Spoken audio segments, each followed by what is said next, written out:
Hey guys, what's up? I am Dylan Gadino from PunchlineMagazine.com. We are here in the Copper Room at Comics Comedy Club here in New York City. You are watching a Tight Five, which is also a co-production of RooftopComedy.com. I am extremely happy to introduce you to our comedian guest today, Patrice O'Neal. Patrice, thank you so much for being here. Yeah, okay, thanks, man. Patrice is already making fun of me. So Patrice, I'm glad you're here today. There's a few things I wanted to talk to you a little bit about. The first thing that comes to mind when I think Patrice O'Neal, and actually when I talk to other comedians about Patrice O'Neal, is you're very much a comics comic. You are very well respected. What else did they say, really? That's when you talk to other comedians. That's the overall thing. What they really say? No, that's. Let's be honest. Let's start off honest. That's it. That's the honest thing. Now, as far as comedy goers go, I think that's where things get a little bit more divisive. You are very much, in my opinion anyway, somebody, either a comedy fan really feels passionately, positively about, or the opposite. Passionately about, which is to say, really dislikes you. Yeah, liars don't like me. Liars. Yeah, people who lie. People who live a lie. There's people that love living lies. There's people that actually, the word brutal, honesty, I was thinking about that the other day, like the word brutal, honesty is just a dumb term. Like, I don't even understand. Who wants their honesty? Like, brutal should be associated with lying. Okay. You're a brutal liar. Right. As opposed to somebody that just is going to inform you of what they believe the truth to be. Right. And sometimes what is the truth. Like if somebody told me, I might not want to hear it, but if somebody say, hey, look, the world's going to end tomorrow, there's some people that just want to live as if the world's going to be here tomorrow. Right. I'm a person who likes to be informed that the world may end tomorrow. That's the difference. I think people try to figure out all these different ways to explain, like, the cup is half full and the cup is half empty. Right. It's all horseshit to say. There's some people that enjoy lying, some people that enjoy honesty. Right. I meet a lot of people that enjoy, they don't want to be given anything straight. So they qualify or classify people like that as, assholes, I guess. I don't know.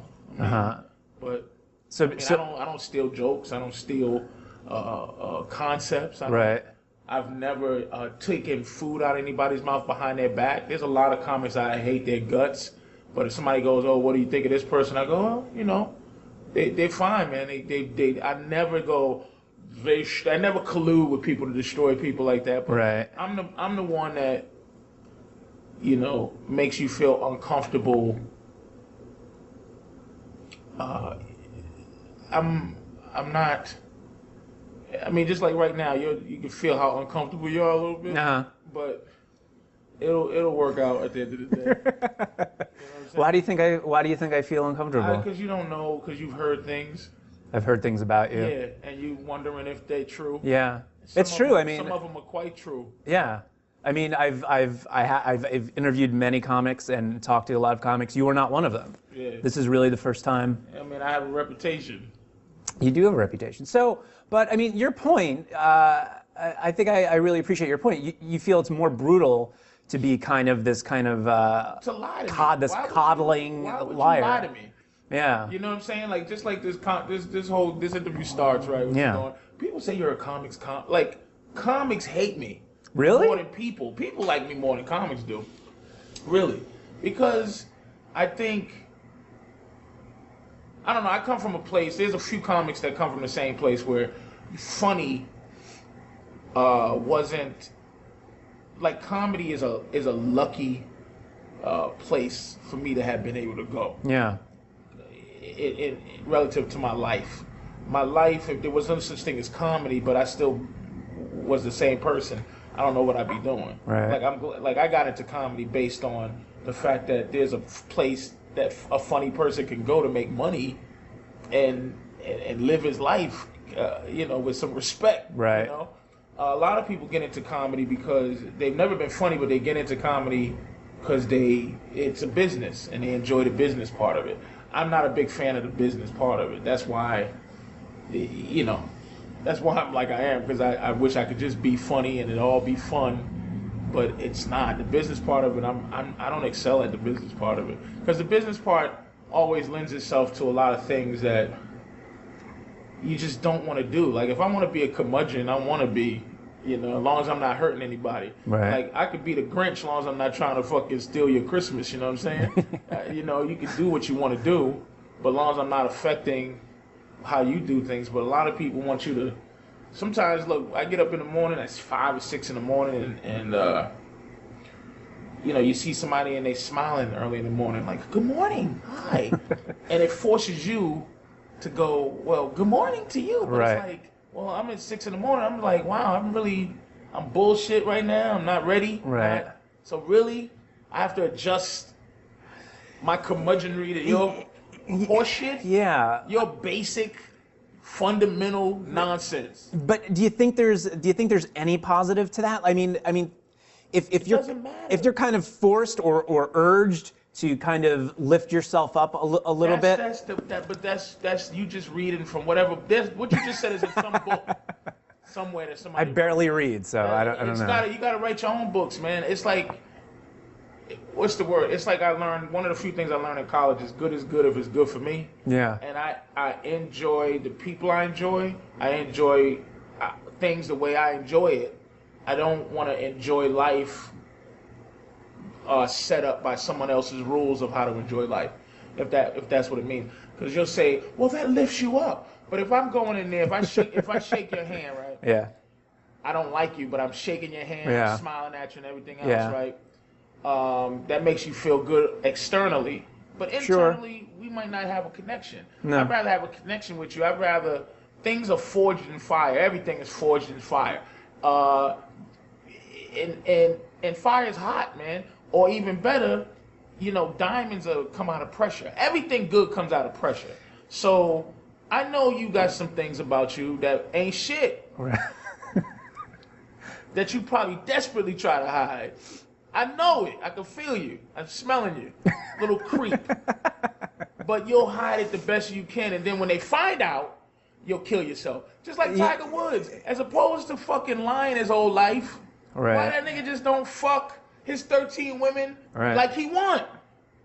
As opposed to now he gotta hide like a dirty rat because no one knew he was a dirty rat. He flew around like an eagle. Now he's a dirty rat. Yeah. So come on, be a dirty rat if you're a dirty rat. That's why I don't take jobs with Disney, Walt Disney, and things like that. Have you been offered? Family things. Have you been offered Disney jobs? Yeah. Really? Yeah. For what? Have they seen your act? Do they know? No, they don't. But I won't take it because here's the problem.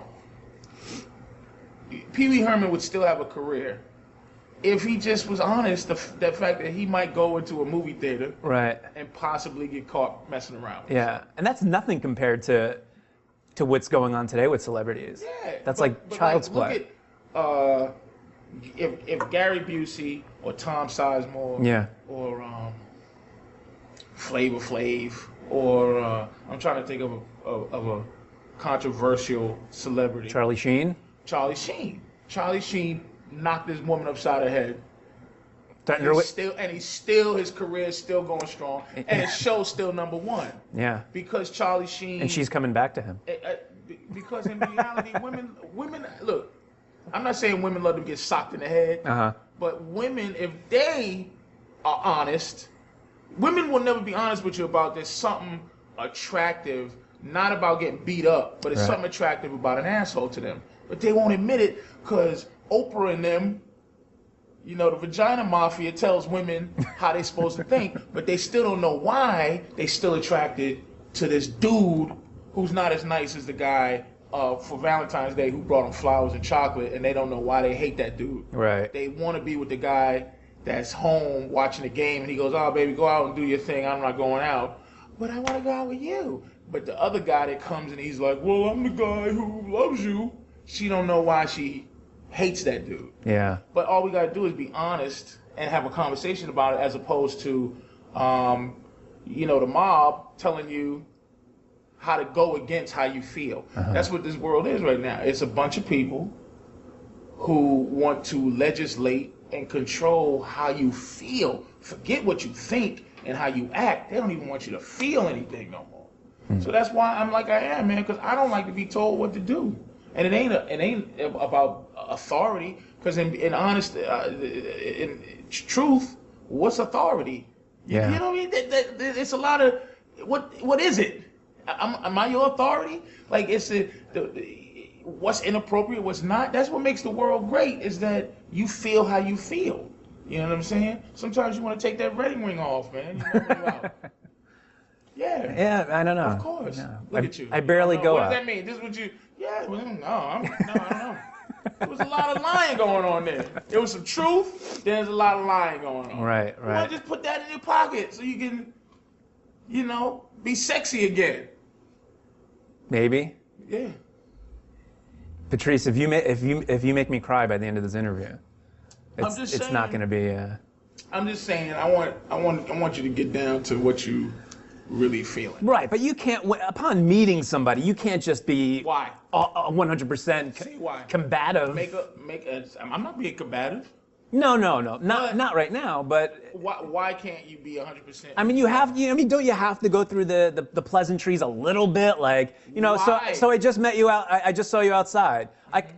Honestly, what I wanted to do, because, you know, I've never met you, and, you know, maybe I'm a little intimidated, was just walk right past you, and, you know, I'd see you inside. But I pushed myself. I'm like, oh, hey, Patrice, I'm Dylan. I'll be interviewing you. Okay, why'd you do that? Because because society dictates that's. Society dictates. You do know, you feel comfortable saying that? No, I don't. Of course I don't. That's what I'm saying. Do you understand what? But I don't know anything. I didn't really know anything about you, and I'm like, he's a human. I'm a human. I should reach out to him and be nice. I can tell right now. Yeah. Physically, okay. Here's the thing that gets me caught up too. I'm 6'4". Yes. 300 pounds. Yes. Black dude. Yes. Okay. But I'm a comedian, so I'm not that. I don't have a reputation. I've never put my hands on anybody or no. But it's still that aura, I guess. Yeah. Of that. I could tell that you're aggressive. I could tell you're bossy. I could tell. You were pretending to be like a little sweet guy, but I've met guys like you. Yeah. You're Jewish, right? No. You're not Jewish? I'm not. Well, you're pulling it off pretty good. Thanks, man. You got you're aggressive. I can tell. You don't take no shit, but you still have your social structure that I'm gonna learn that you don't take shit later, as opposed to now, to give me the option to go, okay, let me adjust to how you really are, instead of us doing the pleasantry dance. You feel me? So how should I have kind of approached you? Dude, I was outside looking at this. I was outside looking at this thing. And let me ask you something. Were you really looking at that thing, or were you just making yourself look like you're occupied with something else, so no one would engage you? There's nobody Okay. All right. there. But I can understand that. But see your thought process there. Right. It's a little snarky thought process. Because you don't believe anybody. No. I'm just looking at the options. This newfangled, not newfangled, but like a kind of snarky, aggressive little dude who can't see. I'll say I don't like something, but you can look through things. You see how you put that together? Like, that was so amazing. That was an amazing analogy, amazing synopsis that you said. Wasn't even thinking that. Okay. Because I try not to live my life pretentiously, but that is how pretentious everybody is, so that you have to come up with these grandiose ideas of somebody being that pretentious. That's amazingly pretentious if somebody did that. I don't see that as being pretentious. I'm standing out there looking at the sign, seeing if I'm coming up, right, and see what picture they got, see who's coming up right at the show, and I'm not knowing what it is. I'm just here a little early looking at this thing. Right. You come, hey, I'm interviewing, hey, how you doing? And you didn't have to. No. But if you righteously did it, that's fine. But if you're trying to create a reason to do it, then that's a whole other story. I mean, I think people should be, treated kindly. You know, if I saw that you were standing there and I'm about to interview you in 10 minutes and I just walked right past you, that's kind of shitty, no? Not necessarily. All right. Not if you did it righteously. If you're just that kind of dude, which you possibly could be that kind of dude, but you don't want me to know you're that kind of dude till later, till I have investment in you. Well, because we had to sit down and do this. I don't want you to hate me while we're doing this. It wouldn't have mattered. Like it wouldn't matter. Like you don't know I don't hate you now. That's true. You feel what I'm saying? I don't hate you, but you don't know. Right. Because of your. It's almost like what Bruce Lee used to say. He created that Jeet Kune Do based on the idea of water and the idea of being able to take shape of whatever you need to, whatever comes your way at the time. Mm-hmm. That's the method of it, and that's what I mean. That's why being pretentious is not good, because it doesn't enable you to take the shape of whatever you need to be. Like if I'm out there figuring that out, mm-hmm. just looking, and you just go, okay, well he's doing that. You know, it doesn't, as long as you live by your code that you create for yourself, then I have to adjust to that as long as it's righteous. And then if I'm a guy who's comfortable in my own skin,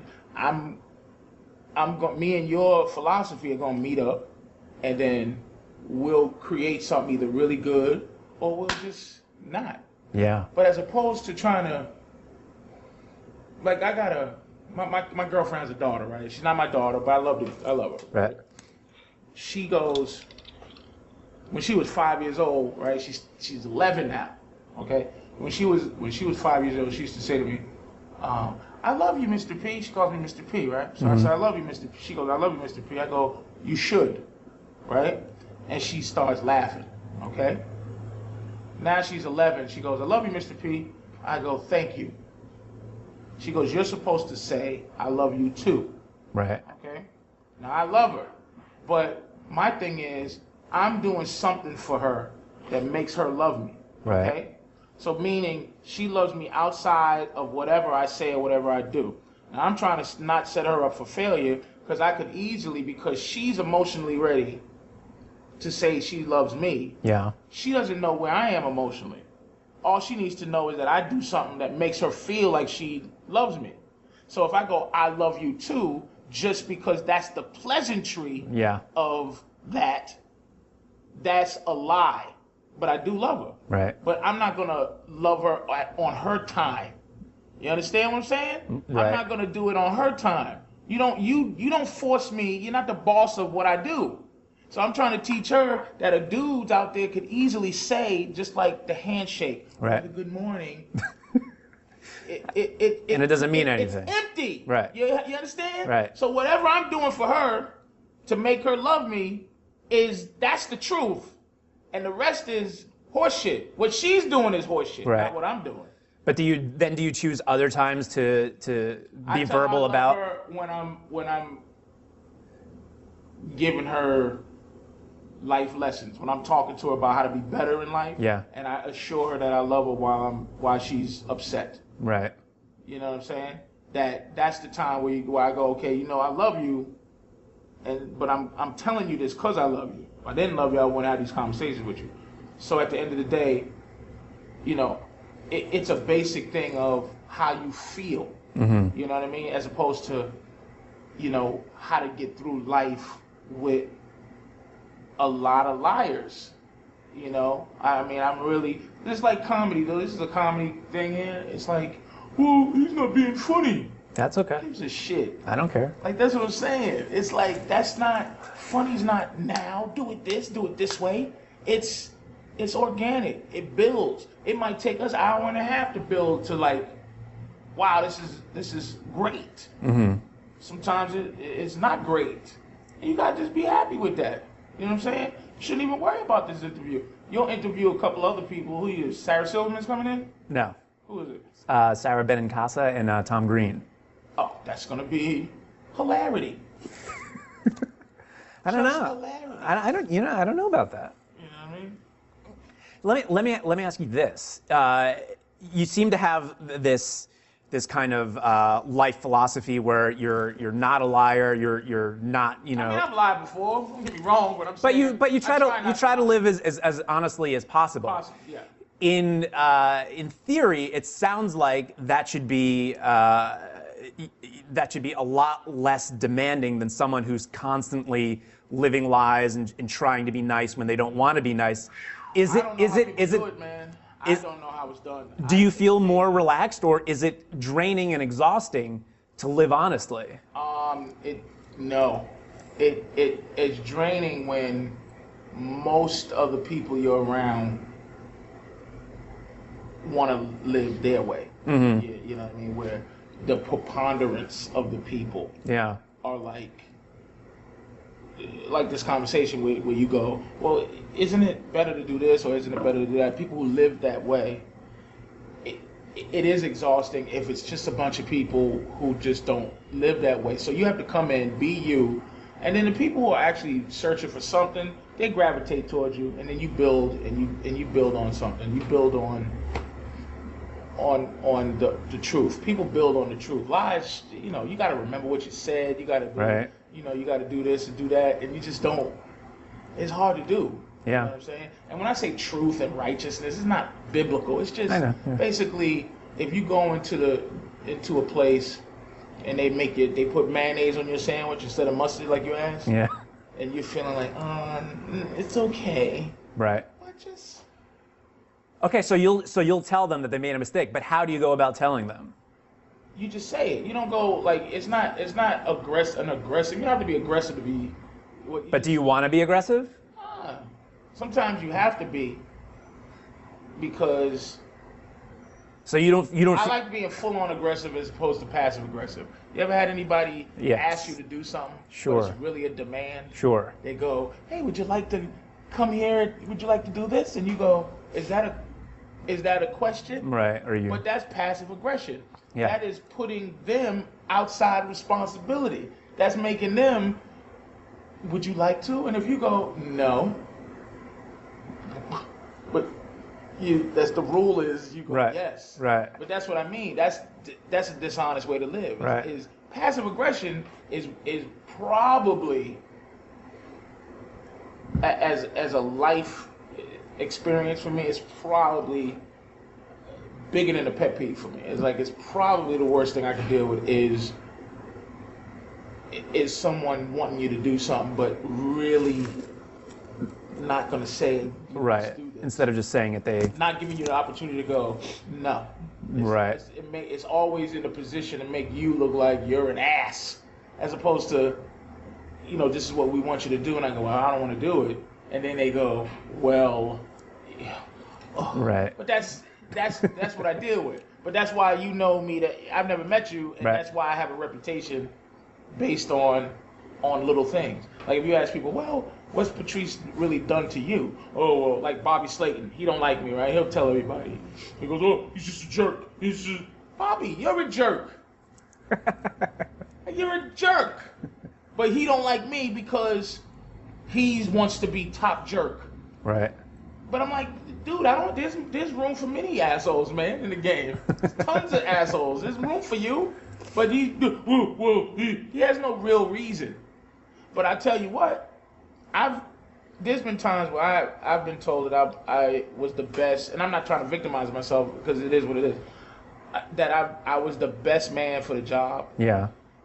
But I didn't make people in the room feel comfortable. Right.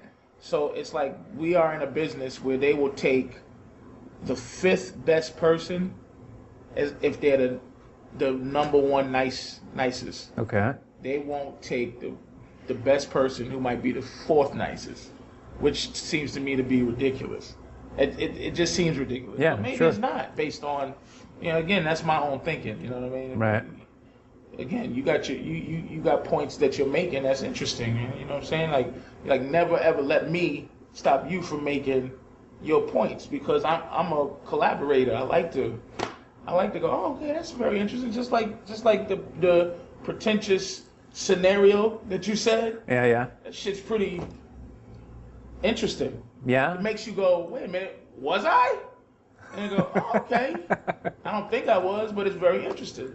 You know what I'm saying? That's what collaboration is. You don't let me wiggle you out of who you are, and I'm not going to wiggle out of who I am, and then we can come together into some weird kind of synergy, which makes things more interesting, I think.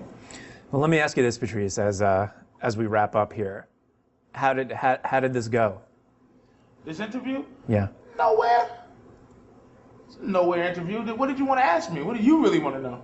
I wanted to get a better sense of who Patrice O'Neal is, Really? and our viewers. Who's your viewers? The people that read this shit? the people that A read. bunch of smarmy white kids who are gonna just, .edu and just like, I fucking Twitter these snarky douchey kids. Like, See why all of a sudden I'm a snarky douchey kid? Not you. Not maybe you, but not you. Not you. Okay. But could be you. Okay. Like anybody who wants to look Jewish who's not is just a weird. How am I trying to look Jewish? I can't. Just Jewing it up. I'm Italian. And I have really Jewing and, it up. and I have you gotta look at this fucking camera. and I have kinky hair. I don't know how else. If we're being honest, he's Jewing it up, and you have a Jew vibe, not an Italian vibe. I definitely don't have an Italian vibe. I don't think I want an Italian vibe. So you went Jew vibe. So why don't you fucking just be honest, man? You went Jew. I don't know how I've gone Jew. I respect Did he Jews. not go Jew? Did he not go Jew? Why? You went Jew. How did I go Jew though? You went little Jewy glasses, Uh-huh. unkept, thick Jewy hair, Uh-huh. and Jewy attitude. This is not Italian. Like fucking. Well, Trying to. what should I be? cut Should I through with a be knife. grabbing my nuts and scratching them and showing some more chest hair? With that. That's stereotypical, but that'd be nice. That's closer to who you are than a Jew. I guess, yeah. Yeah.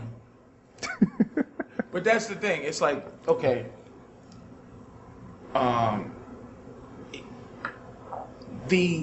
I twittered Avatar, good movie. I liked it. Just liked it for what it was, right? I guess this is why I might be so. Avatar wasn't pretentious to you? I haven't seen it. I'm just. Here's the thing. Okay. I'm aggressive because right at this day and age, you almost have to be aggressive to have your own opinion. Mm-hmm. Especially with an internet world out there, we're kind of talking into cyberspace, and it'll end up being on something. Yes. And I kind of am making. I mean, you're putting yourself out there. Sure. As an Italian Jewish kid, right? Whatever you want, yes. And not what I want, it's what you. I mean, don't act like I'm being a dick. No, People I'm ask not. you why you Jewish every single day of your life. Absolutely not. Well, they think it. Okay. They're going on. I wonder It if could. he's Jewish. It could be worse. It's a fact. I know it to be a fact. If you ask somebody right today, right, what do you think my nationality is? They'll go, because they'll go, maybe he's not Jewish. They're not gonna say Italian. They go, I don't know, Jewish. Maybe. Right. Okay. Maybe Jewish. I'll do it later today. Do it today. I have a Ask few 20 hours. people. You fucking email. I guarantee 19 will say Jewish. Okay. The point being, fucking be Italian. The second thing is, when I twittered Avatar, these are the people out there, right? I twittered Avatar, good movie. Yeah. I liked it. Yeah. You know, a little bit of this. It was just dances with wolves with blah, blah, blah. I've seen it in a film noir. It was stolen from blah, Right, blah, right, blah, right. blah. And then really? You can't fucking enjoy something, Mr. Goddamn dude out there that I don't even know. At least you're out in front of the camera, right? At least you're taking a chance, putting your Gentile nature out there like that. And I'm doing the same thing, but see what we're doing right now, we are earning our opinion. See, you've earned the right to say that I was being a douche out there trying to just be in my own space. You earn that right because you be sitting here talking. Right. But somebody out there, they don't earn the right. All they do is earn the right to watch and have an opinion. The computer has given them the right to like, I think you suck. Dude, really? Eh? Really? Really fucking something douchebag 865? Really? You think you have the right to fucking say I suck? That's the difference. That's why I'm so mad, I think. It's because I'm trying to isolate myself from the internet. Back in the day, if somebody hated Lucille Ball, You think they could just sit there and just write shit? No. They had to work hard to not like Lucille Ball. That's true. They had to find out where she lived or who's gonna get the thing. They gotta fucking go to the post office. They gotta buy a pencil. They gotta write it. Yeah. They gotta buy stamps. And then they gotta figure out where to send it Yeah. to say, I hate you. So if somebody hated you back then, that was legitimate. Somebody sit there now and go, ooh, ooh, ooh, ooh.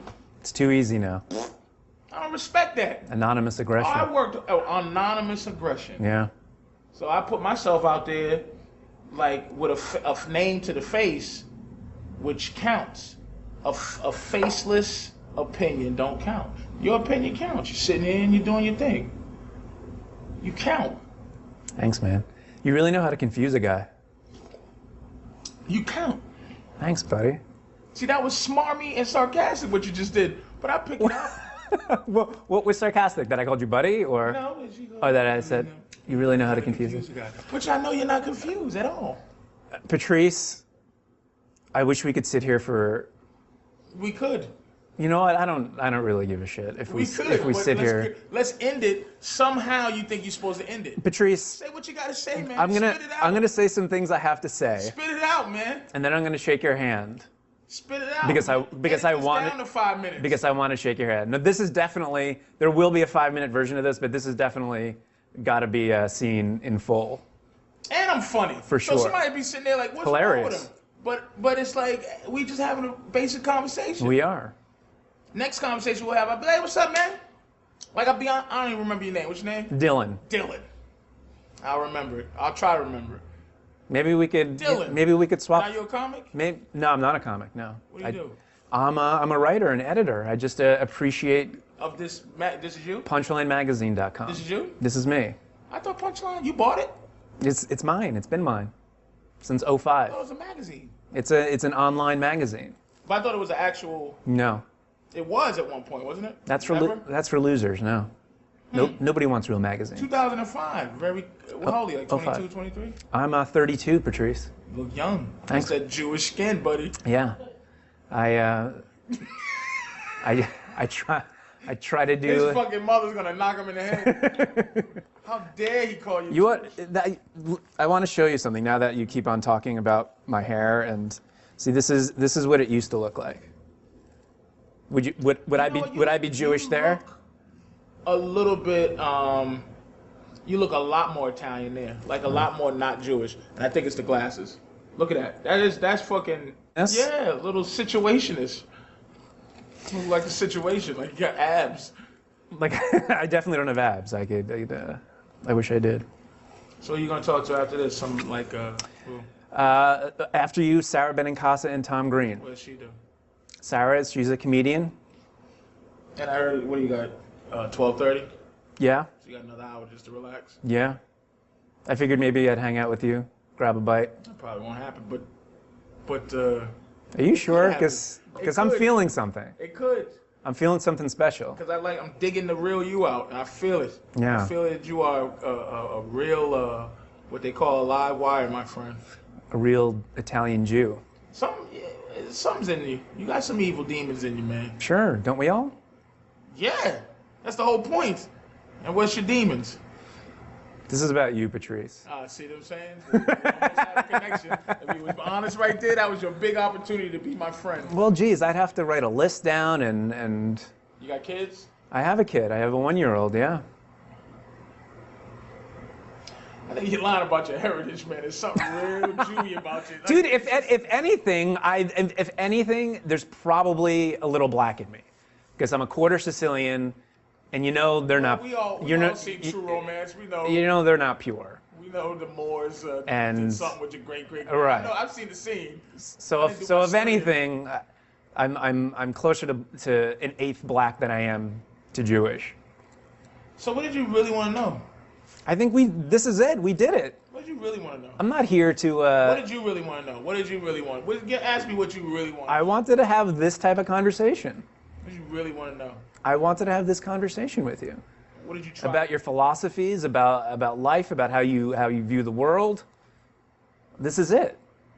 What do you think I wanted to know? Like, I don't know. How'd you get started? Or I'm not gonna ask. I'm not gonna ask. I'm not gonna ask. That's impressive that you didn't dopey ask questions like that. Who cares? Right, the bio questions. People could go on Wikipedia or go to your website and know that you heckled somebody in Boston and in 02 or in 92 or whatever it was. And do you see how you come to real use coming out? What's that? You have. Well, I did some research. But what you're doing is prefacing people who ask those questions as losers. Not losers, but I think they'd be losers too to ask that basic shit, but it depends on, when you're interviewing somebody, you should learn the basic shit and then ask questions based on what you know, not ask the basic questions. What are you gonna ask Tom Green? I don't know. Probably ask him about Made me laugh, man. I am Dylan Gadino, and I just pretentiously did this. Be honest, Dylan Gadino Berg. I am Dylan Gadino Berg from PunchlineMagazine.com. I am here at the Copper Room at Comics Comedy Club here in New York City. This has been a co-production between PunchlineMagazine.com and RooftopComedy.com. I want to thank Patrice O'Neal for being my guest today. Patrice. I don't think you got anything out of this, man. Yeah, I got a lot out of this. This is a handshake that I want to give, that I wanted to give to you, not just because this is how I end all the interviews. Patrice, thank you so much for being here. Shalom, man. Peace. This summer past, we journeyed to Prague, Czechoslovakia, to attend the International Transpersonal Conference, a meeting of philosophers, psychologists, anthropologists, writers, ecologists, and thinkers on global subjects. Throughout the conference, we were able to track down and interview some of the movers and shakers whose ideas and hopes will shape the new millennium. Prague was a fitting venue for this meeting, poised as it is at the center of European crisis and promise. It is a metaphor for the transformation of the planet and of human psychology that must take place if we are to provide a sane future for our children.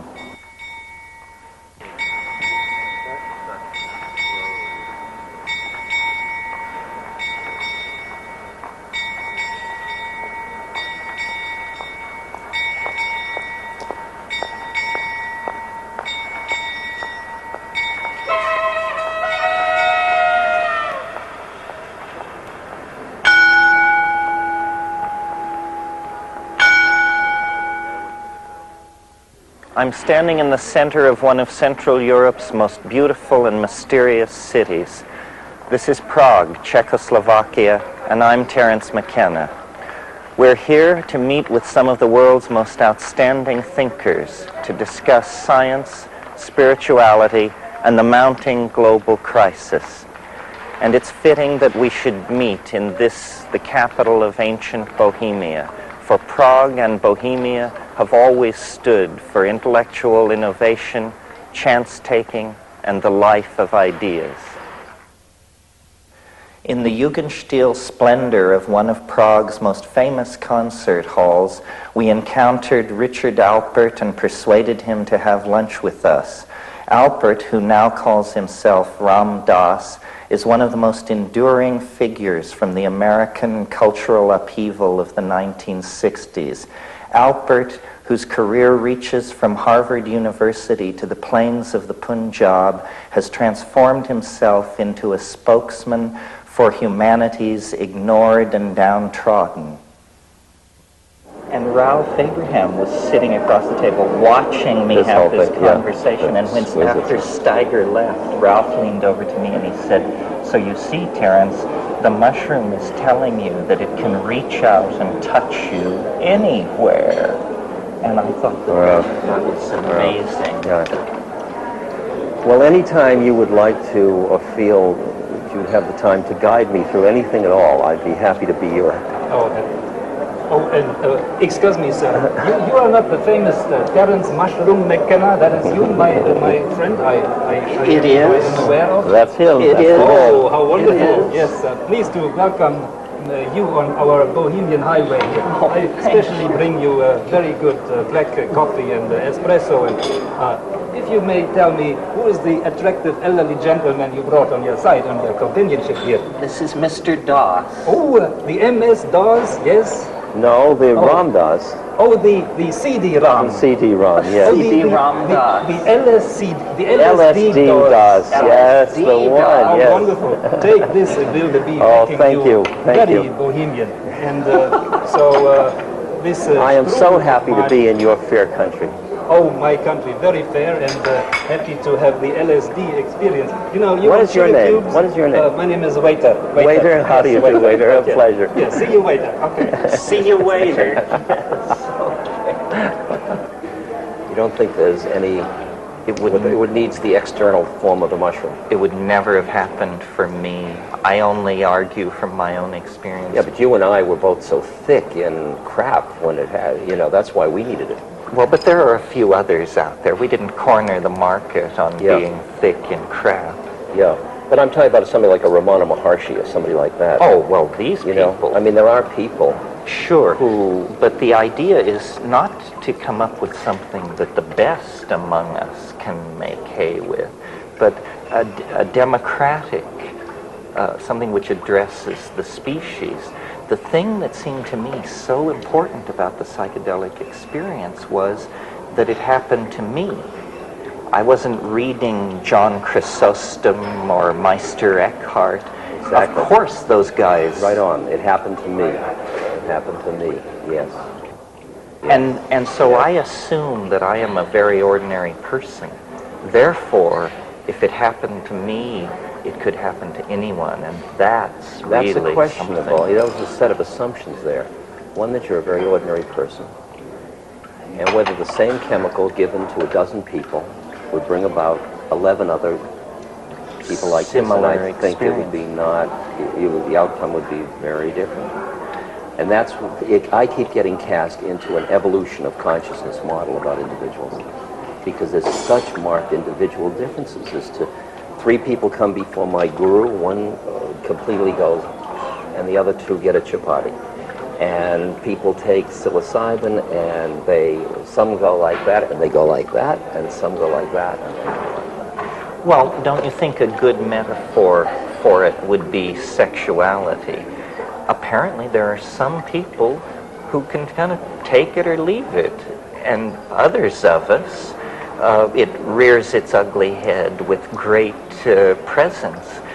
Yet everybody has to I come notice to as I get terms older, with I it. move from one of these categories to the other. It leaves so much space in my life. I don't know what to do with my free time. I hope it never happens to me. Just clinging. Just clinging. No, just aspiring to cling. Actually, I live the life of an ascetic. It's my aspirations that are pulling me down. Well, see, the nice thing about this evolutionary argument is that you can sort of make the snake take its tail in its mouth, because Exactly. It does. the escape is not into some science fiction future. No. It's into an archaic recursion of some sort. We once knew everything we need to know. Yeah. So what we are trying to find out is lost knowledge, not new knowledge. And if you direct people back toward 10,000, 20,000 years ago, they see a kind of completion, that an open-ended future is... It seems to me it's a confusing thing to use time in that way, because it makes the artifacts of that period seem to be valued as opposed to the artifacts of this period. And it seems to me that, I mean, whether you call it not science fiction, but science fiction can also be very compassionate. It can be very historically relevant. It doesn't have to be, it's just using a different set of artifacts to work with, so.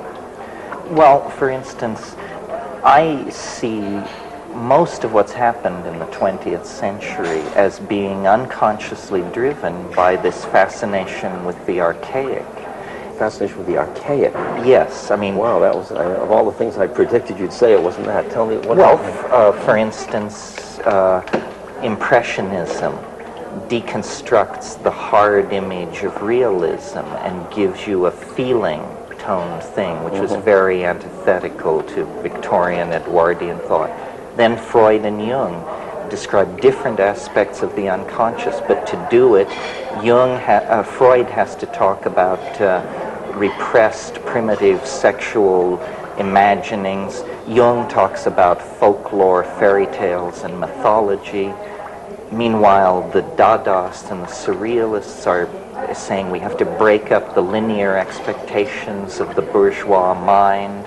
And then you get at Jackson Pollock and those people who say the image itself has to be thrown out.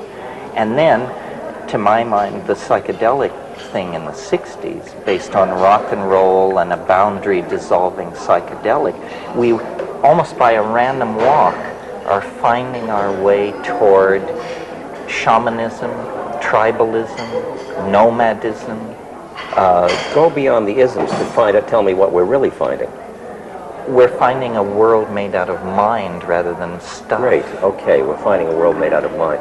Every time you describe which mind you find, that's just a limiting condition. I mean, if we just find the thing of mind-created stuff, live in that, then what happens? Well, I mean, there is a transcendental dimension beyond language. It's just hard as hell to talk about it. But if you live in it and talk from there, then the forms that it will manifest in become just the forms it manifests in. It's nothing more or less than that. So you mean you download the unspeakable into language and let the chips fall where they may? Well, they don't fall where they may. They fall in a perfectly harmonious pattern. Well, that's them falling where they may. Where they may, where they will. Yeah. Well, so what I'm hearing from you is you have a very strong sense of the pattern, strong enough that your necessarily limited personal viewpoint doesn't tend to get in the way. You can always push the reset to hope button, and then you hope, almost on principle. Trump has said to me, stand halfway between hope and hopelessness. I thought that was very useful. And is that, No. what is it? It's the ecstasy of total horror and total beauty at the same moment. That's what I feel again and again, Terence. When I'm with somebody dying of AIDS, my God, my heart's breaking. It's horrible. It's a ghastly social ostracization, this, that, opportunistic illness and everything. And there's another part of me that's giggling. And I can hardly handle the multifrenia of it all, the sense of the perfection of it all, and the beauty of the moment, and the horrible shit of it, you know? Well, it all is spun together. Is that because you feel confident that the self is somehow indestructible, or because you don't even ask that question? You got to watch the words indestructible, because that has a time dimension. I mean, I think that awareness is But for example, do you think this is the stage upon which all acts are performed, or that we move up and one of the down stages. many levels? Oh, probably infinite number. Because I just look into two minds and I see two different ones. And those are all on just this one. No, I feel like I have this friend Emmanuel, you know, this spook that has no body. And Emmanuel's two lines to me were, death is absolutely safe, first thing. That's a very profound statement. And the next thing he said, it was like taking out the tight shoe.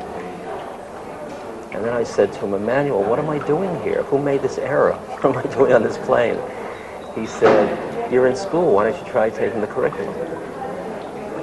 And the curriculum is? Life. Any life? It means the exploration of the clinging of mind within the world of projected form. So the exploring life. It's the exploring life with it's purposive in the sense of returning back into the Garden of Eden. It's a return. There is a return metaphor underlying all of it. And I'm sure you're asked this all the time, so am I. Maybe we give different answers. Do you think that this can be done without psychedelics fast enough to have an impact on the global situation?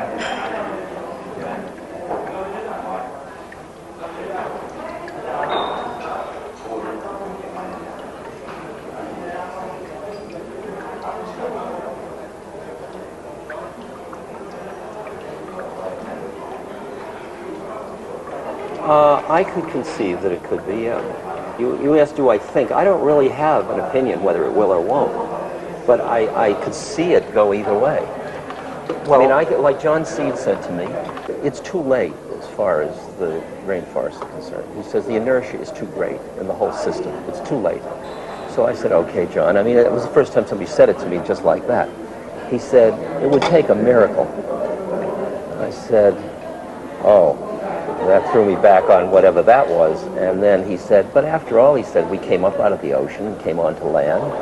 He said, we have quite a lineage of miracles. I wouldn't underestimate us. That was a nice one. Well, so my question to you is, are psychedelics a miracle? Psychedelics are a miracle, yes. They may not be the only miracle. Are they the miracle we need? I don't know that. I don't know that. I think they may have already done what they were to do. Really? That's interesting. I think I've never heard anybody I think say what is done is so much more powerful than anybody yet recognizes. See, I see that all this destruction is just the process of transformation. The question is whether they'll keep it together in the process of transformation. And that's why all I'm interested in doing is becoming a person and helping others become a person who, in the process of the dramatic stuff, will keep some equanimity and there's some love and some presence in that process. But that's psychedelics may play a role in that. Mm-hmm. So you're right. That comes back to your question. Well, see, my assumption in trying to think about thousands of psychedelic trips rather than just mine, what they seem to do generically is they seem to dissolve boundaries. Yes. And the ego is in the business of creating, maintaining, and defending boundaries. So I really see the psychedelics as directly intervening in the core process which is running us over the edge, which is our inability to emotionally connect with the consequences of what we're doing. If for a single moment we could feel what we're doing, we would stop. I understand. But we do not. It's interesting because you take images that all of us know of the a girl running down the street naked in Cambodia, you know, or something like that. And we say that wasn't strong enough. It won the Life of the Year award, but it wasn't strong enough. It didn't stop everybody and say, holy shit, what are we doing here? You know? So what would be strong enough to do that? And you say, well, psychedelics, but that's it's in a one-on-one thing. I mean, we're talking major game players at this moment. Put China into your computer. You know, how do you deal with that? I mean, either you're spraying it, or it's water, or it's some other level of consciousness that does it. There is a certain level of trauma that's possible that can soften the ground. Right? Not 3 Mile Island and not Chernobyl, but I mean, I don't want to create this with my mind, but I can imagine a certain trauma, like in Marin when they ran out of water. It was interesting. Suddenly all the ego barriers and everything, and neighbors were talking who'd never even met each other. People were taking showers together. Yeah, exactly. A whole process was happening. I'm sure marriages, babies were conceived, everything as a result of that trauma, of that denial. So a massive, significant trauma. I just got to tell you one scary image. There's a saint in India who lived up to about 1930, I think, or so.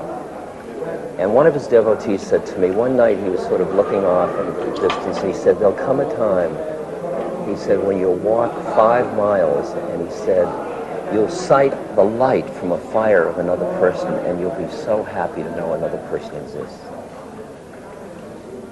Quite a prediction. Isn't that quite a prediction? Yeah. It's in there. It's just in there somewhere, you know. Interesting.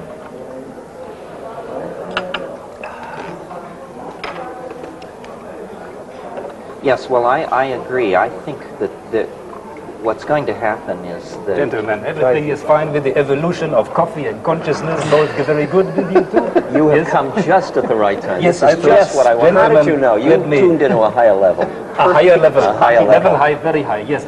I eat Bohemian mushroom soup today, you know? We were just talking about that. Oh, yes. You like Bohemian mushroom soup? I like Let me mushroom. sprinkle liberally some water on your chalice, sir. Oh, please, that is, liberally this one. sprinkle his chalice, Yes. for sure. Very good. I am a And, cellist, so it's fine if you wish to. Oh, I know you by your true name. You're Mr. Cellist, sir. Yes. Yes. Very good. You also some water in your... No. I was confused.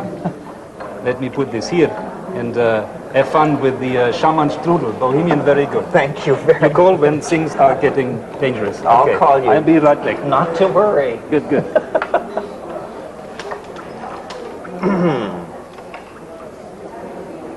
Can I ask you a personal question? You can ask me anything you'd like, Terence. It's not a personal question to you, it's a personal question from me.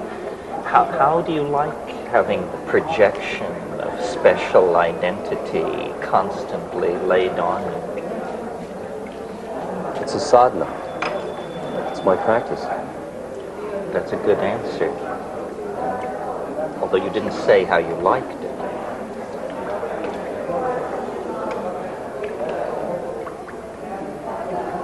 I like it to the capacity I have to transpose it. If I can't, I mean, sometimes these are going very fast, and to just keep it transposed, then I love it. I love it. It's like a fire.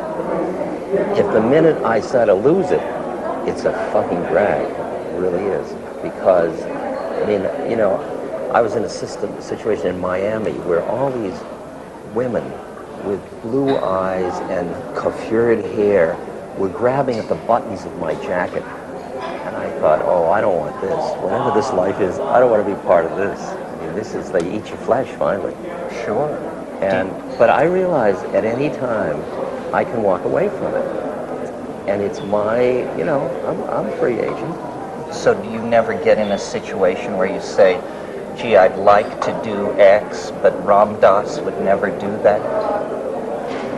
My stock and trade, or my coinage, is in sharing just those predicaments publicly. See, I've turned it into, right? You've managed to, but public confession is the subtlest form of wastrelry. Of what story, yes. I do it myself. Say, I'm not a good guy, don't follow me, I'm a bad guy. Then I leave the stage and say, now I can really be a bad guy. Come up and see my holy pictures. That's one of my lines in my lecture.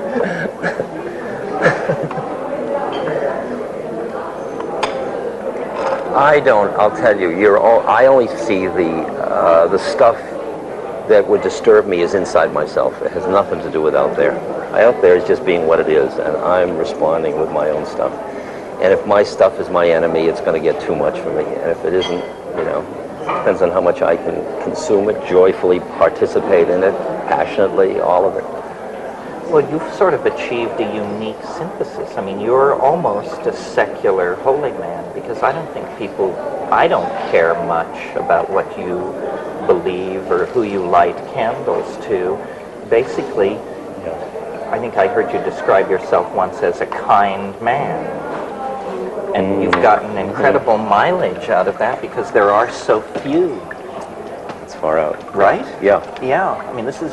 Well, when you talked about coming back into the boundarylessness, to me, that's the whole quality of compassion, has that boundarylessness to it. It's that your suffering is my suffering, and your joy is my suffering, and you are me, and here we are. And if you hurt, I'm responding to your hurt, not because I'm a good guy and you're needful, just because this is suffering, and this is the response to suffering. And we're both part of the same thing. And that's the way I like to play it from. That's, to me, it's like riding a wave. It's the joy of just being part of the force of compassion in the universe. Well, when you look, you mentioned in your talk the other night, since some people think the 90s are going to be a second turn of the spiral, I observed the 60s as a spear-carrying 14-year-old. I was down in the masses, what were the mistakes that are avoidable if there's a second chance?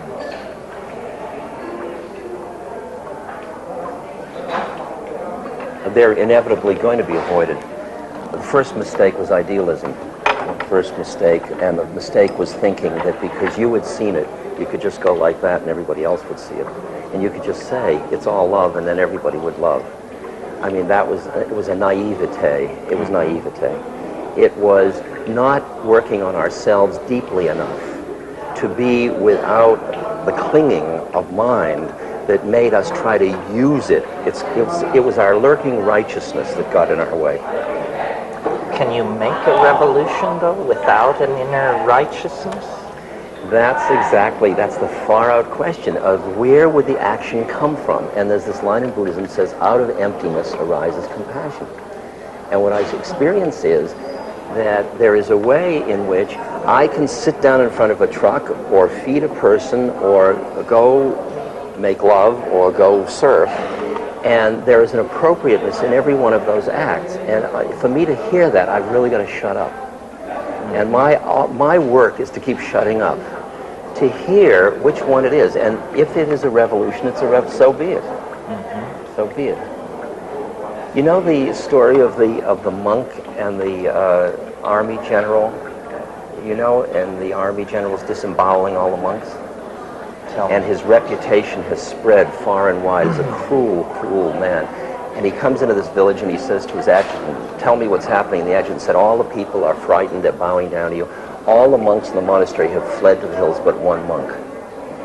And the general is outraged about this one monk.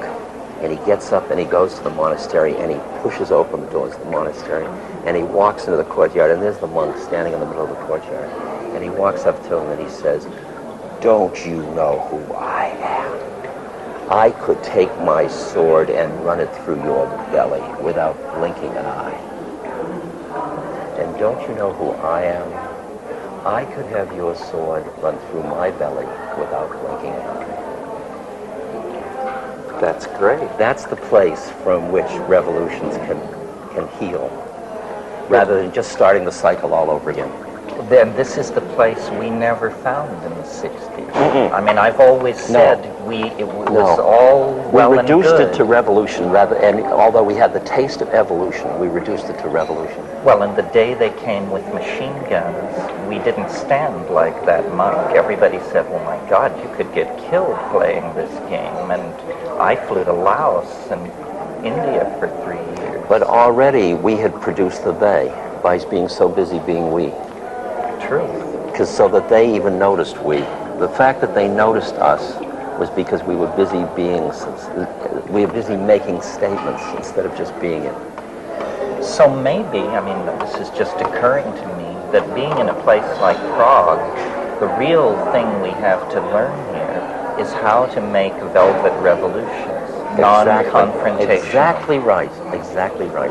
That's why I admire Havel so much. That's why he's way up there in my, because he is a compassionate leader. He's got wisdom, not just knowledge. He is tuned. There's a quality of his heart that feels present. And he said in this op-ed article I just read, his letter last month. I read it too. And at one point he said we have to allow the naturalness to come back, the personal stuff, the heart stuff. I mean, he was right there with all of the. Do you see, I mean, I don't want to put you on the spot, but I don't. Let me preface it by saying, do you see anybody who could play that role for the millions of kids in England and the United States who are now asking, where do we go from here?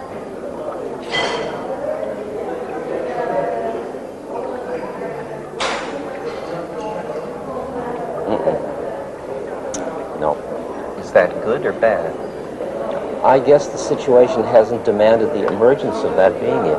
Of those kinds of people. Because it can't be anybody that comes forward and says, I'm it. Oh no, it has to be someone who the people but the situation say you're can it. Demand the formation. I mean, you watch, does the man make the time or the time make the man? And you can feel how what took a certain person 20 years, like to ride a bicycle, somebody later on can ride a bicycle like that because the whole culture rides bicycles. There's some process where the situation emerges where the person has to come forward and they're just forced out. I mean, I go and I look at all the senators that are running for this or that, and I go to breakfast with them, and I listen and I tune. And Jerry Brown I hung out with, and I said, you know, he's got interesting ideas, but as his heart, my God, he's got work to do. This poor guy, he's suffering so much. And I love him, and I want those ideas out, but I want him to work on himself, you know, and so but I don't do see you anyone really else. care in terms of political terms whether Jerry Brown makes himself palatable to an electorate? I care because I work with the Mayan widows in Guatemala, and I feel like I'm representing them, and our government, our administration's policies are killing them and their children and their husbands. And some way I've got to play my part as a member of a society that is imposing so much suffering on so many people. I can't just walk away and say, oh, I'm helping the nice Mayans. I've also got to realize I'm an American citizen that's hurting the Mayans, and I've got to play both games to change one way and to do the other thing. So there's a kind of, not to go egghead here, but a kind of coincidentia positorum, because on one level what you're saying is, it's all right, don't worry. And on another level, you clearly are involved in a search for defining your role, where you would do some good. Optimum judo move. Optimum judo move. So it isn't enough to just say the system will take care of itself. But I am part of the system that is taking care of itself. So it's a sense of acting without acting through self. It's being not identified with the actor and not being identified with the fruits of the action. That's, I mean, to me, one of my basic texts is the Bhagavad Gita, and those are the two injunctions. Mm-hmm. And I really hear those. And they're very weird. How you do an act when you're not identified with being the actor and you're not attached to the fruits. I mean, I lead this funny, continuous paradox that suffering stinks and suffering's grace. And I live with both of those all the time. Well, I think most people do. I think most people have taken a position. Oh, that suffering is bad, they hate it, they want to keep it away from it. Or that it's grace, that it's, lovely. Well, and then the great masses of people never really draw the distinction, because for them suffering is like air and water. It's life. It's life. It comes with it. Life, burying the many children you bear. That's why I found in the villages in India less suffering than I found around the middle class in America. Certainly less whining. Well, less preoccupation with what they don't have. Well, they have a philosophy of reincarnation that must sustain them. There is something else that's feeding them. Where we have a philosophy of, if you don't get it now, you never will. Exactly. We threw out in the councils of Nicaea, Trent, and Constantinople just the thing that would have healed, but we did it so that the church could have power over. Well, I think it was Friedrich Nietzsche who said there was only one Christian and they crucified him. Yes, exactly. Oh, God, that's so good. That's such a good line. Here comes... Now, have you been waiting for me? Because I'm the waiter, I need to wait. We've been looking everywhere for you, sir. Oh, I'm sorry. I've been waiting for the here and now, but that was somewhere else.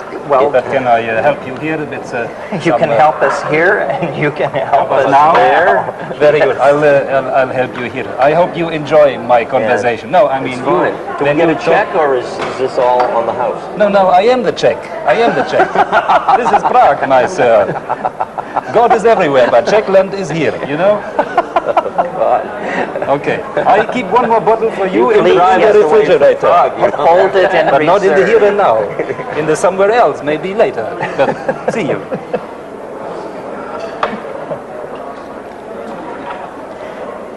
Well, I was asking you, what did we do wrong in the 60s? Yeah, okay. One thing that has occurred to me, and I certainly felt it with my friends, was we assumed it would go on forever. We had no notion of window of opportunity. Yes. We just thought we'd blown the doors off the hinges and they would never be put back on. Yeah.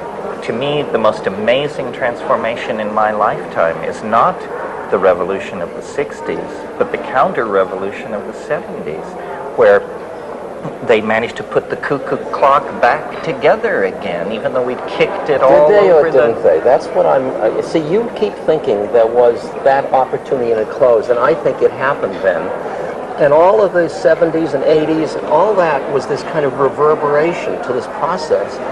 And that I'm here, and you're here, and we're both still here, and it's the 90s, and I got a lot of people that, I talk now in Middle America, and I look at my audiences, and they've never taken dope, they've never read Eastern holy books or anything, and I just say the same stuff I was saying in the 60s that I was saying to people with flowers and big pupils, and these people in the middle, they're corseted, nice people, and they're going, and I think, far out, look, it happened, and I was looking the other way.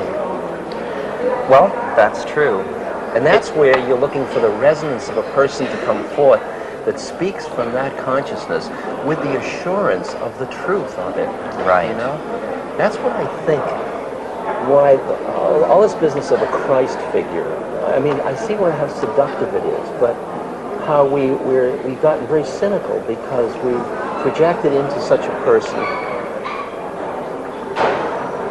a purpose. Instead of just that light forming out of the needs of the moment to create that light to which, because I find if I speak from a true enough, for a moment when I can do it, from a true enough place in my heart, it reduces the paranoia, the subtle veils of paranoia in another person.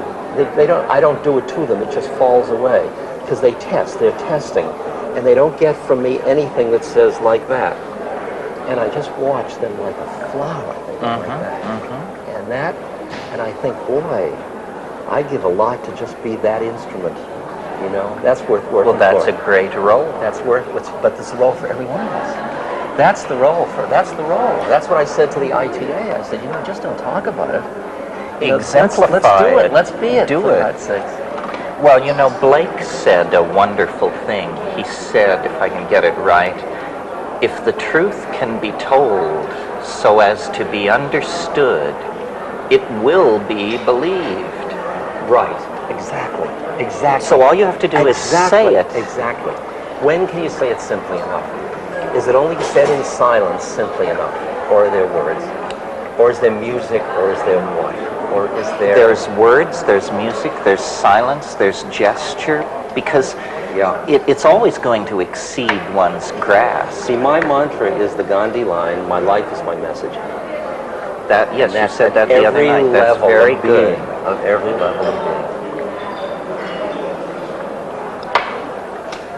I think I'm at a little lower level because I'm very aware that I have to struggle to have to say my life is my message.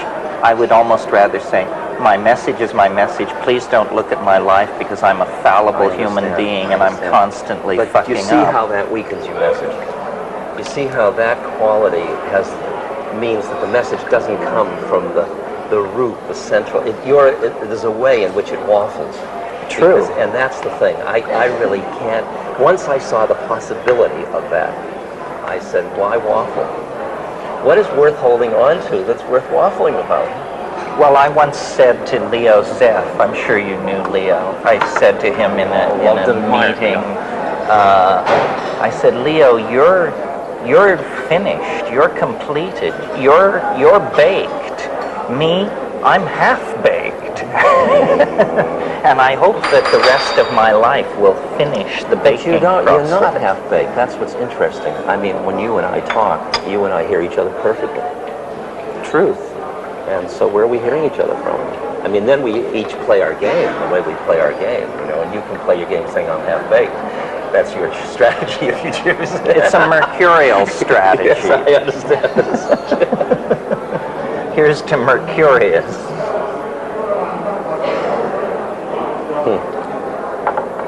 You have somehow been able to survive the gauntlet of American media in a way that your colleagues and comrade in arms didn't seem to. They either had to step away from their leader role or they transmuted it into some lesser thing.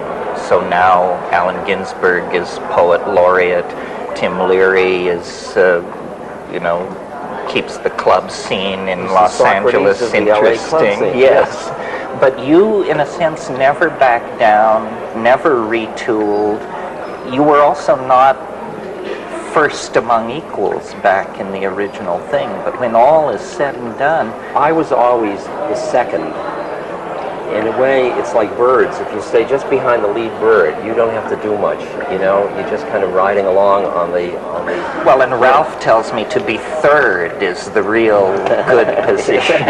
It's like being the young prince. You won't ever be king. It was only until about 5 years ago. In the past 5 years, they've stopped introducing me as Tim Leary's partner. Right. And which, I think that was great. I see him as one of my, first teachers, great teachers. And, but I don't have the fun for me. It says, I have no model of myself. I don't know who I am. I don't know whether I'm an anachronism from the 60s or I'm just about to happen. A prophet to be. Yes, I have no idea. And I don't care. That's what I saw. Because either of them, all the things you get in either way are a drag and they're beautiful, equally. No, well, I think you're a prophet to be. I think we all are. We all are, yes. As Bilbo Baggins once said, the greatest adventure still lies ahead. I believe that. Yeah, I'll believe that too. When they lower my box. I do too. Exactly. Good. Exactly. Well, thanks for coming by. I'm sure you had many, many demands on you. Thank you. It was a pleasure. Good. I was afraid of you up until now. Now I'm delighted to be with you. Don't be afraid of me. The people who are afraid of me don't know me, or they know me better than you ever will.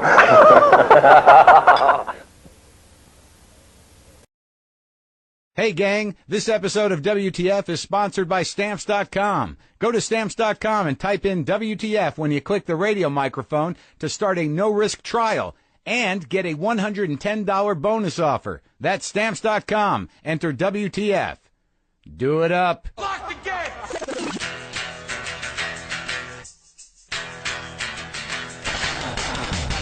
Are we doing this? Really? Wait for it. Are we doing this? Wait for it. Pow! What the fuck? WTF. And it's also, what the fuck? What's wrong with me? It's time for WTF. What the fuck? With Marc Maron. All right, let's do this. How are you, what the fuckers? What the fuck buddies? What the fuck nicks? What the fucking-ucks? What the fuckaricans? What the fuckamollins? What the fuckstables? What the fuckadelics? What the fucking fuck? Fuck yes. Oh shit, fuck yes. Goddamn right. Oh, fucking hell. I'm sorry, I just read this article about cussing, and I just want to keep fucking doing it because apparently it's not bad for me. I'll get to that in just a second. I'd like to tell you right now at the beginning of the show, I am Marc Maron. This is WTF. I appreciate you listening to my show, and today I'm very excited because I have Norm MacDonald on the show. Now, I got to be honest with you. I've not spoken to Norm hardly at all in my life. I have a weird memory of Norm. Not weird, but it's what's odd to me is as I talk to people in my profession who I've kind of known for a long time, just by virtue of us being in the same profession, it's interesting where our paths meet and the memories that I have. I don't know why I'm talking like this. I apologize.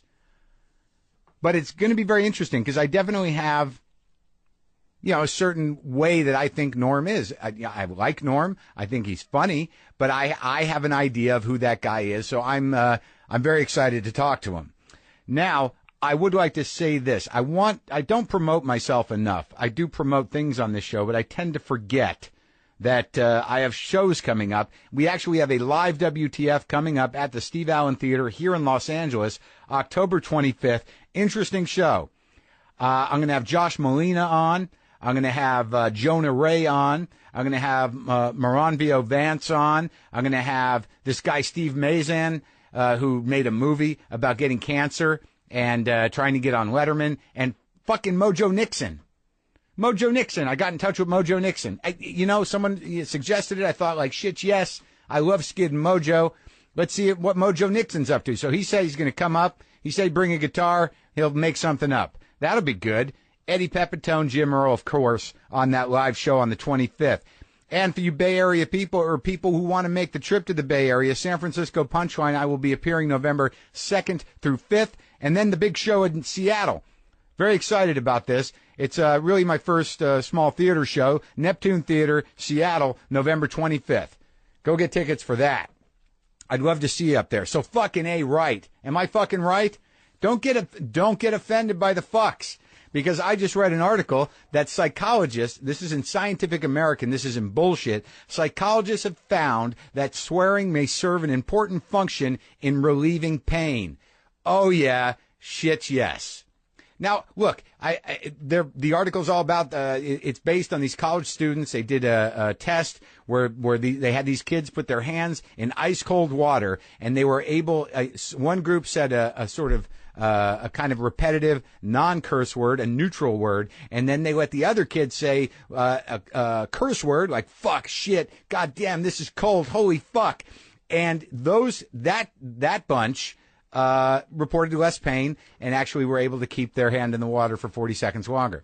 Now, the broader effects is that they think it's an emotional thing, that cursing is linked to the brain circuitry, but they've decided that it's primitive, like the evolutionary part, the fight or flight part. So this is some deep primal fuck, that when you say fuck or what the fuck or god damn it, you're tapping into that source that enables you to rise above pain for a second and move through whatever you need to move through. Now, it's not specific about what kind of pain. You don't have to be having your arm ripped off by an animal. It could just be traffic. It could just be a slow and chronic depressive sort of ache from either a broken heart or a bad childhood. You could be in one perpetual primal fuck your entire life. You just choose your moments. You kind of operate at that kind of like, fuck,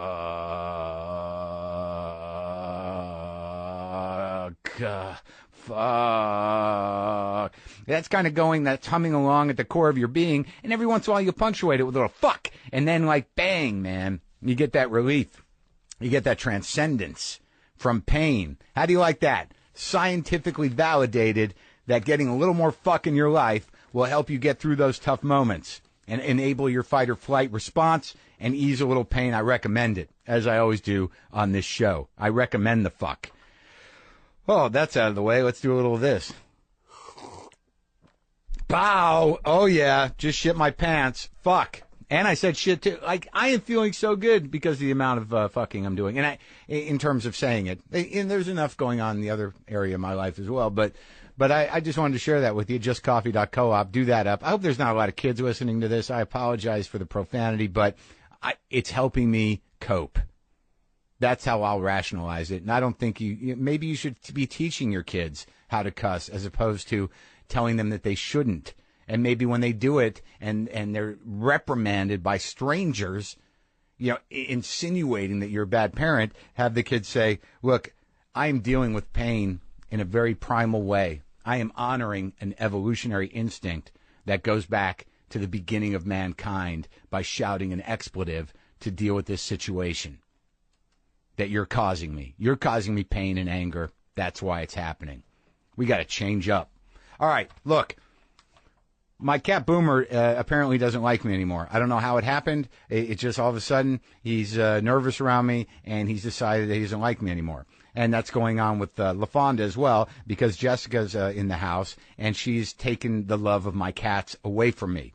And I promised you, and I know you've been hanging with bated breath about my visit to the urologist tomorrow, that I don't think about death a lot. I think about it in a general way. I think about it like if I'm laying in bed at night, I think like, okay, I'm alive. What if I didn't wake up? Would I know that I'm not awake forever? That kind of thing. And it tweaks me out a little bit. But as I said last Thursday, when you start talking about organs, I get a little tweaky. But, I think it's rooted in the fact that I'm afraid. And who isn't afraid? And when you go to a doctor, that's where it all gets real. So tomorrow I'm going to the urologist, and that's going to be the full-on, that experience. Yeah. I mean, there's nothing to worry about. I just want to make sure everything's okay. I'm at that age now where I have to do that. And so now I'm paranoid and I'm nervous because I got to go to a doctor. So I'm seeing signs and symbols in everything. I'm seeing omens and gifts everywhere I turn. And what happened was I woke up the other day. My cats aren't loving me. Monkey's still okay. He's on my team. Monkey's on Team Marc. But I look outside and I see a stray I've never seen before. And there was something wrong with this cat, man. There was something wrong with this cat. All right? Yeah, I've seen fucked up cats before. And they all have their charm, and you do sympathize with them, or you get angry at them, or whatever you're going to do with a cat, whatever you project onto a cat. But this strange, weird, its tail was a little fucked up. It was all black, and I just saw it eaten out of the bowl. And I opened the door to get him away initially, because I'd never seen it before. I wanted to see what I was dealing with. And the cat didn't respond. I sat there clapping my hands. The cat didn't respond. So now I've got a deaf black cat eating out of this bowl who doesn't even know I'm there, making noises to scare him away. And then he looks up at me, and his eyes are all cross-eyed and off, and his face is a little twisted. It was like a David Lynchian cat. I had this moment where I sort of slipped into some weird waking dream state because of the creepiness of this deaf, cross-eyed black cat eating out of my cat's bowl. And I, for some reason in that moment, said, what does this mean? This can't be good. This creepy cat was sent from the underworld to deliver a message, and I can't figure out what it is. And I got to go to the doctor tomorrow. Damn it. Obviously, it has nothing to do with anything. But if something is up in me, I'm going to blame that cat.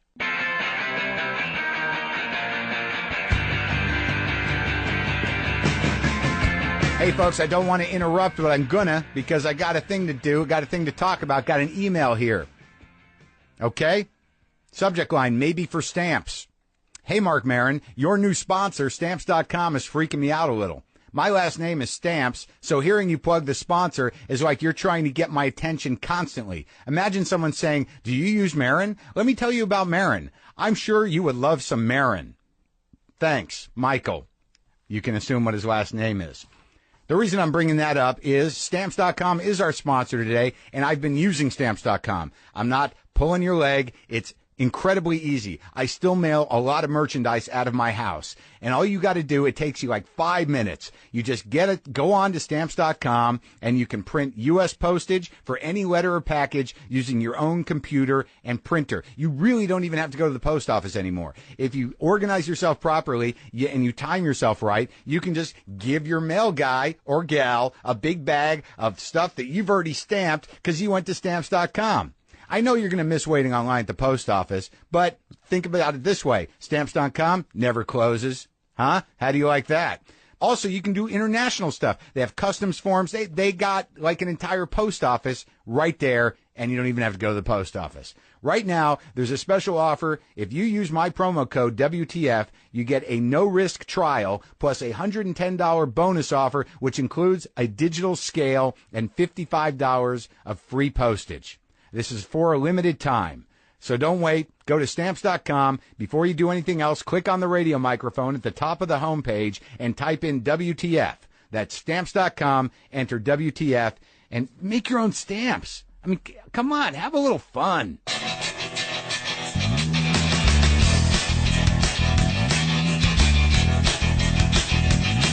So, Norm MacDonald in the garage, nervous. How the hell could you be nervous? I mean, do you always get nervous? I get somewhat nervous about things sometimes, sure. Yeah? Like everybody, right? Yeah. But, I mean, you've done so much. It doesn't go away? It hasn't with me. I mean, I don't get... God, now I'm stumbling. And It's all right, man. You know, I'll open like this. I think I have a weird memory of you that you probably wouldn't remember. I think I was in your hotel room. When you were watching, I showed up at your hotel room when you had just done your first Letterman with Caroline Ray.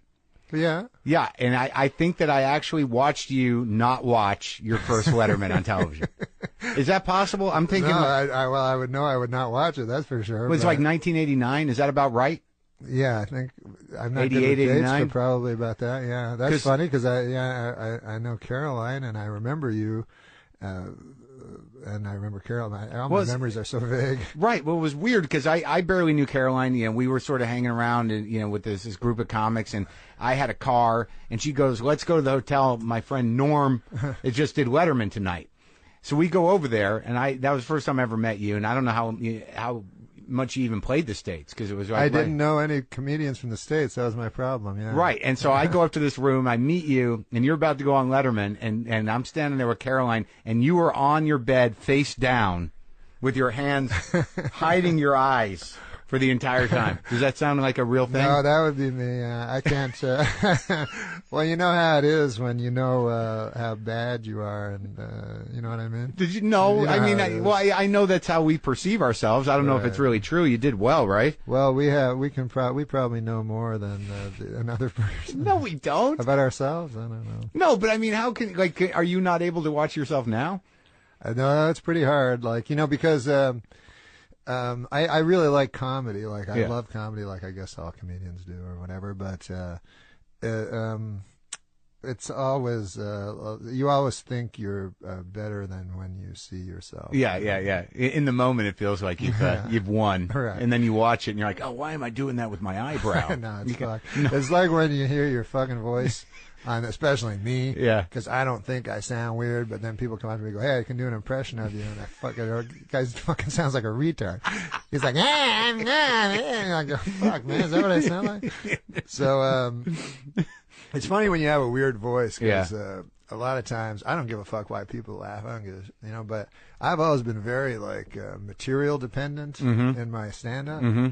I got to work like a motherfucker to get laughs. But people go like, "Oh, you can just talk with your weird voice." I'm like, "No, I can't. Maybe you think that and shit." But I remember when I do, because when I first came to LA and I do auditions, and then I would have the best material of the 10 guys. Yeah. I would get the most laughs. Yeah. But I would never get hired. Yeah. And then I realized why. It's because they want the fuckers that can get laughs without material. I can't do that. That's what you need for a sitcom. Right. If you're have a sitcom going and a guy has some good jokes, well, you can hire him as the writer. Yeah. You want the big fucking guy, the charismatic guy. Yeah, with no material at all. That seems to have an emotional range. Exactly. When I did my first comedy festival thing, that Montreal thing. What year was that? Fuck, I don't know. Like 87? Yeah, I don't know dates. Yeah. But it was around there. And how long had you been doing comedy at that point? 6 months. Oh, really? Yeah, but it was Canada, so we got a home so that was like court thing. In American years, that's 4 years. No, I'm saying because the Montreal Comedy Festival was in Canada, we had a quota to fill. I would never have gotten on it if I was in the States. But so I got my 5 minutes. Just wrote. That's the way I used to do comedy. I'd memorize every fucking word, and so I had it all figured out and shit, right? And so then I go there. I meet Sinbad, right? So I didn't know who Sinbad was, and he goes, he's completely relaxed. I'm all thinking about some sort of one-piece outfit. He did. His hair matched his shirt. Yeah, and they were both orange. Yeah. So then he said he was just so relaxed, and he said, "Hey, let's go. I got to get some socks." So we go to this fucking store, right? When we first go into the store, there's no one there. It's a small store, so there's no one there. The lady's in the back. Yeah. So the lady takes a minute to come out. Yeah. And he's like, "Where's that lady? There's nobody here, And I'm like, "Yeah." And so he comes out, he gets his fucking socks. Nothing happens, right? So then that night at the gala, I do my carefully constructed material. Yeah. Sinbad comes out. He goes, "What the fuck is going on?" And he doesn't swear. He goes, "What's going on with these stores with socks?" I'm like, "Holy shit." And then he's like, "You go in the store and there's no one there." And then people are agreeing with him. I'm like, "What?" It didn't make none of it made any sense, except that he destroyed and I didn't. That's when I realized that I was missing a whole bunch of stuff, because I guess at first you think you're good and stuff like that. No, you are good, and I think that the fact is, really, if you were to look at it in another way, that if people are able to do an impersonation of you, that means you have a defined style. Whereas, I guarantee you there's not a lot of people that can do Sinbad, though you did just do a pretty good one. I was trying to do it as unracist as possible.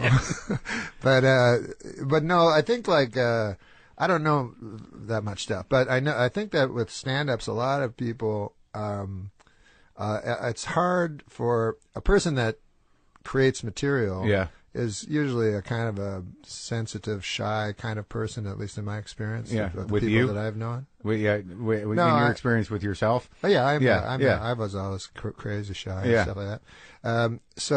And also very self-conscious of looking like an idiot. Yeah. So I couldn't go on stage and run around and dance. So when I see guys that can do it, like when I see John Cleese, like this brilliant mind, and then he can do act crazy like an idiot. Yeah, that's amazing. And also, of course, Pryor, you know. Yeah, I'm the same. It's so weird because I'm the exact same way, and I don't think I've talked to anybody on this show that has that same thing where I am envious of a lot of comics that people would dismiss, you know, only because it's sort of like, well, how do they not feel like be afraid they're going to look like a dick?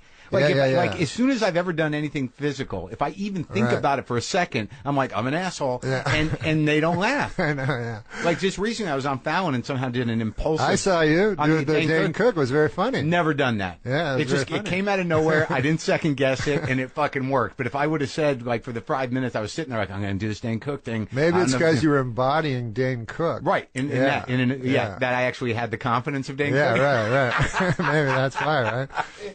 Yeah. I was always astonished by, and I'm also like you. I'm envious of people that because I used to be frozen on stage where I still don't take the mic out of the stand. When you did comedy 6 months and you were at the Montreal, what is it? The Canadian scene is so different because I talked to Russell Peters recently, and there's this weird work ethic that if you're one of the guys up there, you're going to work, and you're going to work for one guy, but you're going to work. Yeah, it was a great place to start because, first of all, there's no industry in Canada. There's no movies or television. Isn't there a little? And I think there might be now, but when I was doing it, there was none. Because it seems like horrible. If you stay there long enough and you don't leave, that you will be given a television show of some kind for a certain amount of time. It's off. They're awful. You know, everything about Canada sucks. Really? In terms of art, entertainment? Yeah. Like all the entertainers leave, and most of them don't want to go. Most of them are mad because they weren't recognized in Canada, you know. They had to come to the States. But so we didn't have movies or TV to do. Yeah. And so we just did stand up, and we thought that's all there was just going, which was fun, like just being stand ups and going around the country doing stand up. And then when I got to LA, I was like, holy fuck, is everybody's handsome? Like I didn't, because we weren't handsome. We were just well, comics weren't supposed to be handsome. No. Louis C.K. once said that to me, like furious at some point when Jay Moore first started doing comedy, like right when Jay Moore showed up on the scene. And this is not meant to piss off Jay Moore in any way. You know, Louis was aggravated because he's like, it wasn't for them. He's good looking. You know, I just want to do Letterman before I'm fat and bald. No, it is very true. Handsome. I used to really have problems with handsome people, like Friends, you know, it would bother me so much. I watched Friends and then I said, fuck, these are the funniest, super handsome people ever. I'll give that to them, you know what I mean? Who are your guys? It's probably harder if you're so fucking handsome. Well, yeah, because people expect you to have your shit together. So I think that's the hardest sell for handsome people. It's like, my life is fucked up. It's like, look at you. How is that possible, you fuck? Really, is your life bad? You've got all your hair, asshole. Hard to be a sympathetic character when you're really attractive. Yes, it is. Yeah. When you started out, though, who were your guys? Like, who were the guys you hung out with? Are they still around? Do you still keep in touch with them? In Canada, they're like the guys that were big. You know, most people, Canada's like, it's the same with every fucking goddamn city I go to.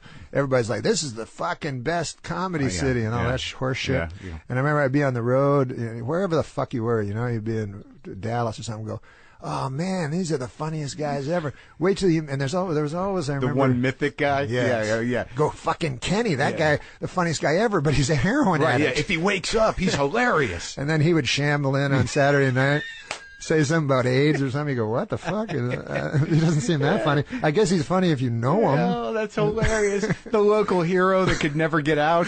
Exactly. And then, like, you know, whenever they're past that prime of whatever made them popular in that small scene, then they finally go, I think I'm going to do it. I'm going to go to L.A. And these broken men. It's like, no, he used to be the guy. But he wasn't really the guy. I met Rodney Dangerfield because do you remember the book? I think it was The Last Laugh or something about Lenny. Yeah. There was a secondary guy. I wish I could remember his name. Joe something. There was a character. Yeah. Oh, wait. Ansis. Joe Ansis. Joe Ansis. Yeah. So I read that book. It was like the Bible. The Lenny Bruce biography by Albert Goldman. By Goldman. Lenny, yeah. And so Ansis was the funny guy. Right. That never went on stage. That's right. The brilliant funny guy. Right. And they all, you know, I met him. You did? With Dangerfield. You did? Dangerfield came and did Saturday Night Live, and Joe Ancis was with him. I was like, fuck, Joe Ancis. Yeah, what? And then I waited about 2 hours for him to say anything funny. And I was like, I don't know, maybe he just fucking got drugs for them or something. Or maybe it just took longer back then. You know, maybe it wasn't so about laugh efficiency. Well, yeah. And maybe also he was stuck in that time. Maybe Lenny Bruce, like, if he were right here now, would not be very funny. But you know, I think Goldman probably exploited that because, like, in my mind, behind every genius, there's some dude going, that fucker stole my shit. Yes. You know, definitely. and usually there's a reason. Well, then why didn't you get on stage? It's like, I don't do that. Yeah, right? yeah, Then yeah. shut up. And also the authors don't know shit. Yeah. Like, you know, every time they do a fucking article, they come to you. I'm sure they've done articles on you, and then you try to tell them, like, what's the real story. Yeah. And they still fucking write what they want, like what they had already seen it. They take it out of context. They frame it the way they want it. Have you had a lot of experience with that? A little bit. Like, people, there was a time, when I was on Saturday Night Live, everyone hated it, you know. Well, when you were doing Update? Yeah, they hated Sandler and Farley. You mean critics? Critics, yeah. So it was pretty. Everybody was, oh, it's dead, Saturday Night Dead, and all that shit. And so they came, and the guy had an agenda, obviously, and but he was very unfair. Like Sandler was very, very funny, and nobody's funny was funnier than Farley. And then he presented it as if these guys were always doing shtick, and everyone was looking away, embarrassed, and everything like that. And I remember him laughing.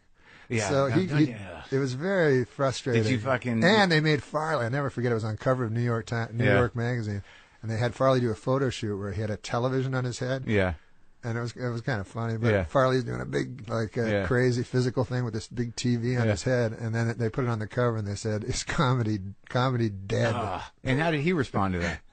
He wanted to go beat up the guy, and Lawrence said, "Oh, really? You can't beat up people. You can't beat up the reporter." Yeah. But he was really that angry?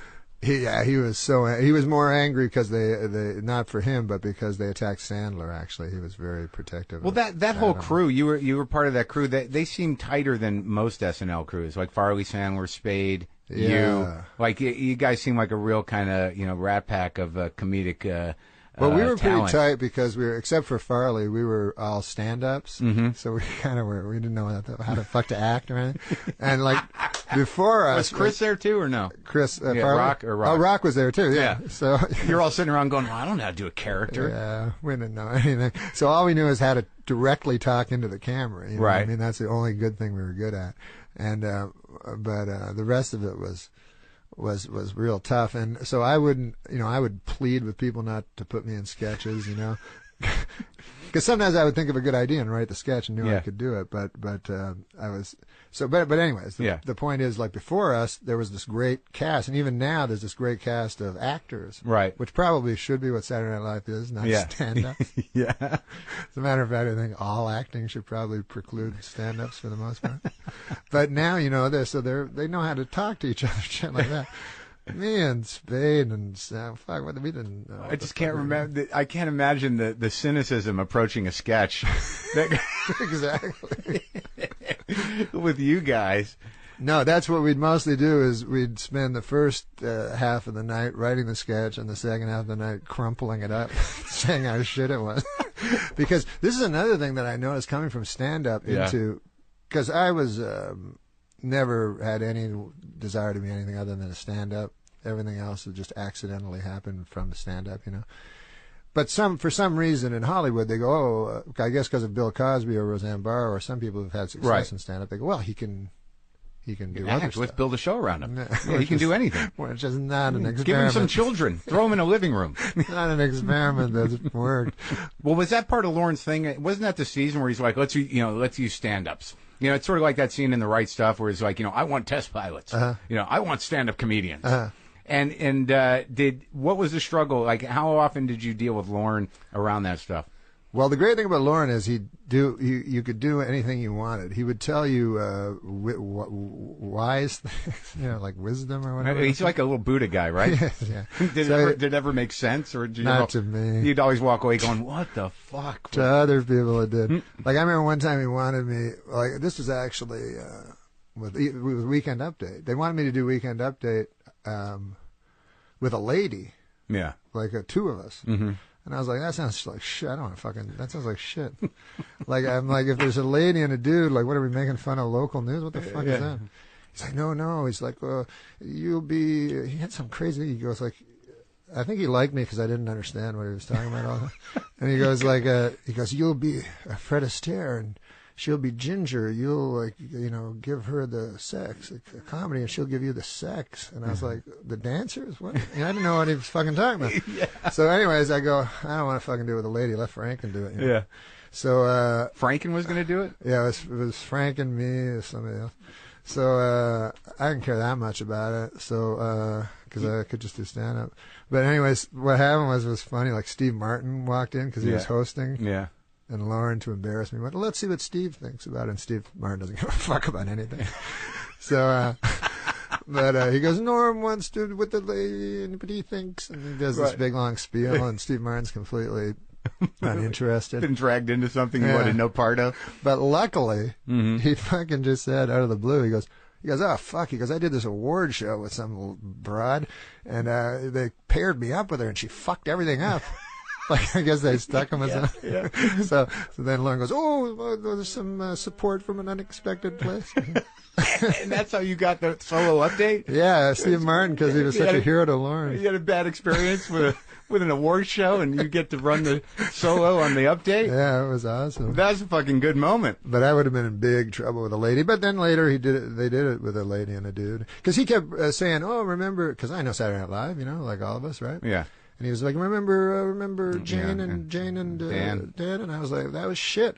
Like, I remember Jane, you ignorant slut. Right. But I also remember all the rest of the fucking shit. Like, he had a hat on and pretended to be from like, they played characters. Yeah. And I was not interested in that because Dennis kind of changed it to Dennis Miller where you do jokes. Where you do jokes. And you're not doing a parody of a fucking what was the reaction to you when you first took Update? Because I remember, and it was, you definitely made it your own because you're one of those guys, as you're sort of establishing here, that you can only do what you do. Yeah, I can't do. Well, I can't. The big problem, I guess, with me with Update is I'm not politically aware of at all. So I was like, well, I can't be political. Right. I can't. I don't know how to do it. But it was interesting though because your Update and the way you do comedy, it rides that line of like you're almost like the thing that makes it so cutting and shocking is it's so fucking plainly said that this is what bullshit is. Nice. No, but it's a good thing. Yeah. Well, it was my plan. I mean, just to cut through the bullshit. Yeah, I thought, because I don't like cleverness that much. Like, I always was, What's an example of that? Like sexual innuendo, rather than sexual, like, you know what I mean? I don't like that my mother can giggle at some joke on Will and Grace, and then I can say to her, no, you know what that means, right? He's talking about fucking the other guy in the ass, and then she's like, oh, no. I'm like, it's the same fucking thing. Why can't you just fucking... Why can't they just say he's going to fuck him in the ass? Yeah. And you get the same laugh? Isn't it something cowardly about, like, cloaking it or something? Like, I don't know psychological shit, but it must be some level of dissociating yourself slightly from what you actually mean. From the truth. Like, like innuendo protects you from seeing the reality and enables you to laugh at it. Yeah. But why need... Good God, in these days, why would you need innuendo? Like, to me, I'm shocked that anyone thinks you could be shocked by anything. I find that now the only thing that's shocking is when someone tells the fucking truth. And then people are like, what just happened? Right. That guy can't come back. Like an Update, I was always saying, I always thought, I said the perfect joke would be if the punchline and the setup were almost identical. Yeah. And then I was saying, can we ever get a joke like that? That would be the coolest. And then we actually did get one joke that was pretty close to that. Not perfect, but it was Lyle Lovett and Julia Roberts are getting a divorce. And, people close to the couple say the reason is because he's Lyle Lovett and she's Julie Roberts. So it was pretty close. The setup and the punchline were pretty close to each other. I was happy with that one. That was the grail? Yeah, that was the grail. I don't know if we've completely got it. But. When that YouTube thing that was going around, I think it was, were you at where was that where you did the old jokes at the roast? Oh, yeah, it was a roast, yeah. What was your agenda behind that? I mean, what were you thinking? Because it got very popular, and everyone thought it was so fucking. It was like they put it was like genius. It wasn't genius. No, it wasn't that it wasn't genius. But I just want to know why you did it. Well, the real reason it was because it was a roast for Bob Saget, right? Who's a friend of mine. Yeah, and I I guess I don't like roasts. Yeah. But I mean, I shouldn't say that. I guess I admire. I don't really admire people. It's a certain style. It's a certain style. I've come to accept things. Yeah. But Saget said, "Can you come and roast me?" And Saget's like a really nice guy. And I Yeah. said, "Fuck, no, I don't know, man." He goes, "Come on, I don't know why he kept pushing it." Yeah. So I'm like, it was the night before, and so this guy Sandy Gallen, who is produces these roasts and stuff. Yeah. Or Joel Gallen. Yeah. I don't know. I don't know his name. I only did one, and that was all I could take. Yeah, it's tough. And so I said, I don't know how to do this stuff. He goes, just be shocking. And so luckily when he said shocking, I thought, oh, well, if I do the opposite, it's like I've heard people go, I got it. I go, well, what the fuck is to get? Yeah. Like it's a grade 3 arithmetic. Yeah, it's not a simple. It's not a. So your choice was just to be like, I'm going to do these old beautiful jokes. Yes. Just and to they were counteract all the bullshit of the roast. There was jokes that my dad had when I was a kid. My dad. When I was starting comedy, he gave me a book. It was very touching. He gave me a book that he had of jokes you say to people at their retirement parties. Oh, really? To help me with my stand-up. Yeah, so it was very touching. It was close to... Like one of those 101 jokes kind of thing? Yeah. So that's where I got the jokes. And a lot of them were like so antiquated. Like they were... Like there was one where I said to Gilbert Gottfried, like, you remind me of a typewriter because your head is under wood or your neck is under wood or something. It was just so silly. And they were all hilarious. Everyone was laughing their ass off. No, they weren't. When you're standing up there, yeah. First of all, you can't. You know how when you're on stage, you can't see the whole audience. You can just see those. Well, where did you do it? Because when I did it, there must have been 2,000 fucking people. A lot of people in this Hilton ballroom. It was horrendous. Yeah, it takes forever. Yeah, but because of the, all I could see was the angry eyes of Alan Thicke at the first table. Just like being angry. It was kind of shocking to me because I was like, what was weird about that? Is that people fucking literally thought I was crazy afterwards. Yeah. Like I was like, I understand if you didn't like it, I might not even like it. I don't know if I would even like that kind of shit. I could go, that's self-indulgent bullshit. But to actually fucking think I'm like serious, Yeah. I mean, God, yeah, like that. Well, people love to do that. I mean, did you watch the Charlie Sheen one? Yes. And I tell you what, sorry. Well, what do you like? I mean, because like a lot of people were saying that was just there's no line whatsoever, and that it is something other than just being funny, and that it's gotten kind of just brutal and painful to watch. Right. Well, yeah, like, cause, when we get interviewed as comics, like, people always go like, is there any line? And we go, no, but there's lines. Of course, there's fucking lines, Yeah. You're a human being, well, hopefully. But I remember they were talking about William Shatner roast. Artie told me this, that William Shatner's fucking wife had just drowned in a pool 3 months earlier, and they had to get all the comics together and go, look, no jokes about his wife drowning. And they were all like, fuck. Yeah, what are we going to do now? And I was like, what, did it even occur to you to fucking do that joke? The guy's still wearing a black ribbon and his clothing is torn. I love Patrice on that, though. Because I love Patrice. Yeah, he's great. And he did it. I never saw a guy that did the roast so good. Because he didn't do all that. Well, I mean, that line is interesting because it's really a personal line. I mean, when you're a comic, when you've crossed the line. I mean, that's really the line. Is like, what can you get away with? Well, I guess the line's up to you as to whether you want to. When I was on SNL, you start to read an update. You start to read newspaper articles and forget that they're people. Right. And I had a hellish thing with this private citizen. I never did a joke again about a private citizen after that. But someone had been hit on the Brooklyn Bridge, and the story was funny because their liver was over here and then their spinal column was over here. It was all spread across the bridge. Right. What was the joke? The joke was he's recuperating in the hospital and he's fine, but it was so absurd because he'd been spread by. Anyways, then I get a phone call and I go, oh, fuck, that was a real person's friend or father. Just phoned me, and I'm like, their fucking husband got torn apart on the Brooklyn Bridge, and then they turned on the TV. I'm like, hey, hey, what's going on? They turn on the TV to get their mind off of things. I know. So you understand after a while, and even with politicians, like they're still human beings. And, yeah, barely, but yeah, they're the worst kind of fucking people in the world. That's true. All of them.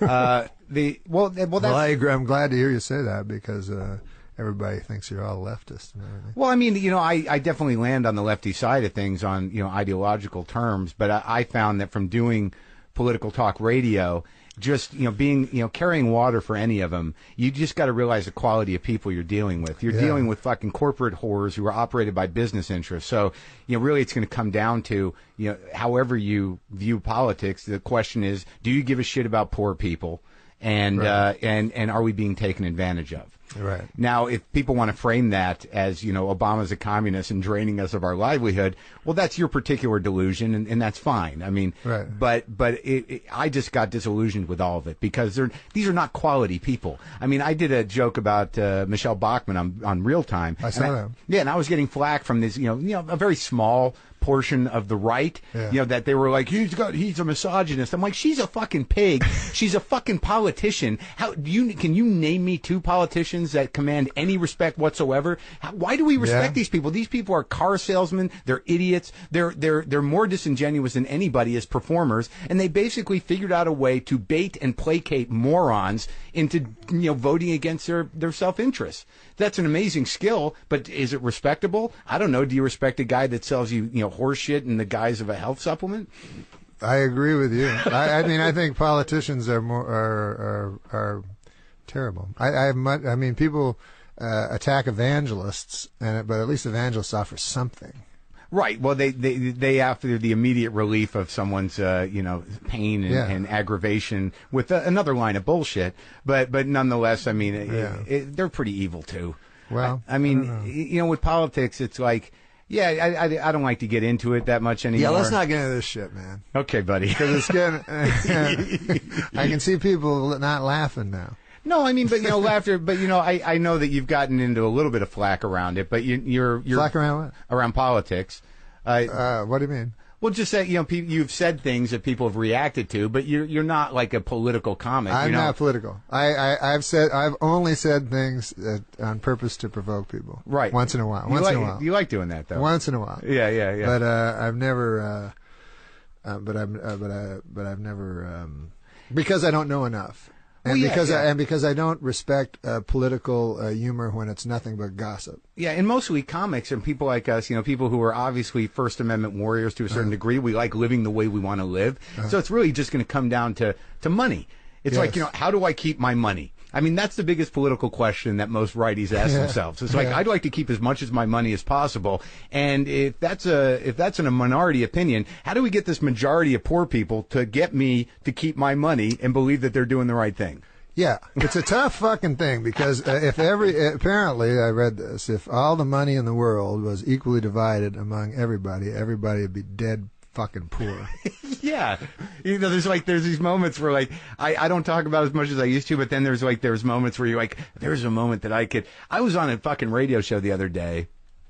And this was an interesting thing because it's about professionalism.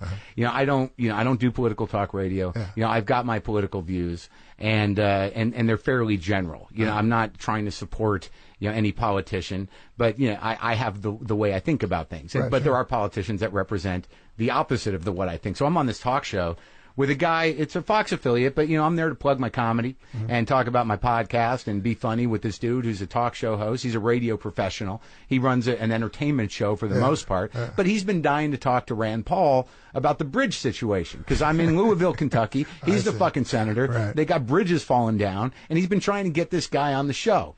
And the guy he calls in when I'm there.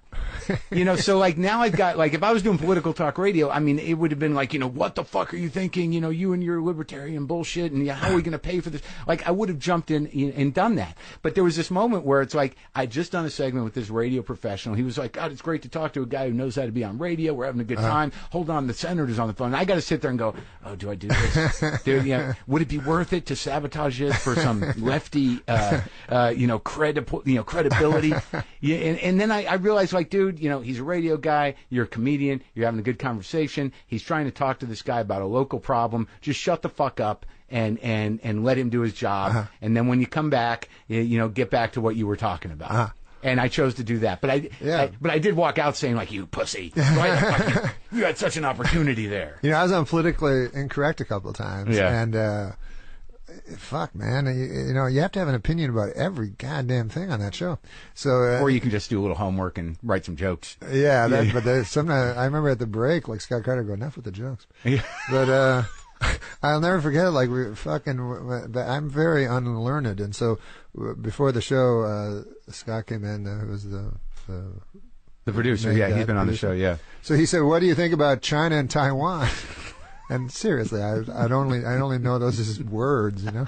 So I was like, I don't know anything. Like, can't I have another subject? So, anyways, then we get out because he goes because Bill believes this. I mean, anyways, when we get out, we're introducing the guy beside me. The smart guy, right? He wrote a book on China and Taiwan. Right. So fucking Bill Maher, he starts with me. He goes like, what was it, China and Taiwan?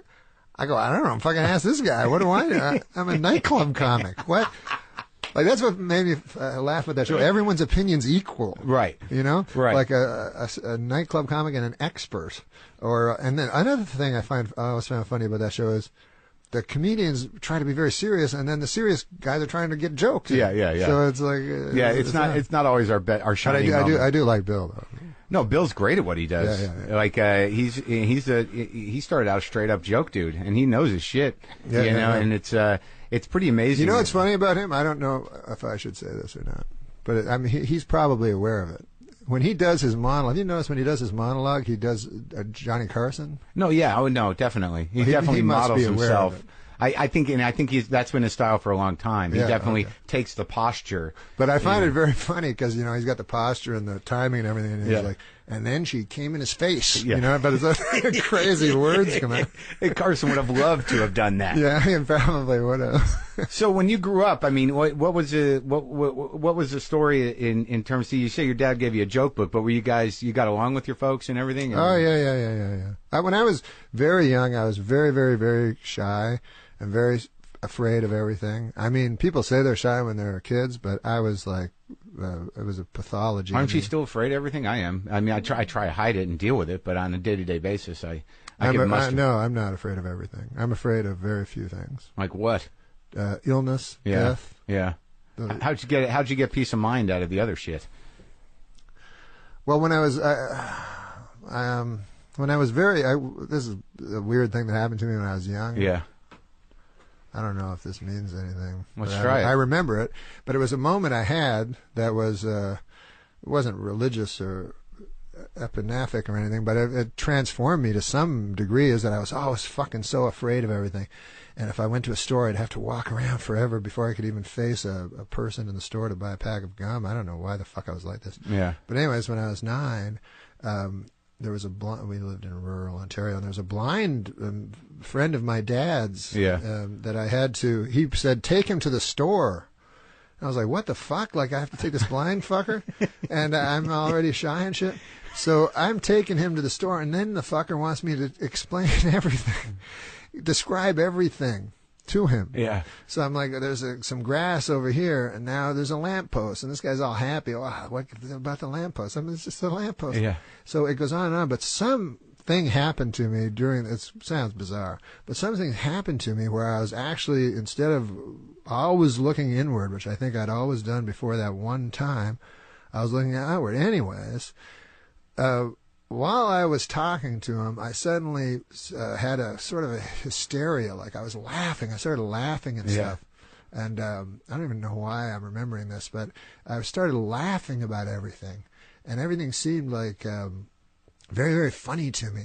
And then a couple of weeks later, I saw a homeless guy, and he was talking about, he started talking to me. Yeah. And he was talking to me about John D. Rockefeller. He's like, I was at John D. Rockefeller's funeral. Yeah. And all this shit. Yeah. And I was laughing at him and shit. And then he started laughing. And I was like, it's all fucking crazy shit. Like, something came to me. Yeah. Where I started, and so now I find everything funny except like fucking real serious. Like, I'm no fear of going on stage or anything, but death and shit. Right. And so, but the other thing but the problem with laughing is I will get it will build to a hysteria sometimes that I have to crank a couple of benzos to prevent a panic attack. Really? Yeah, I can get. You panic can laugh attacks. yourself into an anxiety attack. Absolutely, yeah. I start laughing and then it gets out of control, like hysterical. It's and I still have extreme sensitivity to things. Like I can not to life things, but to like literature or art or something like that. I have incredible sensitivity. I kind of have to stay away from it. Like, what's an example? Like a painting or a... Yeah, fucking paintings. Like, I don't know anything about art, nothing at all. Really? But I have had fucking experiences that have been so hard on me. Like, one time I was in New York and somebody dragged me to a fucking art museum, which I hate art. Yeah. And I was looking at this picture, this girl, and I was like falling in love with her. She was so fucking beautiful, this fucking girl in this fucking picture. Yeah. And then a guide was telling me the fucking thing was written, drawn in the 16th century. Obviously, this lady was dead, long dead. And here I am fucking in love with her. Yeah. And so I'm like, fuck it. I was like so hard on me for so many days. So I try not to. It sounds crazy, right? Not really. But I can be very... it sounds like that's a very good painting. It was an incredible painting. But like, it would make me cry. I didn't cry at my dad's funeral, though. Like, real life stuff seems so prosaic to me that it never really touches me much. So you have a sensitivity towards... Well, I mean, that's what art's supposed to do on some level. I guess for people like me that can't access feelings or something, it gets me. Well, yeah, I mean, I get that with I can get that with television commercials sometimes if I'm not protecting myself. Oh, you mean like where they really can manipulate? Well, yeah, you? Well, you jerk me around, but like I remember there was. I can be manipulated without and know I'm being manipulated. Yeah, like some movies, I'll just let it go. Yeah, I know. But like if my girlfriend's afraid of something or needs some help, I'm like, I don't know what to. This is crazy. I mean, maybe you should call a friend. I can't. Maybe it's because we live in fantasy lives. Or something. I guess. I remember a kid when I was in grade school. We read Old Yeller. And the dog gets... Then they got to put the dog down, right? That's a motherfucker. Yeah, and this kid, Jeff, was just like, sobbing uncontrollably as he read out loud. And they had to take him to the nurse because he couldn't pull it together. Oh, my God. So that's... they call it Stendhal syndrome. So is there a name for it? Well, there was this guy, Augustine Stendhal or something, some 16th century guy, but he had an art museum that was so beautiful. I don't know if it's anecdotal, but he was at an art museum where people would come in and have nervous breakdowns from the beauty of the art. But that can go either way with you. It can be laughter or sadness. Yeah, it's mostly laughter. The sadness doesn't throw me into anxiety. The laughter. What's the feeling though? Like at a joke, or you're with friends or something, and you can't get it out of your head how funny it is, and then you get anxious because you can't stop laughing. I guess it's that. Like I laugh a lot. Like that's fucking great as a comic. Yeah, I tell you, I've never trusted people that don't laugh. Like I've worked on shows and shit sitcoms and stuff like that where the motherfucker doesn't laugh. Yeah, he's the head writer. Yeah, I'm like, you're not laughing at nothing. Yeah, and I don't it's know. all math to him. Yeah, it's math. It's like haiku or some shit. And like the best guys I've met are the guys that are able to laugh and fucking So what with the so when you grew up, what'd your folks do? Well, my dad, we were like real poor and stuff. But later, my dad became like a teacher, so we had a little bit of money. But we lived like on a rural, with animals farm. It was a dead farm. Yeah, it was my father's farm, but by this point it had become dead. But it was interesting because everyone was old where I lived, except me and my brothers. So I was with old men all the time. Yeah. But I liked them a lot. Yeah. I really liked them. Do you still like old people? Love them. I love super old people because it's like it helps you with perspective, you know what I mean? Yeah, yeah. Like there's a thing, like I love country songs and shit, but there's this myth about the old guy that never forgot about the girl and he's drinking and shit. That's not true. Like when you meet old people, you know what I mean? You go, hey, you were heartbroken? They go, what? They don't care. I don't even remember her. Yeah, it's all like comedy to them. They go, yeah, there was I shit this morning. Everything's good. Exactly, right. They have incredible perspective. And then I was thinking, if you can only get that perspective instantly, just pretend you're a fucking old man and forget it instantly. Well, it's so funny that so many young people dismiss old people as burdens, or like, you know, no one dies in the house anymore. Everybody's put out to pasture somewhere. Yeah. And like I have to fight sometimes when I see really old people. I immediately I get this visceral kind of like, oh God, are they okay? That they might die. That they might die, or that like, you know, like I'm gonna be that. Like if I'm lucky, I get to be the guy that might make it across the street. You know, that's a big payoff, and like it fucking throws my mortality in my head. I understand that. Yeah, but I don't like what I mean. I'm not saying I like infirm people or being at deathbeds. No, right? No, I know what you mean. But like if you like when you talk to old people that they've lived through things, they have a perspective and a wisdom from actually living life. Yeah. And like you don't learn a lot from an old agoraphobic. Where it's like I remember what's his name? Rodney Dangerfield said a great thing to me that I mean he came to do a Saturday Night Live. Remind me to show you this picture I have of him. Of Rodney? Yeah. And I'd never met Rodney. Yeah. So he came to do Saturday. Well, there's two things that are very funny. One is when we were booking Rodney, like Lauren said, "Oh, Rodney's going to be in town. Put him on Update." He'd always do that. Yeah. We'd have to somehow force this person on Update, and we wouldn't know what to do. But you had respect for him? Oh, I loved Rodney. Yeah, I loved Rodney. So Jim Downey, who was a great writer and Harvard, a true intellectual and stuff. Yeah. And he, so he's like, "How are we going to do Rodney?" And then so he had an idea where I would go, "Rodney, you know, you've been in the business now 50 years, and how's it going?" He goes, "I got no respect at all." You know, they do a couple of jokes. I go, "I can't believe that. What about certainly your children have respect for you?" He goes, "I don't respect." Well, what about your bartender? You know what I mean? And he'd say, "My bartender, I said double. He brought out a guy who looked like me." I go, "I can't believe this. Your own bartender?" Yeah. So that was my. We pitch it to Rodney. Daddy pitches it to Rodney over the phone, and Rodney goes, "What the fuck are you talking about?" He goes, "Let me talk to Norm, you know." So then he gets on with me. He goes, "Who is this fucking guy?" He goes, "Doesn't he know my whole thing is no respect? This fucking cocksucker thinks I, you know." So then I told Downey, he said, "Yeah, like Rodney just thinks of a writer as a guy you paid $5 to in the back." Right. But anyways, Rodney came to the show, and we have dress rehearsal and then the show. So he's like, "Why do we have to fucking do dress rehearsal?" He goes, "I can't do Rodney." Yeah. Why do we have to do dress rehearsal? You know, I know my fucking jokes. I just go. I go. I don't know, Rodney. Like I don't. You just have to do it. And he goes, fuck, it's shit. You know. He goes. "I tell you, kid." He goes, "It's all waiting." You know. He goes, "Fuck it." He goes, "You know." He goes, "Movies are shit. You know. All you do is fucking sit in a trailer and wait." He goes, "Fucking TV is shit." He goes, "It's all shit." You know. He goes, "Always remember this." And he like looks me in the eye, right? He goes, "Stand up, man. Stand up's the only thing." Yeah. Then there's like a 2-minute pause. He goes, "Stand up's fucking shit." So I'm just alone in a room with him. So I shake his hand. He's negated the entire world. Oh, the funniest thing was Josh. Josh was with us. Yeah. Was an intern at Saturday Night Live. So I guess I have a bit of cruelty sometimes in me. But Josh would always tell this joke to me, and I got him to tell this joke to everybody because I thought it was funny. Yeah. And he'd say, Josh, this is how he talks. He's right here. But, he would go, "There's two gay guys, and one of the gay guys goes to the other gay guy, 'I have a new game for you, hide and seek. I'll hide, you try to find me. And if you find me, you get to fuck my ass. I'll be behind the couch." So was this retarded joke and shit?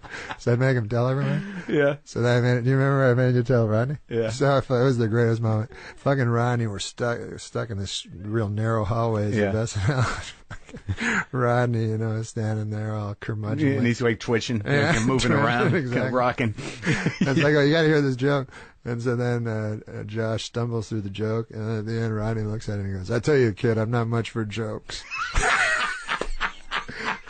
I love it. The guy for most of our jokes in the history of ever. Well, yeah, I remember the weird thing about Rodney. Like, I never really met him, but I was. Oh, you didn't? No. How'd you not meet him? Well, I mean, because I wasn't an established comic, you know, really, and like I worked the door at the store, and he came on once. Yeah. And I used to see him around a bit, but like what broke my heart was this weird. They did this roast of him, like, or a tribute at the Aspen Comedy Festival. Yeah. And then the dudes that they got on, it was like Paul Rodriguez, I think Saget was there, and there were like 3 or 4 other guys. And I had this weird moment where I realized that, you know, he was sort of a marginal character within his own generation of comics. Like, he was so, you know, depressed and miserable. Truly, apparently. Yeah, right. Yeah. And like I just had this moment where I realized, oh my God, he's like a lone wolf. Like he's got like his peers aren't even like they couldn't get anyone else to fly in and show some I fucking never love. thought of that. Right. Like the older guys. Right, we're the dudes of his generation. Then you start to realize you never see him on the roast or anything. That he must have been this lone fucking wolf out there just with his own misery. Yeah. And that thing Carl LeBeau said was that's the best thing I ever heard. Was I had LeBeau in here. And Rodney, took a liking to Kennison, and LeBeau was Sam's best friend. And I remember Rodney used to call Kennison this is before he was on medication, because I think the last decade of his life he was medicated, and I think he had some peace. But apparently he Kennison had been up for 2 days and was doing the Kennison thing and just sitting there. And Rodney walked in and said, "Oh, look at little Nero." Yeah, Ron is. He's fucking. He just sharp, seen it dude. all. He's just seen it all. I remember, I'm always amazed at guys. It's not. I don't know if it's admirable or not, but because I quit drugs when I was 10 or some fucking thing, I got scared immediately. This guy. 10? What drug did you do that? I'm exaggerating, but when I was very, very young, I got very frightened very quickly, and. But I'm always like, holy, with those old guys, I go, Jesus Christ. Yeah. Like, how many, you went through all those coke where you think you're going to die and shit, and you're still doing it? Yeah. Like, it was always amazing. With him, he had a hell of a constitution to put himself through that. I remember Saget told me one time, remember when he had a heart attack and a brain fucking aneurysm at the same time or something? He was in the hospital. Yeah. And he just left, Pulled the thing out. Yeah, and he just fucking went to the comedy club. So Saget said he walked in. This was 2 days earlier. He had been in this major operation, and he said he saw Rodney with two hookers, and Rodney was waiting for Ron Jeremy to show up. This was 2 days after and he's 70. And he's 70. So then Saget said to him, he said, Rodney, he goes, how are you doing? And Rodney said to him, how am I doing? He goes, I'm with two whores. I'm waiting for a guy who can suck his own dick. How you doing? What a fucking classic, man. I know, man. That guy. One of a fucking kind. Like when I think of, because everybody always, asks you who the best comics are and everything, and of course your mind always goes to Pryor and those guys. But you always forget about Rodney. Well, yeah, I remember when I was a kid, I was reading the My Favorite Jokes section of the Parade magazine. It used to come in the Sunday supplement, and they used to have this last page. It was just comedians' jokes. Uh-huh. And I remember reading his, and I still remember, some of those jokes. What was it, like the one that I never, for some reason, sticks out in my mind? He's like, I get no respect. I woke up this morning, I got out of bed, I put my hand on the bathroom door, the knob fell off. I picked up, I put on the faucet handle fell off. I got to tell you, I was afraid to go to the bathroom. I mean, you know where it's going to go, but reading that stuff and realizing that people actually wrote those jokes, and for a guy like that does I think jokes. he wrote them, right? Yeah. Well, I think that I think that he had people that would give him jokes. Right, I mean, right. what a vessel. It's like, when these guys get famous, then every joke is attributed. Like Groucho Marx, I'm sure fucking. Yeah, that happens all the time, though. Did you have that feeling? Or Yogi Berra, like every retarded thing everyone ever says, they just say it was Yogi Berra. Well, there used to be something that bothered me about this idea that even there's a blind side to even very intelligent people when they watch, Stewart or Bill Maher or anybody on TV, Dennis Miller. They're like, it's amazing all his jokes. How does he write all his jokes? It's like he doesn't. Of course not. And there was some part of me when the writer's strike hit where I'm like, I felt like now they're going to know. The cat's out of the bag. Right. Who's going to write their own jokes now? I don't know what that would be interesting to just have the guys write their own stuff. Well, I think a lot of them can, and I don't begrudge anyone to have writers, because I think when you get to a level, you obviously, when you did Update, people wrote jokes for you. But if you're a guy that's got that defined a voice, I mean, it's a gift, and if people can actually write for you, then it's like a beautiful thing. It's pretty kind of easy to write for some. Like, I noticed in sitcoms, which I have no fucking idea. I don't even like them, but I worked on them. Well, you were on one. Well, you did one for 3 seasons, right? You had to run. What was it called again? Norm Show. So it went down with your name on it. Yeah, that's the bad thing. But no, I didn't know anything. I didn't want to be in it. I didn't know what the fuck I was doing. Well, The only thing I said is, well, Seinfeld has a sitcom. I think I can act as good as Jerry Seinfeld. That's how you got it? And he had the biggest sitcom in the world. Yeah. And I go, because I never thought, I mean, I can't act, but I surrounded myself with actors, and it was okay. But But man, when I started writing sitcoms, because when you come from stand-up, Yeah. where the fucking joke has to be good, Yeah. I wrote on Roseanne. And I remember I'd look at the script, I go, holy fucking, whole thing's gonna bomb. Yeah. Everybody's gonna be booing. The jokes were so bad. Jokes were so shit.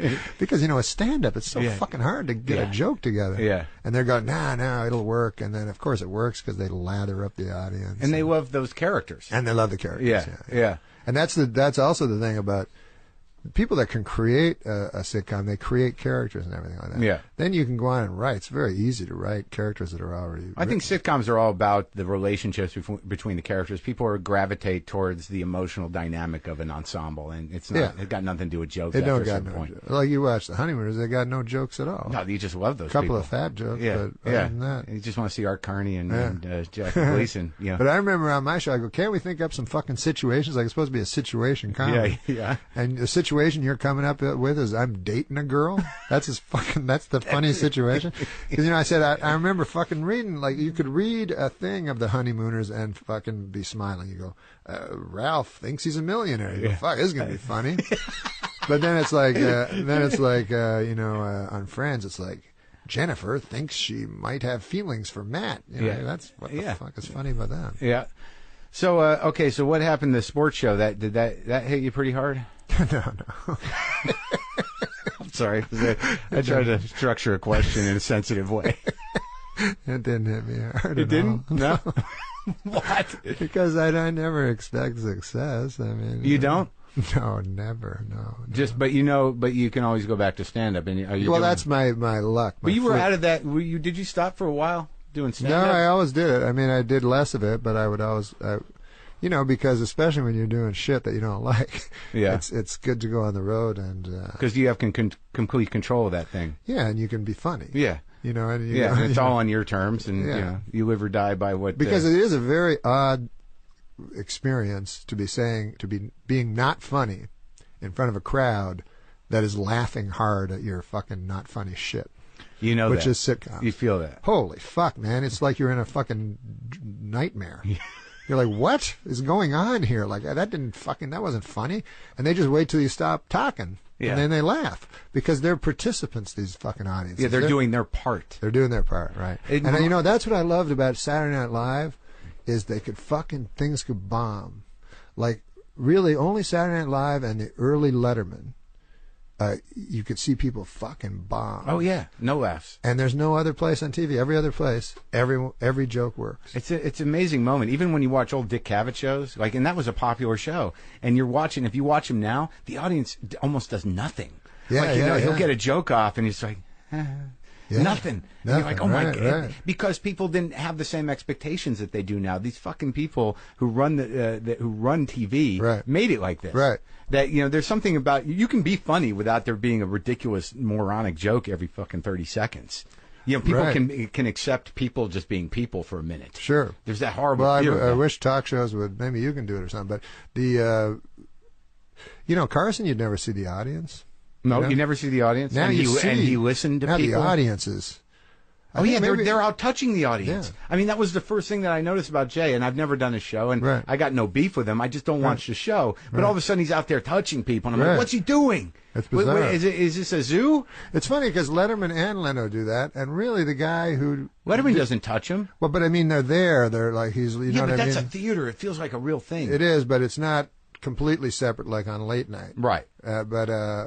Where they're up in a little pen, exactly. On the old Conan show. Exactly. Where's the audience? They're up there in the pen, right. 6 feet up, and they're just sitting back there in a box. And just talking about it now, I think probably the guy who changed it and did it the best was fucking Arsenio.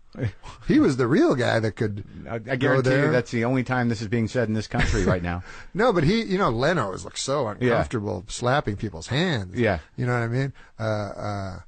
This guy was the genius at doing the monologue that were, I don't even remember jokes. I think he'd just do topics. Yeah, he would just talk. He was not say anything. He was not about saving a moment. But the audience, the audience in that show was so so part of the show, So now, what happened with the sports show? Oh, I don't know. It was just it was on Comedy Central, and I watched it. It was funny, and I'm not a sports guy. Yeah, it was all right. But you're funny. It was that's nice, Mark. Yeah. It was because I think it was, I don't know. I don't really give a fuck, but it was. You really don't give a fuck. I don't give a fuck about too much. Okay. But it's funny because people think I should. Like when I got fired from, I still get asked about SNL. Thanks for not asking me about it. I don't know why now. I just brought it up. But when I got fired from SNL, people still ask me like, fuck, don't you hate that guy? I go, I don't fucking what? No, he didn't think I was funny. I get it. I understand. And also, there's so much politics involved in that bullshit. I got actually a weird question, and I don't know if you can answer it for me, but I'm obsessed with it, and I discuss it with people that have been on SNL. But you come into it specifically. Before you got fired, there was a point there where you were negotiating, and you might not go back to the show. Correct? No. There wasn't ever a point where you were sort of like, not deciding whether or not you were going to renew your contract? No, me? No. Oh. Why? Well, no, because they brought me in. I met with Lauren. I did the whole. I jumped. What? I jumped through all the hoops. Really? I was the. You were the guy, but what I understood later, I didn't get it obviously, and it went nowhere. Oh, you would have been good. Right, but someone came up to me, a fucking writer, who I don't remember his name, but he had written. He was he was on the beat back then. I can't remember his name, but after I went through all that, he came up to me and said, yeah, they were just trying to pressure Norm. Oh no, that's not true. Oh, good. Because I told Lauren at one point I'd do it forever. I said, what if I was like Walter Cronkite? I won't ask for much money. I'll just I'll do it till I'm 65. And he's like, what? Yeah. But no, that couldn't have been it. But it could have been. It was probably they were getting ready to get rid of me because they always pretended it was Don Ohlmeyer. But I don't think that's true. You just think it was in house? I think it was everybody.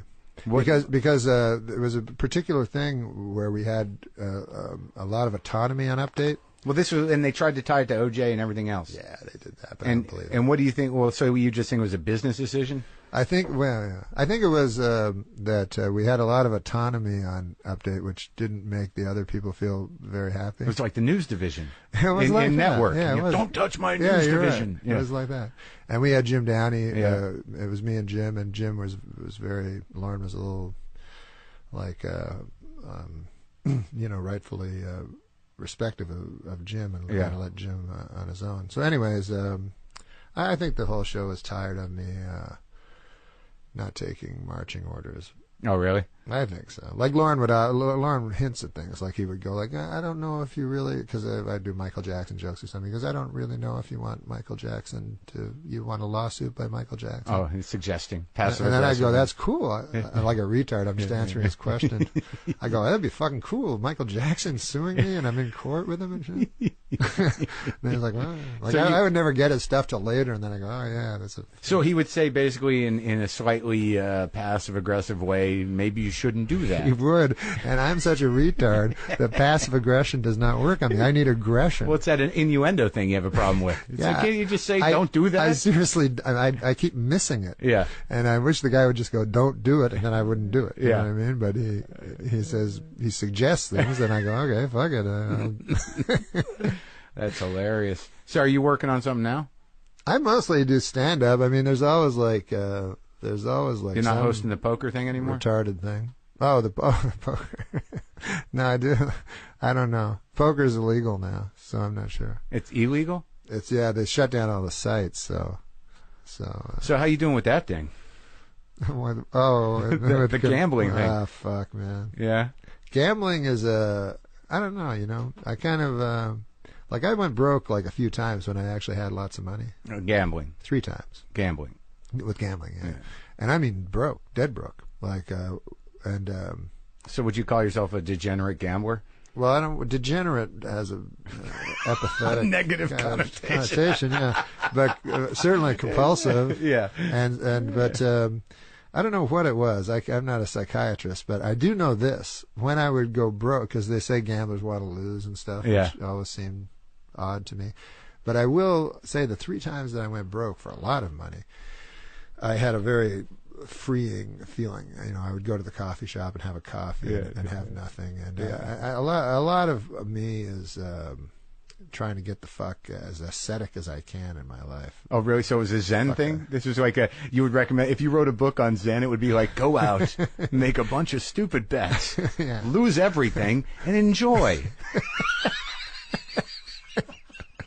Yeah, that was, yeah. Zen and the art of being a retard.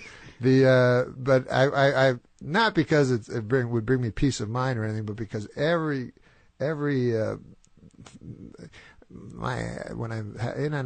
bought a house for the first time ever. Yeah. And it was like I was walling myself into a fucking mausoleum or something. All of a sudden I'm like, when you had money. Fuck. Yeah. I'm like, I don't want to be here. Yeah. I don't want a bunch of stuff to have to fucking, mostly because I'm lazy, I guess. I don't want to have a fucking footstool because then I have to clean it. I don't know. Right. I feel the same way. Well, it's exhausting because there's no end to you become tethered to it and you worry about it. Yeah. You got a house. It's like, who's going to fix that light? Right. Do I got to call a guy? Do I got to hire a guy to call the guy? And I'm sure you know, and I know guys because we're not rich, but we know rich guys. Yeah. That have fucking massive houses and shit, and you go, fuck, it seems like a nightmare. Well, you know what I realized? I just realized it 2 days ago. I got a 2-bedroom house here, and if you notice when you went to pee, that second bedroom just got a bed and my girlfriend shit in it all over the floor, and the fact that there's nothing in there every day, it's like a curse. I walk by that room and I'm like, I don't know what to do with that room. Like I'm worried. I think that my entire house, I found a little termite damage. It looked like 50 years old. I'm like, is there even wood underneath this stucco, or is there just sort of like brittle? I don't know what's. Anyways, do you rent? No, I own this fucking this place. I think if you rent, you can move. I think that's of course, great of course. Thing But I bought a house. Like I bought this thing. Everybody told me to buy. Right, I bought it. It was built in 1924, and you're like, but that's nice, is it? I don't know. Like the floor is not insulated. It's a fucking oven in there when it's hot, and when it's cold, I feel like I'm living in a refrigerator. I just had a rat die under my house for 3 days, but that's the kind of person I am. Like the rat's sitting under there dead. I know there's a dead thing under there, but I don't want to fucking crawl under there and get this dead thing. So I'm like, I'll ride it out. How long could it take for it to completely decompose? I can live in this shitty smell. And then eventually I call my gardener and I'm like, do you know a guy? They say, oh, I'll do it. And I'm like, oh my God. And, for $50, he climbs under there. And he pulls his fucking rat out. And I'm like, it takes 60. I don't know. Like, I'm a sport. Here's $10 more for taking 20 minutes to do something I'm too much of a pussy to do. But what I realized 2 days ago was that if you're making $20 million a year, to pay a guy $100,000 to watch your cars is nothing. To pay a guy $60,000 a year to cook every fucking meal for you and spoon feed it, which they'll do for $60,000, is meaningless. So I think it's really about that. It's like, but I don't have a mind that works like that. I want to be I want to do it all myself. I'll hire a Mexican guy for go into my house. Sure. But I'll feel bad about it. I give him some water. But if you have enough money to not give a shit and just pay people to wipe your ass for you, that you've earned it. I guess that's your big payoff. But for you, I don't know that you could live with that.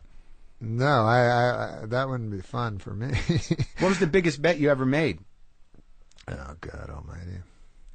I don't know. One time, the most I lost in one night, because 3 times I've lost everything that I've ever had. How do you do that? I mean, not morally, but I mean, like, how do you physically do it? Well, yeah. I mean, like, you make one more. Like, what is the process of that? What's the evolution? It's funny because it's the only time I ever went to a psychiatrist, he said, like, I was like, because it was for gambling. I was like, how the fuck do I get out of this? And he's like, oh, you gamble to avoid life, and I'm like, but my thing was, well, isn't that why you do everything in life, is to fucking avoid us? You know what I mean? Like, it's too painful. Yeah. Like, why do you? So I said, but it's painful to think about, but because now it would be nice to have the money, but you just lose it by it's just like any escape, I guess. Because I was never a drug or alcohol guy, but like when I watch a game and I have a bunch of money on it, then I can understand what's going on. Nothing's ambivalent or anything about it, And there's stakes. There's stakes. You know exactly the rules. Yeah. You're completely involved, and you're completely escaped from your life. Yeah. Of the real. Yeah. The real fear. I'd rather fear losing money on a football game than ruminate all fucking night about my upcoming show, illness, yeah, death. Oh, that, yeah. No, not my show. No, my biggest problem is ruminating about death. If I could get over that somehow. You do that regularly? I try to. I read fucking books about it and shit. Have you read that Becker book, Denial of Death? Oh yeah, yeah, it's my favorite book in the world. Oh, it is? Yeah, I have both. I have all his books. That's I'm getting his newsletter, and he's dead. He's dead. The Becker Foundation. It's helped me a little bit. Yeah. Well, that the whole idea of that is the transference thing, that you to feel part of something bigger than yourself to define your life, and you can do with that what you want. I mean, it's better if it's God than gambling. I think in some. God is the best. Yeah. So I mean, I that's what I'm trying to get to is God. Well, let's get to God piecemeal. So, like, you still haven't walked me through losing everything. Well, how you do it? Physically? Yeah, because you've got a house, you had a lot of money saved up, and then like, so you make one bet, and then you realize you're about to lose everything. Do you make phone calls to people saying like, I just need a little more? I mean, well, you kind of at the end of it, it's happening. I guess it's like I've never had substance abuse problems, but I guess it's like people that know they're going to hit bottom, and kind of want it. Yeah. Because it does it's exhausting. Yeah. To be obsessed with something. Right. So you are, I guess, trying to do it, trying to finish it off. Right. Finally. Because if you have $450,000 in the bank, whatever the fuck it was, and then you lose $400,000, you go, fuck it, I don't want to fucking have 50,000. Right. To remind me that I don't want money to remind me that I have more money. So that's how you do it. So that's how you do it. Yeah. And you did that 3 times. 3 times in my life, yeah. And how long have you been off it? I've been off it like probably 5 years or so. Yeah, and you're trying to get some spirituality in your life? I'm trying to, because the only real joy I get, other than I love watching comedy, but anything deeper than that is I read a lot of literature and stuff. I'm not educated, like I never had any schooling, and I don't read nonfiction much, but I read lots of literature. And like who? Tolstoy. Oh yeah. Faulkner. But the faith keeps coming up, and I'm like, these motherfuckers are smart. Yeah. I mean, like I was always like, Pryor's this fucking most deep, profound guy I ever fucking heard, from my limited perspective. And then all of a sudden I'm reading books, I'm like, holy fuck, this guy knows everything. Like I was reading Tolstoy, I was like, fucking one word, one sentence, this guy. And so, but then I was like, why are all these guys, it all comes down to faith. It seems to every fucking great novel I read, it seems like faith is the only salvation. Yeah. So, but I don't know how to get it. Yeah. Yeah. Like I don't know how to just suddenly believe or surrender. Yeah, I don't know how to do that. I'm too stupid or proud or pretend I'm smart or whatever. Or afraid. Probably afraid. Yeah. To surrender. It's hard. It's like this equation that your brain has to do, where you realize that you have very little control over anything. That moment where you realize, like, just about all of it is out of my control. Yeah. And there's only 2 things you can do in that moment, which is either I'm fucked or it's okay. And how you support it's okay is with some kind of faith. I guess, yeah. I because I've come to it a long time ago that I have no control over anything, but I've been struggling with faith. I'll just throw myself into religion sometimes, but the problems with that is then you get into churches and stuff, and then you get into men and stuff like that, you know what I mean? And then you go, oh, it's very easy to fall into the trap of going like, religion's bad. I mean, God's bad because this fucking priest fucked a kid, which is retarded. You know what I mean? Why does that make God bad? Doesn't make any fucking sense. It just means the people that represent him are yeah. questionable. So so then if you go into any church, obviously it's led by fallible men, and you can't believe in them. So you got to kind of come to it yourself somehow. But I don't have the answer of how you do that or anything. Where are you at with it now? I don't know. The only thing I've ever explored is Christianity. And that kind of... I liked it. Yeah. But it's just extremely hard to keep believing. It's really fucking hard. Yeah. Because it's the hardest thing to believe, and I think I'm not deep enough. I don't know if that's true. I think that, just by nature of the fact that you're a comedian, and that part of the way you understand things is by cutting through bullshit, with jokes. I mean, especially you. I mean, you cut through bullshit. I mean, you call bullshit on just about anything, very concisely and in a very funny way, that when you're sitting here trying to sort of like you stay in a place of faith into the sort of the Jesus thing and and whatever you're choosing to hang that faith on, there's going to be part of you that thinks like, that's just bullshit. There is, yeah. Especially when it's specific like that. Yeah. But then I don't want to be a fucking idiot that goes like, sometimes you meet people, they're like, I'm spiritual. You're like, what? Yeah. They're like, I have my own thing. Yeah. I'm like, you work at Burger King, you figured out a fucking whole thing by yourself? Yeah, well, they've got their own thing that enables them to work at Burger King without hanging themselves. That's a pretty powerful guy. I don't want to... I'm not going to, certainly if I'm not going to accept Christianity, I'm not going to accept some fucking 17-year-old girl's fucking idea. Well, maybe you should just get a job at Burger King. Maybe the humility of that will shed a little light. It's like, because it's exactly the same feeling I think you probably had when you had to deal with the blind guy. That, there's something, outside of you. There's bigger struggles that are had by many people, and they seem to survive. I've actually thought about working with blind people because I look back on that time, and it was the first time you really look outside yourself. It's pretty incredible, the things that you observe. Even as a writer or anything, I think it would be incredibly important. Well, I think that's important for like a spiritual thing too, is to not think about yourself first. Yeah, I think most spiritual people, I think you're exactly right. Yeah.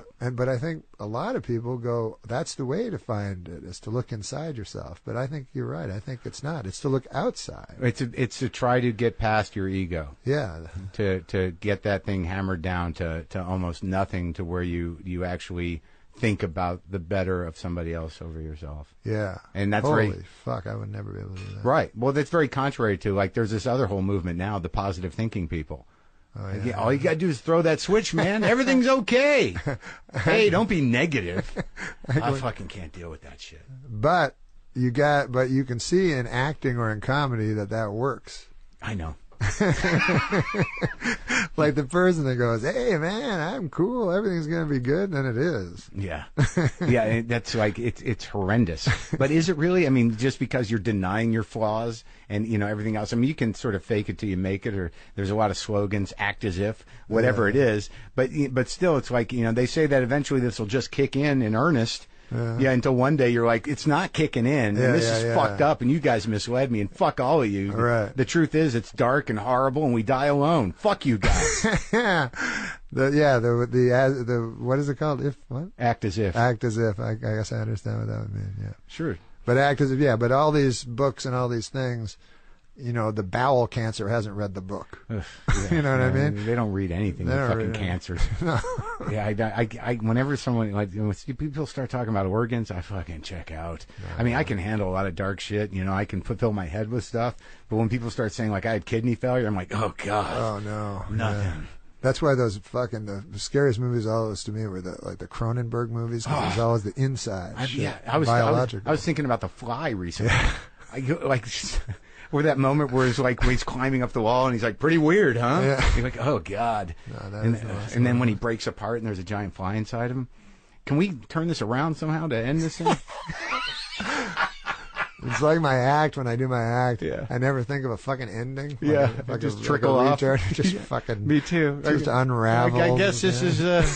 We good? You done? It's terrible. You guys feel okay with what happened here? Every week I go, why didn't I think of something? Do you do that thing where you look? It's like, okay, I've done an hour and 15.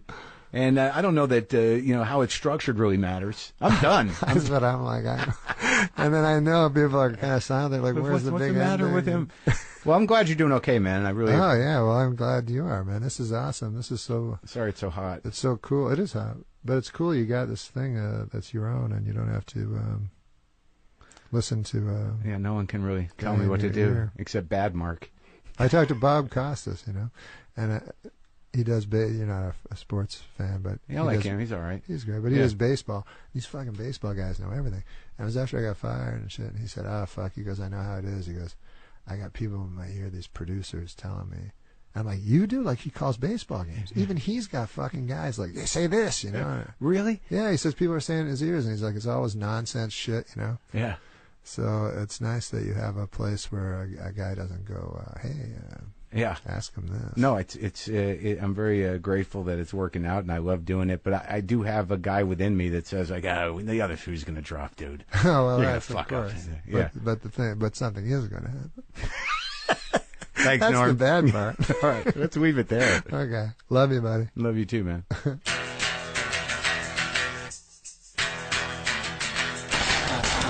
Oh my God, what a great conversation. Completely surprised. You guys, Norm MacDonald. Sweet, thoughtful, reflective. I had no idea. I loved that conversation. I really did. Oh man, that was fun. Great guy. Anyways, that's our show. I am Marc Maron. Why am I doing that now? I already do that at the beginning. Look, go to WTFpod.com. Please get on the mailing list. If you want to kick in a donation, we got shirts. You know, if you do the $10 a month thing, you get a shirt, you get some stickers, you get my unconditional love. If you do the $250, one-time donation, you'll get 3 CDs, a couple of shirts, some stickers, my double unconditional love. But you can also just go to WTFpod.com. We got new videos. You got links to the YouTube page that we got now. You can see the entire episode catalog. You can get the app.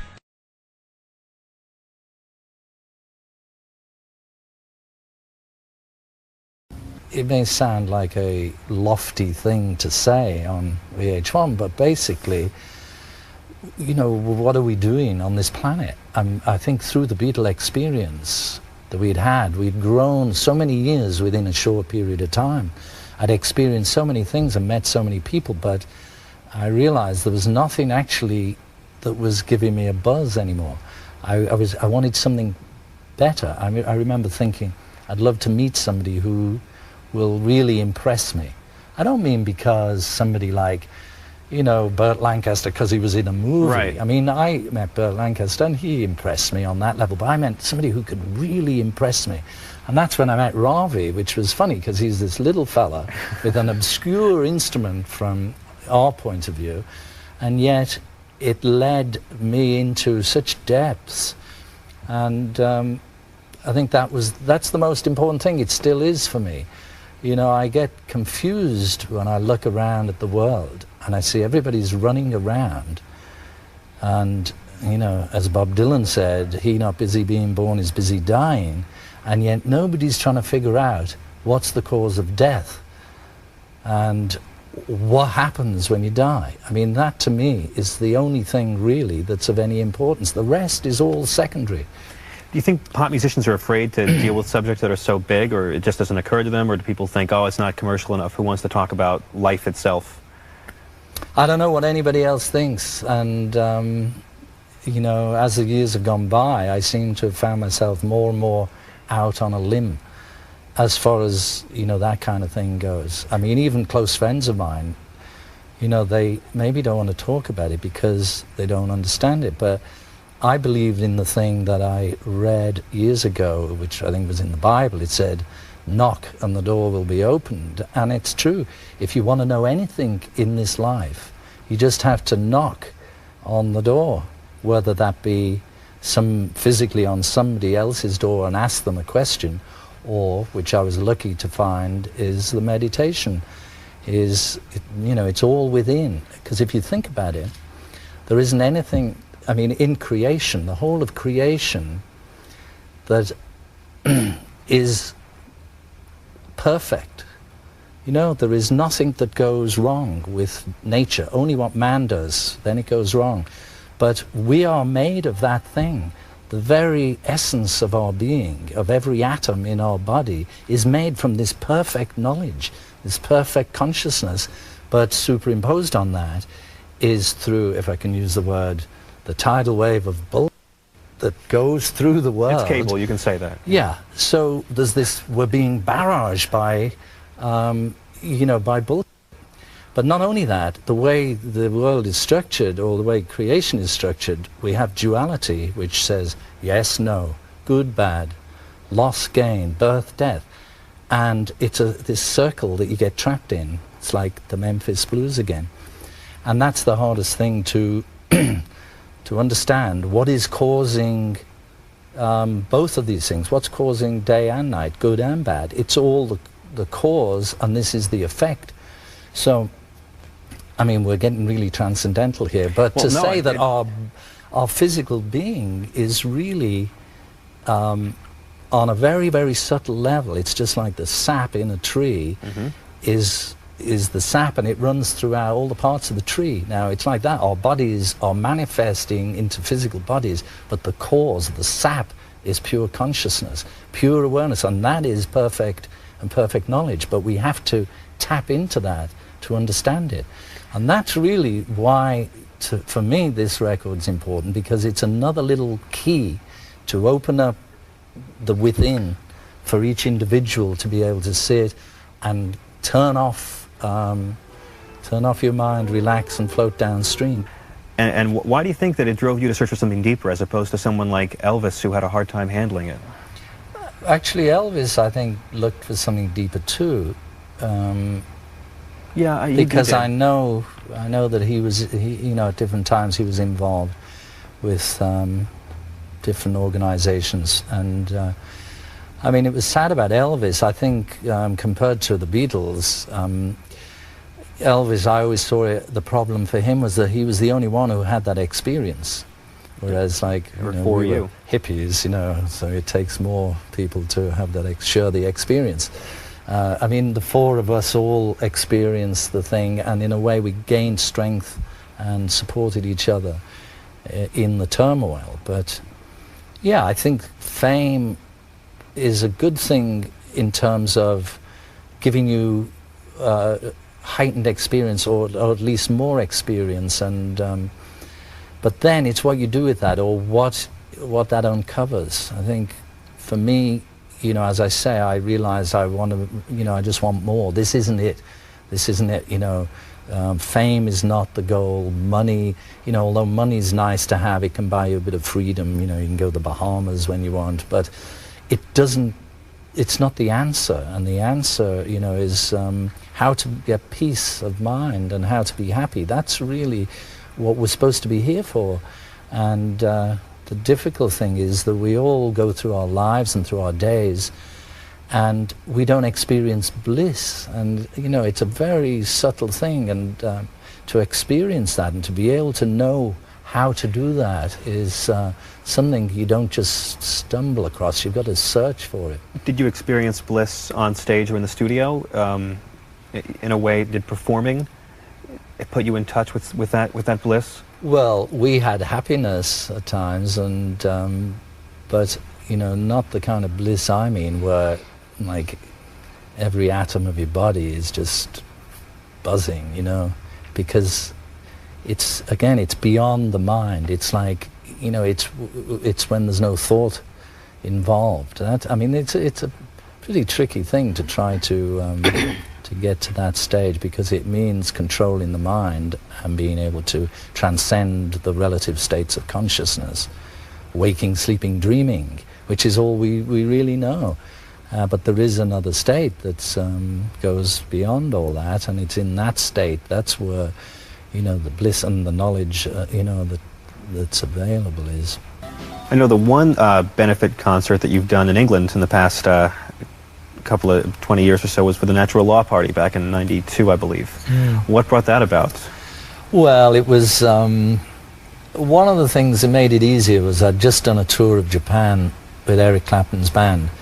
So I was kind of up to speed with the songs that I was doing, and I had the band was there that knew all the material.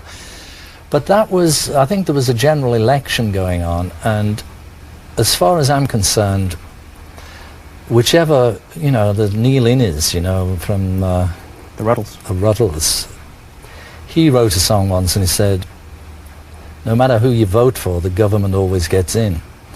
And it's like that, you know, in England you always get, as far as I was concerned, the left, the centre and the right, they're all really the same.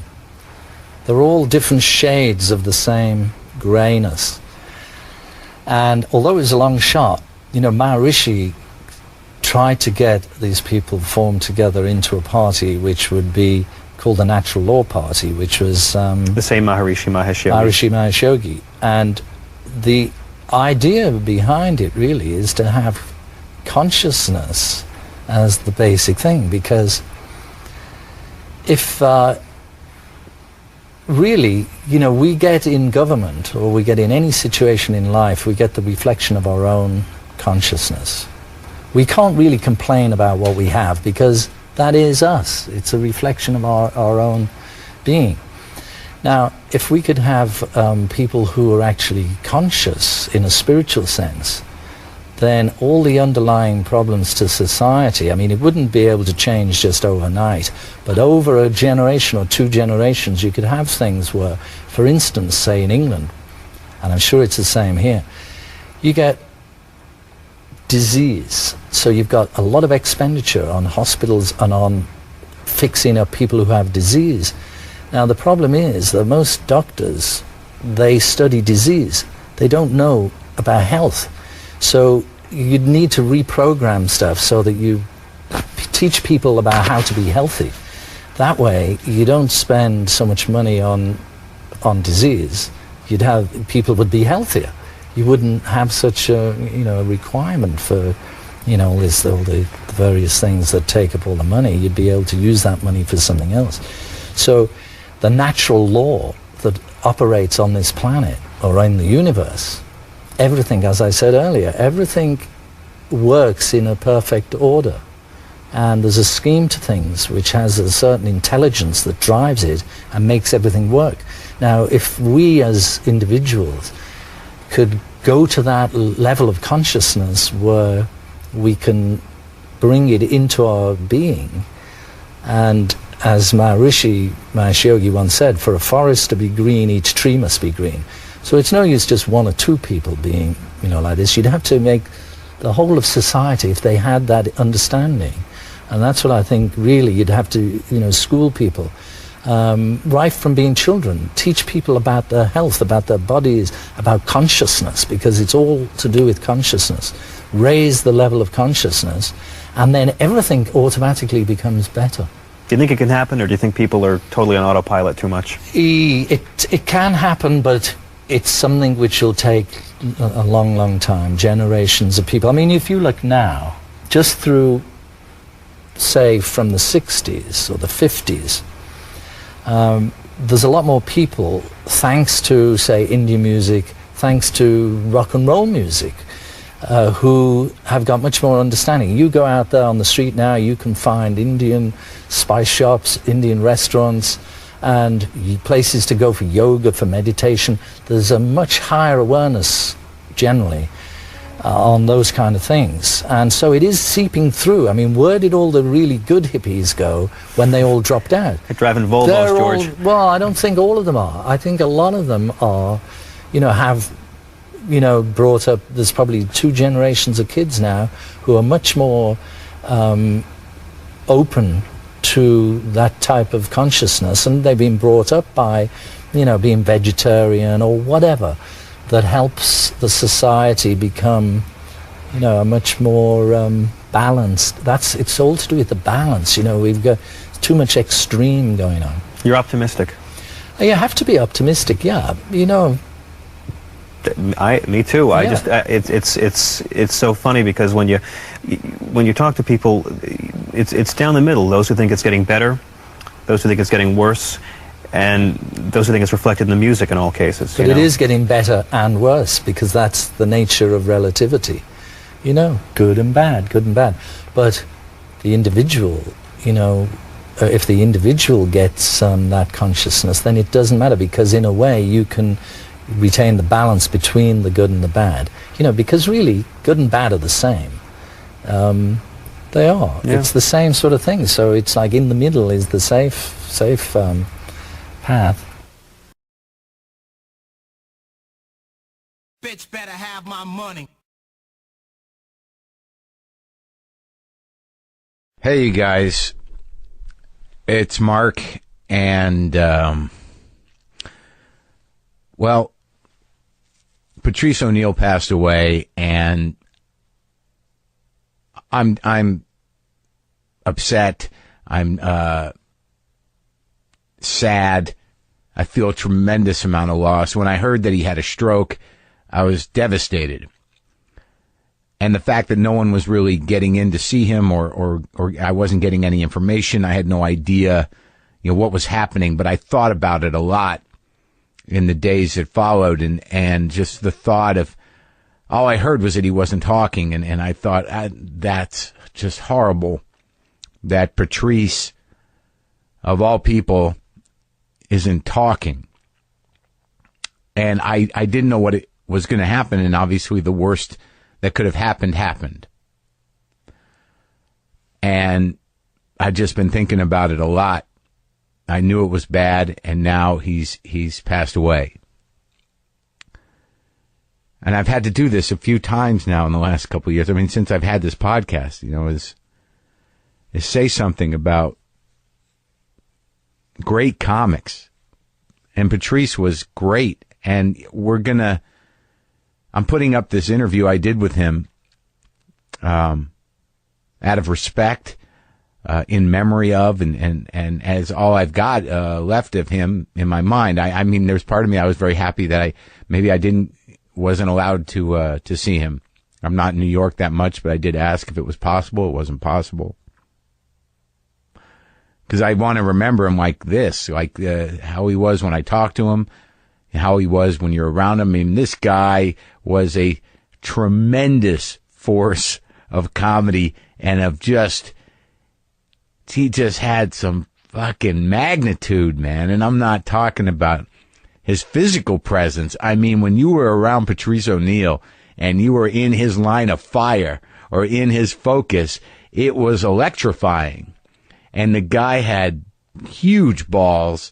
He had a complete and original point of view. You may not have agreed with him. He may have pissed you off, but God damn it, you had to reckon with Patrice O'Neal. And if you waited just a minute and you listened to him and you heard him out, you would be shocked, provoked, and hysterical. He was a completely unique guy. And just a fucking thrill to be around and to watch work. Hilarious.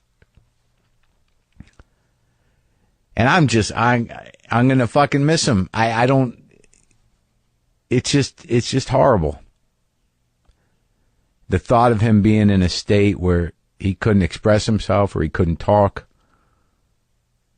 or he was just completely incapacitated was just horrifying. And I had those moments where I would think about that, and I did think about it. To picture him like that in a chronic state was horrifying to me, given just how fucking vital that dude was, how fucking funny he was. But he will be fucking remembered by me for sure as being an amazingly great comic. And if you haven't heard this interview, please listen. We're re-releasing this interview so everybody can hear it. If you've heard it already, do what you will. If you want to listen to it again, here it is. This interview was a thrill for me to sit down and talk to Patrice, and because boy, he could fucking get in your head, man. He really could, and it was an amazing thing to experience. He was an amazing thing to experience. I'm gonna miss him, and I'm sure a lot of you will too. So let's listen to my conversation with Patrice, and because this is how I want to remember him. Sometimes you get that depressed thing where you go, I wish it was important to more people. I wish self-pity thing. Yeah, where you're really want more people to. I'd be happier if more people knew who I was. You get that too? I just would be happier. What do you think? Because I get that all the time too. I don't. What do you think it is? What are we not doing right? How come I can't? I've grown to believe that I'm just not for everybody. What the hell am I going to do? I just had this conversation with Opie, man, and it's like I'm thinking that if I was a vegetable and I was a Brussels sprout, yeah, and I was going, man, I know people love Brussels sprouts. Yeah, I just have to get out to the people. But you go, you know what? People might not like Brussels sprouts, man. I might have what I have. I don't. I think because I see the laughter and the reaction from people who love me, and I never want to turn my back on the people who actually enable me to exist. That's good. You should hold on to that. Yeah, but I see their reaction. I see the people that I do touch. I touch them on such a real level that I go, there's no way I can be this irrelevant in terms of socially irrelevant, in terms of numbers. Well, let's talk about it, because in the sense that, because I'm the same way. I'm talking to Patrice O'Neal. Like, I have real loyal fans. I don't have a lot of them. They're not, you know, I can't. And they come out, and I'm gonna ask you, do you see the same people every single? Oh yeah. They'll come out 2 or 3 times. Some of them will bring me presents. You know, I had a woman last night. I was in Minnesota. She came up and she said, before you did that joke, I started to cry a little bit. I mean, like, you know, deep shit. And the podcast is helping out a lot. But, you know, when I start to think, it's like, how come I don't have a wider appeal? And I think it's because we got too much fucking heart. I think that, like, when you do comedy that's honest, and you're taking an emotional risk, that means that's real discomfort there. That means you're not ending a joke with like, and now everything's good. There's no... and you know, someone told me this kid opened up for me. He's a fan of mine, but he's a comic. But he revealed himself to be a real fan. Yeah. And we talked, and I think he's been wondering. About you? About me, like going, why? He watches I get that. and goes, why? Yeah. Because I think a lot of people feel there's people out there that go, if Marc doesn't do it, how can I do? Like, they need you to make it so that they believe that they can also. I'm in that category. Like, they go, why isn't, they try to really go, well, why isn't Patrice this? Oh, and they try to go, oh, that's why. But really, there's a lot of people in the business who are terrible human beings. I'm not a terrible human being. I'm actually, you know, I'm loyal. You're an honest guy too, which can work against us. I'm trying to be honest, because I know that I have skeletons. I know that I have issues. I know that I have things in my life that, you know, I always said I know why. I know exactly why Michael Richards and Pee Wee Herman, why their careers suffer, is because they had put themselves out there as these people who were like fun-loving. Right. Their characters clowns are just yay. Yeah. So when one goes nigger, and the other one is jerking off, he has a kid's show. It's like he was living a lie. And when people expose you for lying, like the Tiger Woods thing, I always thought he should go, hey man, look, my wife. If he had said this, my wife won't lick my asshole. Yeah. I love it licked. Yeah. This waitress licks my asshole. Yeah. I should be able. When should he have said that exactly? As soon as they put him in a corner, as soon as I noticed something about, and this is talking about comedy. Yeah. I noticed a long time when I'm bombing. Yeah. When I'm bombing, the worst thing to ever do is try to not bomb.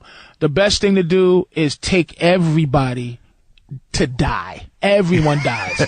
I'm not dying. Yeah. You're going to die with me. Yeah. I'm not going to try to win you back, because I noticed about people, people are, when power corrupts, when an audience sees that you're struggling and then you're trying not to struggle and you need them not to struggle, they get worse. They don't get better to try to help you dig yourself. They want to put the dirt on your grave and watch you fail. So I go, well, guess what? You're going to watch yourself. Everyone's going to fucking be miserable. And when there's hecklers in the audience who are letting, and then I don't get mad at the hecklers. I get mad at the people. You're going to allow this guy to ruin our relationship. You know this is going nowhere. You know that I'm finished with him, yet you won't have him removed. You'll let this piece of shit fuck up you know what? You getting what you fucking deserve. You're letting it happen. You fucking weak people. You're weak. So you think this might be why we're not? I love honest shit, man. Yeah, it's the only way. But when you do that, have you ever pushed them? Have people walked? I used to walk, because I do a lot of stuff about women. I I generally don't like what women are. Which is what? I generally don't like living in a world where being what a man is a horrible thing, and no matter what a woman is, it's a wonderful thing. This is what they're doing. They are the society. They're bringing men down, and women are up. But they don't understand. Women are getting their cue from men. Meaning, so if you're a woman and you're going, I want to be the most successful whatever I want to be, you're looking at the most successful man. You're competing mentally with men. I want to get the most. Women aren't going, I want to be. Why don't women think in terms of the king and queen system? It's a beautiful system. The system is, if I'm a man, okay, and I see a fucking bum woman, a woman has nothing, she's dumb, fucking, if I marry her, she's now the highest level she can be. She's the queen. You can't get higher than the queen. Right. It's a great position. Right. It's the baddest bitch in the land, but the queen is the king's bitch. But here's the reverse, and this is why these dominant women who can't find happiness is because the queen in this system, if it's just the queen, right, and the Queen of England is the queen because her father didn't have any sons, so he didn't have a king to take her, so she had to, his heir was a woman. So now she's the queen with no king. When she gets married, that guy is not the king. He's the queen's husband who doesn't get elevated to his highest position. Right. A man at his highest position helps a woman be at her highest position. A highest position woman who has a lower man can't be happy. It's nature. It's fucking nature. All right. Okay. So these points of view, I mean, this assessment of how it all works, could this be part of why you're not as popular? Yes. Every time I talk, I go, this is ridiculous, but I have a woman who has been around me a long time. This is a woman you were with. I'm with now. I mean, my queen. my queen, my woman, who, in every woman's fashion, is trying to take me down. It's like Valkyrie. How does that? Operation Valkyrie. These bitches, they hate being women, man. I'm telling you, Mark. But wait, let me ask you. So let me just understand something. So you're saying that women only have the model of success and power that men have established. So when they try to operate within that, they're acting like men. Yes. Which means that they are denying themselves their queenness and will never be happy. Thank you. That's what you're saying. It's like another analogy, more or less. I try to help my girl. I have to think of analogy every day. Oh, I know. You're very good at it. I have to think in analogy terms. It's like if you're an animal, okay, you're a great white shark. Okay. There's a woman great white sharks and there's men great white sharks. Yeah. To every other animal, great white sharks are just vicious. No other animal looks at a great white shark and go, uh-oh, here comes the girl version. Yeah. Uh-oh. Yeah. A lot of men, okay, we go and try to date within our species. Most male great whites say, oh, wow, they go, oh, girl, oh, I want her. Yeah. Right? Yeah. But women go, yeah. I hate the way great whites treat the woman great white. Yeah. So I'm going to now date these penguins or these seals who look at me and they run in fear. And I'm going to catch one and I'm not going to eat it. I'm just going to play around with it and have this particular animal who looks at me with this fear and reverence just go, oh my God, you didn't kill me. Yeah, I didn't kill you. Because, that's why these gorgeous women date these weak men and they Right, but aren't they usually doing that just to piss off the great white? No, they're doing it because they go, I'm not going to sit here and deal with this other great white. So what happens though is they're dating their food, and after a while they go, they're dating their food. I fucking hate this guy. I hate what he is. He lets me do anything I want. I talk to him like he's a piece of shit. I spit at him and he just does nothing. I'm going to eat him. I'm going to eat him. Then she's going, how do I feel like a woman? You fucking date this man. Yeah. Great white. And you go fuck with him. And this great white goes, hey bitch, look, you don't talk to me like that. I don't let no fucking girl sharks treat me like that. I'm not bitch. a penguin. Yeah, I got to deal with niggas trying to hunt me. I got to deal with other man sharks trying to bite me. I got to deal with you, bitch, with your mouth. Yeah. No, that dun music ain't yours. That's mine, motherfucker. I'm top of the food chain. But I have to. How does this analogy work with your woman? I'm the longest relationship she's ever been in. We've been together good 7 years or some shit. She's been around a long time. I do an old joke where it's like, she's been with me for 8 years. I've been with her for 5. And it's like, I didn't know we were together at that time, but you know how it is. So she's been living truth for a long time where at first it was charming to her. Now she's trying to I call it karate class, man. All the things that when she was strictly the student, she looked at me as the master, and I teach her first kick, like, okay, baby, here, go hi-ya. It's like, oh, she feels good. She's kicking. She's learning moves. She's learning karate. Now this bitch has a 7th degree black belt in my bullshit, and now she thinks she can actually beat me. And she's hard to beat. You start, back in the day, I could flip her right on the head verbally. Whap!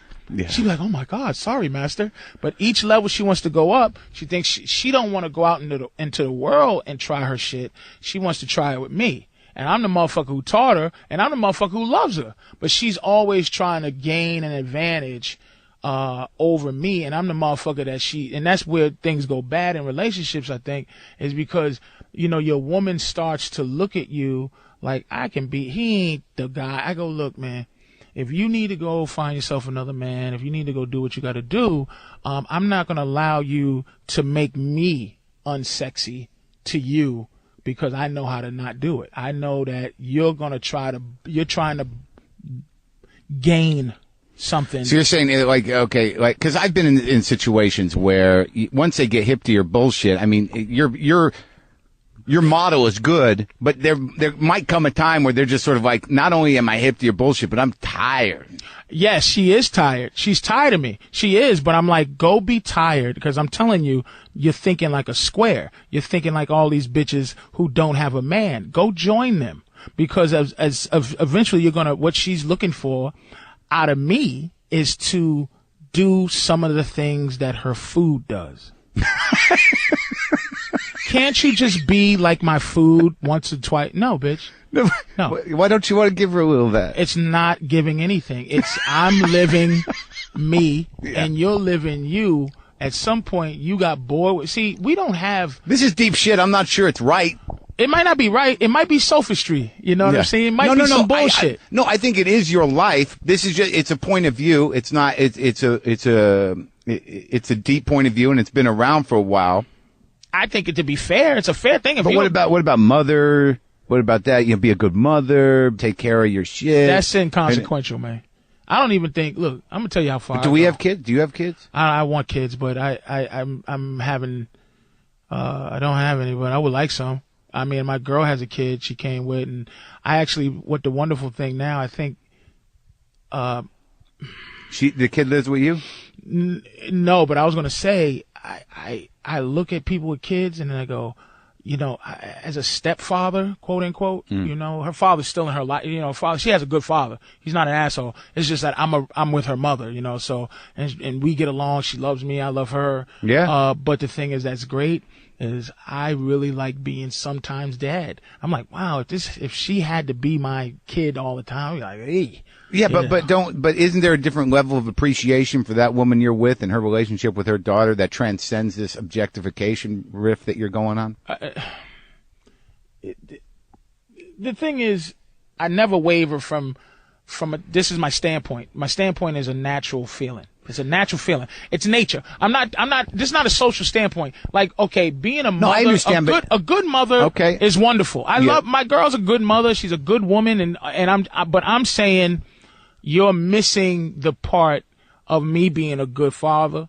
Let's talk about it. A good man. Yeah. Me being a good son. Okay. Okay. First of all, as a mother, people will go, you have a mother. And it's like, yeah, but my mother was somebody else's bitch at one time. Meaning, my mother did things to men, and she's told me this, mentally fuck with men. I mean, like, would she go, I've done this, okay, as a woman. Yeah, but we do it too, right? But we're not, see, this is the thing, Mark, you can't always. You know how my girl got me? How? I was a guy who was this terrible misogynist when she met me. I'm a lot less. Less. I'm telling you. Yeah. A lot less. Yeah. because I have submitted to the fact that a lot of things I've done, I don't do. Like, look it. What's your big fear? In relation to women, that you're going to cry, that you're going to, what is the armor about? What is the fight? The fight is, and that's an interesting question, but I'm going to be very honest. I just want my girl to know that, my natural instincts stopped once I said, I made a decision to be, quote unquote, a good guy. I know that fucking a lot of women is bad for her. She don't want it. She wants commitment, and she wants a monogamous relationship, and I give it to her, and I just want her to know that it's not. I just want her to always value the sacrifice. I want her to value that. All I do is want women to understand what we are. What we are.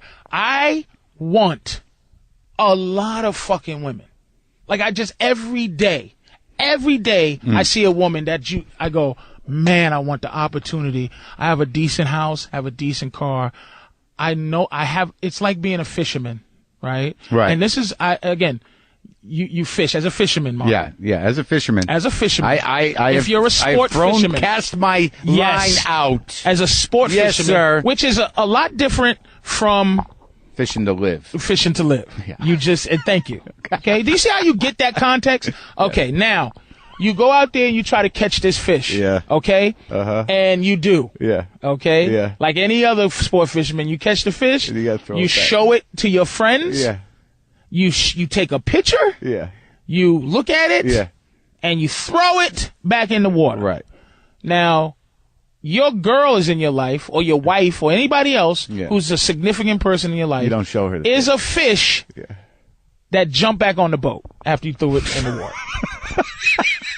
Have you worked this out before? Because you caught her. Yeah. She keeps jumping back on your boat. Mm-hmm. And you're sitting there going, listen, you don't come out, because usually some fish get the idea that they swim back into the ocean and hope you come back again to catch them, or you got lucky enough to catch them. But the fish that's in your life was just flapping around your boat.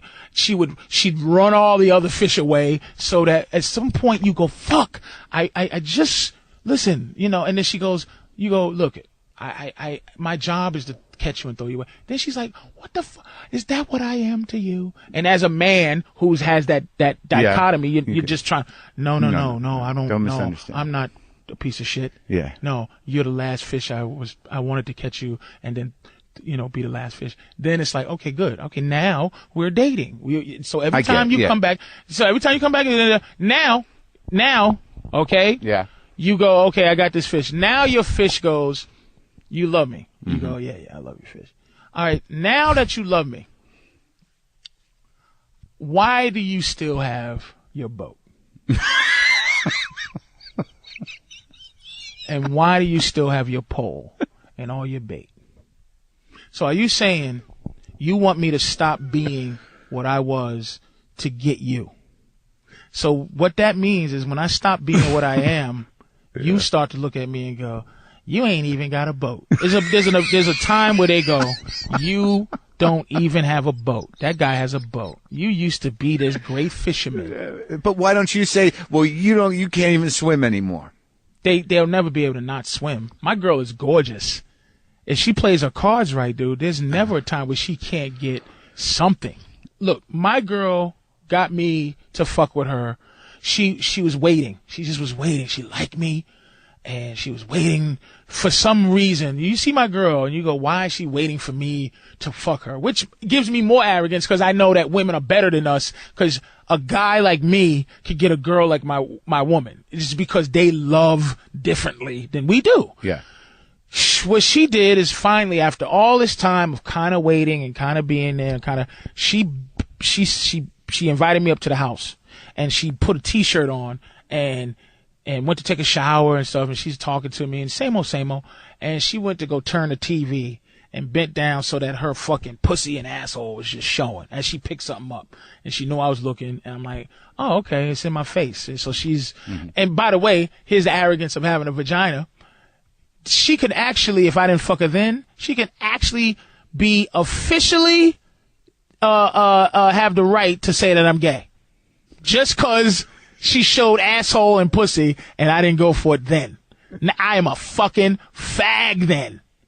That's how arrogant you can be with having a pussy. There could be no point where you could show your balls and asshole as a marker to pick a woman up or to fuck a woman and it be acceptable. Yeah. If you showed your asshole and balls, Marc, and as a hey, look at this. Yeah. You saying I make them objects? No, I could never do what they do. What she did to get dick.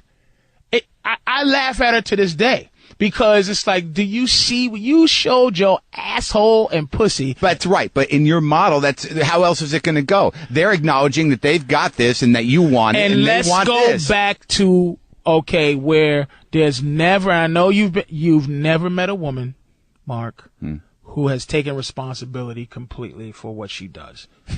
Exactly. Because that laugh says you didn't, because you would have had a contrary opinion. You've never met a woman that went, yes, I'm just wrong. Now, all right, so why don't you present this to the people? Maybe the reason why you're feeling disappointed in how many people understand you or how many people want to be in your audiences, that maybe the comedy thing is just part of it. Maybe you need to build this larger, broader fellowship of rough truth. This is almost pimp shit in some way. To be honest, in my worst, I can really say the worst days, where I had a lot of women around. I didn't date any of them, but they just love me. I go, damn it, these girls like me enough. These girls listen to me enough. I'm not hiding any of them from each other. I could be a pimp, and I realized why I couldn't be a pimp, because I'm a good man. All of this shit is based on this is not based on being a pimp. This is based on being a good man, where I go, holy shit, I realized something. I could never live with myself as a man. Allow my woman to sell pussy and give me all the money. I couldn't do that shit. And I realized there are women who get hit in their relationship, and you go, why are you staying with that man? 'Cause I love him. Why? There's women that work a 9 to 5 and give every dime to a fucking bum that's in the house. I just love him. She's a fucking hoe. And he's a pimp. Now it's a matter of, do you abuse that? I don't abuse my woman. I just don't want her abusing me, Marc. That's it. I don't want her abusing the fact that I'm a good man. Okay. Well, now we've got that about, and I believe that you are a good man, and your system seems to work for you. I do, man. It's a hard system to sell out there on the road, because what you're saying, a lot of what you're saying, it may be true to a lot of men, but a lot of men aren't going to admit it publicly, and they certainly aren't going to sit there in a comedy room and listen to you say that and look at their woman and go, huh, that's us. Well, but I'm saying, like Lopez, I read this thing. Lopez got busted cheating. He got busted prostitute. It might be some fucking bullshit. Strippers, right? Right. Yeah. Pay for some pussy, supposedly. Right. But if you look at a lot of the guys' wives, I mean, George Lopez, his wife she gave him a kidney. She's a fucking soldier. And as a man, if he cheats on her with strippers or hookers, as a man, there should be men that stand up, Marc, and go, okay, in the cheating world, he did the right thing. He doesn't have a side bitch that he has kids with. He's not keeping. He went and got these girls look better than my wife pussy. He's the most famous. And I'm paying for it, and it's not going to follow me home. Yes. But yet it followed him on the newspaper. And the computer. He's the most famous Mexican in the world. He's a funny looking guy, and no offense. If he's honest with himself, bad skin, funny looking face. And there's some motherfuckers that will fuck him. And he should be able to fuck a little bit. I understand that. But, the argument that works against that in your system is that women they're always going to be able to get another one. You know, maybe not as good as once. You're saying that the power of George Lopez is that his shit is so good, that his home is so hot, that his money is so good, that he should be entitled to do that, and she should have to put up with that. No, that's what I'm saying. He did the right thing. He did the right thing. He got caught. Okay. Meaning he could, in all reality, go, this is what's going to be like, bitch. Yeah. And she goes, George, shut the fuck up. You go, I'll give you a $2 million, and you can get the fuck out of my face. He didn't do that. He snuck to try, and again. Well, okay, so what do you think he's doing now? Now, okay, me and my girl discuss if this happened to us. I always try to put scenarios there. Sure. If she gets caught cheating, I said, I'll stay with you, but you get demoted down to where you don't want to be no more. Which is, you got no say. My girl got say. Yeah. But at one point, she worked hard to have a say. Mm-hmm. Do you think you should be doing that? Right. Do you think you should be, and not afraid of whatever, like me, mind your business, bitch, whatever, but do you think you should be doing that as my partner? Okay. I told her if I get caught, what am I going to get demoted down to? Okay. Mm-hmm. Me getting a demotion means you get a demotion, actually. Meaning, what are you going to do? You have to leave me. But I'm not going to stay in your life, right? If I get caught fucking doing something that I didn't want to do and I hurt you, what happens is I'm not going to sit here and live an apology for the rest of my life. I felt the same way. I'm not going to sit here and have you hold me hostage and take away really what our relationship is built on, which is you think that I'm a great man. Yeah, this is an interesting point because this is something that happened to me. Like when my wife left me for me being an angry motherfucker, and whatever. You know, the reason she left, I understand. Mm-hmm. But the condition of the leaving was I want a 3-month trial separation to figure out what I want to do. So I was upset.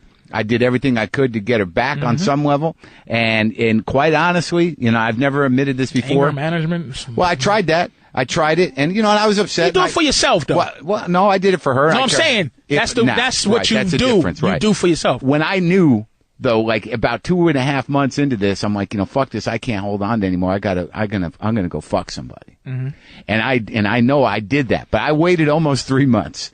But after I fucked somebody, I knew I got to file for a divorce because I'm not going to live an apology for the rest of my life. Even if I got her back, I don't want to have to answer for that, and I don't want to have to live an apology. But you still could have got through that because, look, she didn't love me enough. She had some other dude. She had enough. But she got the other guy with the better job, with the better family, she better with more deal. money, That's nicer what guy. had happened. We don't even better we don't even better deal women. We just like pussy. Is that a girl in the trash can? Let me see what she look like, baby. How you doing? Why are you in the trash can? We're not even better dealing them. I know. We're not. I can't. I know it doesn't matter. Being good to a woman for us is a commitment to ourselves. Okay. It's a commitment to the fact that we go, this is what they want, and this is what they think is the right thing to do. And we're decent people. We go, you know what? She's right. Let me stop trying to fuck everything that moves. It's probably some weird, it's probably some weird compensation for something. And I go, let me be good to this girl. I'm not going to get better. I might be able to get better, good looking, or I might be able to get better decent, but not together with her. Now let's address race the same way we address sex. Well, I would say it's the same thing, man. I would say. Do you hate white people? That's. I mean, yes, my instinct is to say yes, but I don't hate. Because I don't hate white person. I don't hate white person, white person, right. White person. Singular. You qualified your misogyny. That you said you're better with it. You've got a system that you understand sex and women with. It's your own. It's based in truth. Look, man. Black people, I don't like to think in terms of like being a victim and being black, dude. Mm-hmm. One thing I try to get white people to understand, Mark, is that white is a fluent concept. It's an idea. White to us, and I've said this a few times, but here's what white is to us: the decency that nature has given the Jews in their plight, the decency is to have a villain in both plights. Moses, there was Pharaoh. That nigga looked like Yul Brynner. Yul Brynner was the evil force holding you down. Yeah. And God freed you. God said, no, Jews, you must go. Yeah. Okay? Thank God. Thank God. Yeah. Then it's the Holocaust. Hitler. He was a bad one. Hitler and his crew were after the war, it was against the law. You can't even have the mustache no more. Yeah. You can't even rock that. Yeah. You rock that. That's not a law, but it's an understanding. You just don't rock it. Sure. That nigga is the devil. Yeah. Okay, right. that mustache is the devil. Right. Hitler, then the devil. Right. So what that enables you to do is move on. Enables you to move on. Okay. Meaning, I don't have to hate every German. I don't have to be bogged down. After the Holocaust, being a fucking Nazi was criminal. To this day, if they find out you used to be a Nazi, you get fucked over. You can't even apologize. Yeah. Oh, no, only put a couple in ovens. No. You're done. That's right. Okay? Even if you're 100 years old, you're going to jail. You're fucked. Yeah. That, which is great for the spirit of being Jewish. It's great. It's just like, we went through this. Yeah, we went through this. But we know exactly what happened. Yeah. We know exactly how many people it happened to, and we know exactly who the fuck did it. Yeah. So it enables you to have a chapter in a book. Yeah. When I start off with white people, I'd say, look, white is the only thing we got from slavery. We don't have we have a finish date. Questionable start date, questionable amount of people that died, questionable effect on our minds. When we were freed, it was like, bye, nigga. Nice talking to you. Yeah. Okay. You've been living this way 400 years. Now we expect you to live wonderfully now, and what we did to you is not criminal. And the only thing left is your skin. So you have the skin color of the enemy.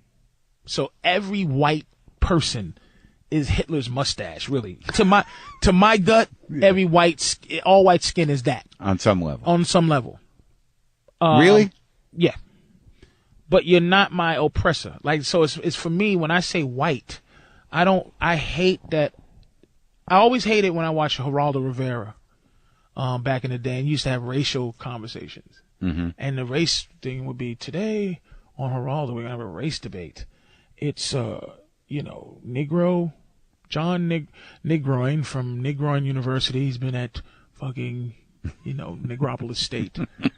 He has a doctor in niggitude. Yeah. Versus Troy, who thinks all niggers have sickle cell anemia. But what I think the sexism analogy is around the objectification, that people are judging just because you're black, and that black represents a certain thing. It's the thing of, when you get a black person that thinks that they have a white position, they're not nice.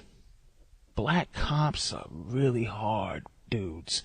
Black bosses are hard because they have this thing where they have to prove something. It's inferiority to me. It's like, do I want white people giving me equal right? Like, what?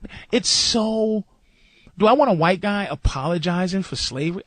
I think that I have a equality or a non-equality based on person to person fucking thing.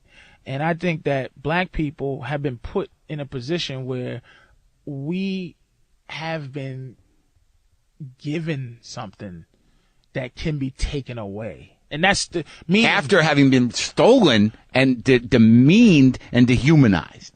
Then all of a sudden you are given this? I think that the freedom in which black people have is it's in the context, man. It's conditional. It's conjecture. Uh-huh. It doesn't exist. Yeah. It's a made up theory because it's based on love that we don't have, for whatever reason that is, whatever reason, you know, I think black people are kind of like Sylvester Stallone at the end of First Blood Part 1. Yeah. You ever see that movie? I don't think so. You never seen First Maybe Blood I Part did. 1? I can't remember It's shit. fucking not operating at your level of intelligence. No, Mark. You should have saw that fucking movie. I'm sure I saw it many times. What happened The to it? scene is this.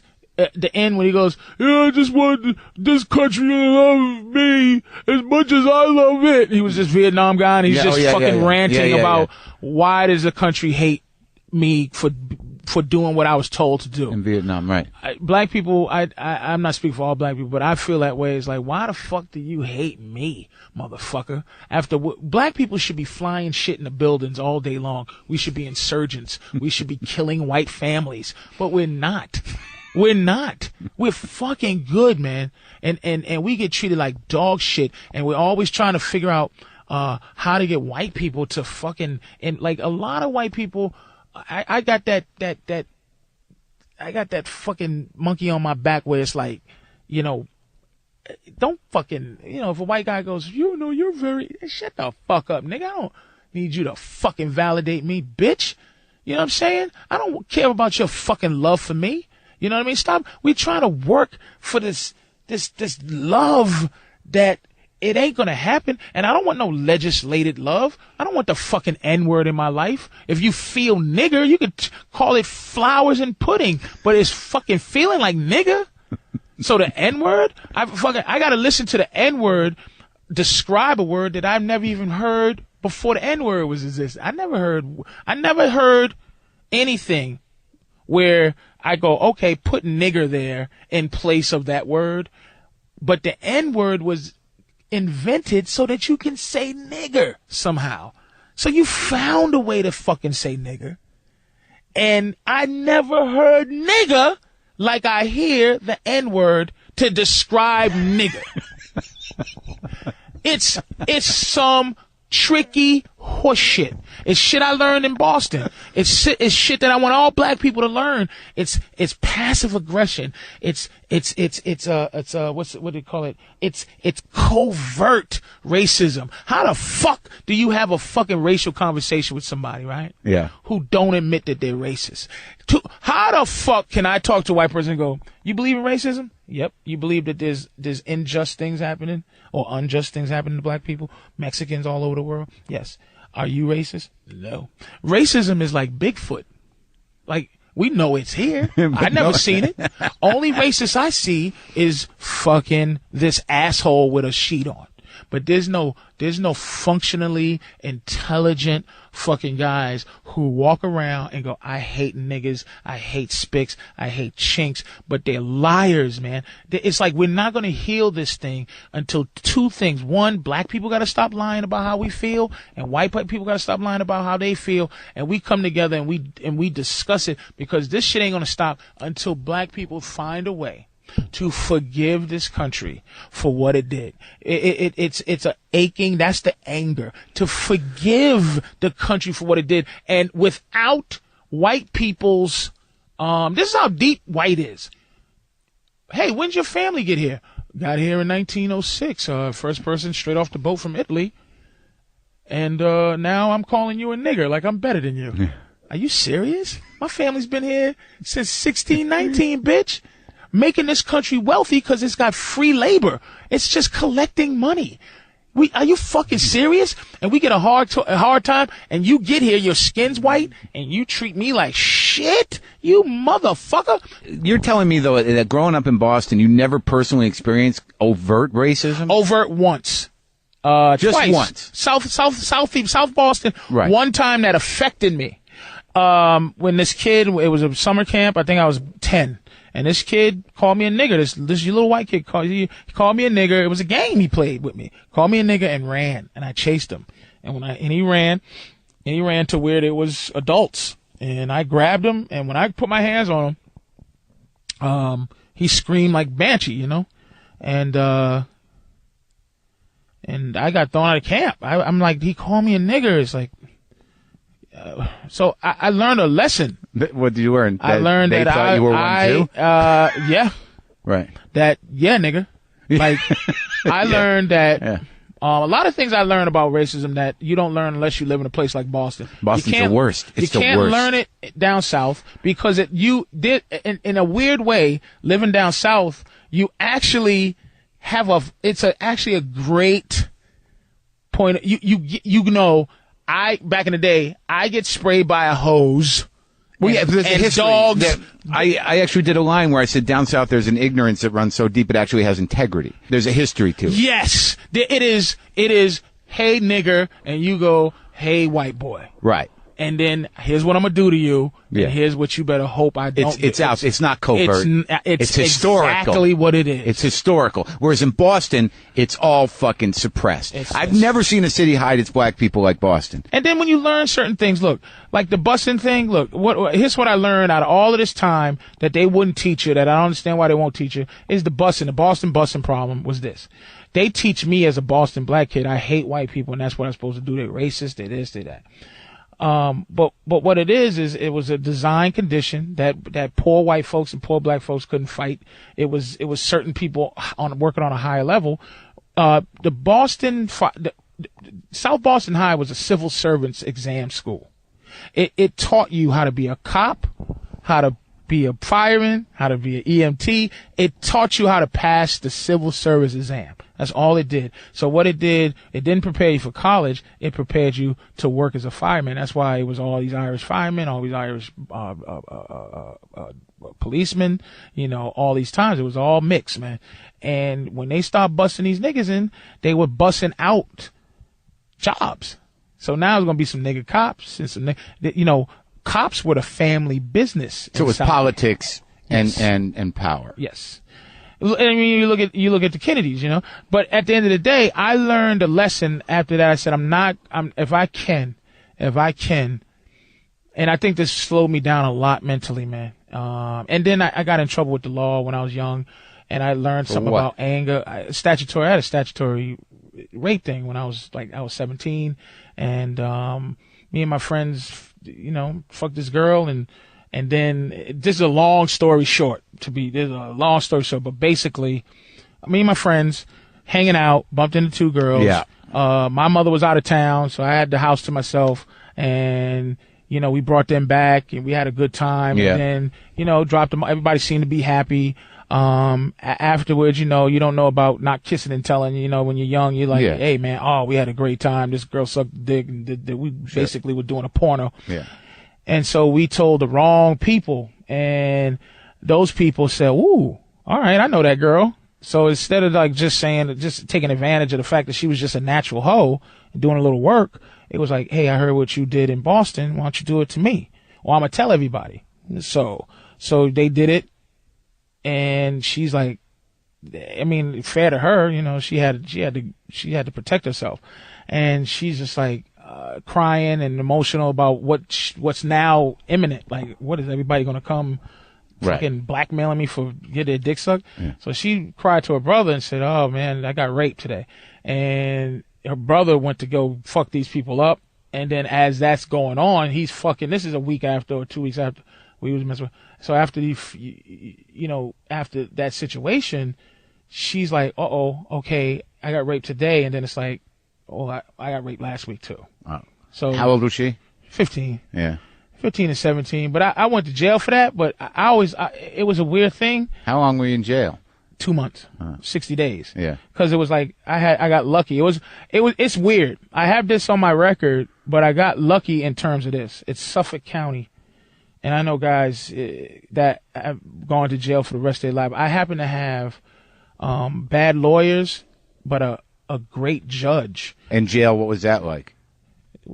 It was more fear than they sent us to a place called Concord. Yeah. MCI Concord was very dangerous because it was, I guess you seen Star Wars, right? It was like, that planet that where everybody was hanging before they went to go off into the other shit in the solar system where they was playing the band. Where you from? I'm from the Mogos system. Right. But MCI Concord was like that. It was like murderers, arsonists, fucking gamblers, everybody from the worst crime to the least was sent there. It was just but did they send people who didn't have long sentences there? Or? That's what I'm saying. Right. So guys who were actually sentenced to 60 days were sent there.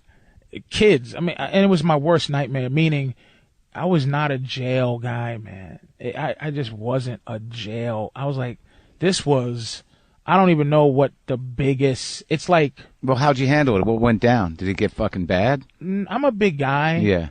And I'm a funny guy. Yeah. I mean, I was funny. Yeah. And I was big.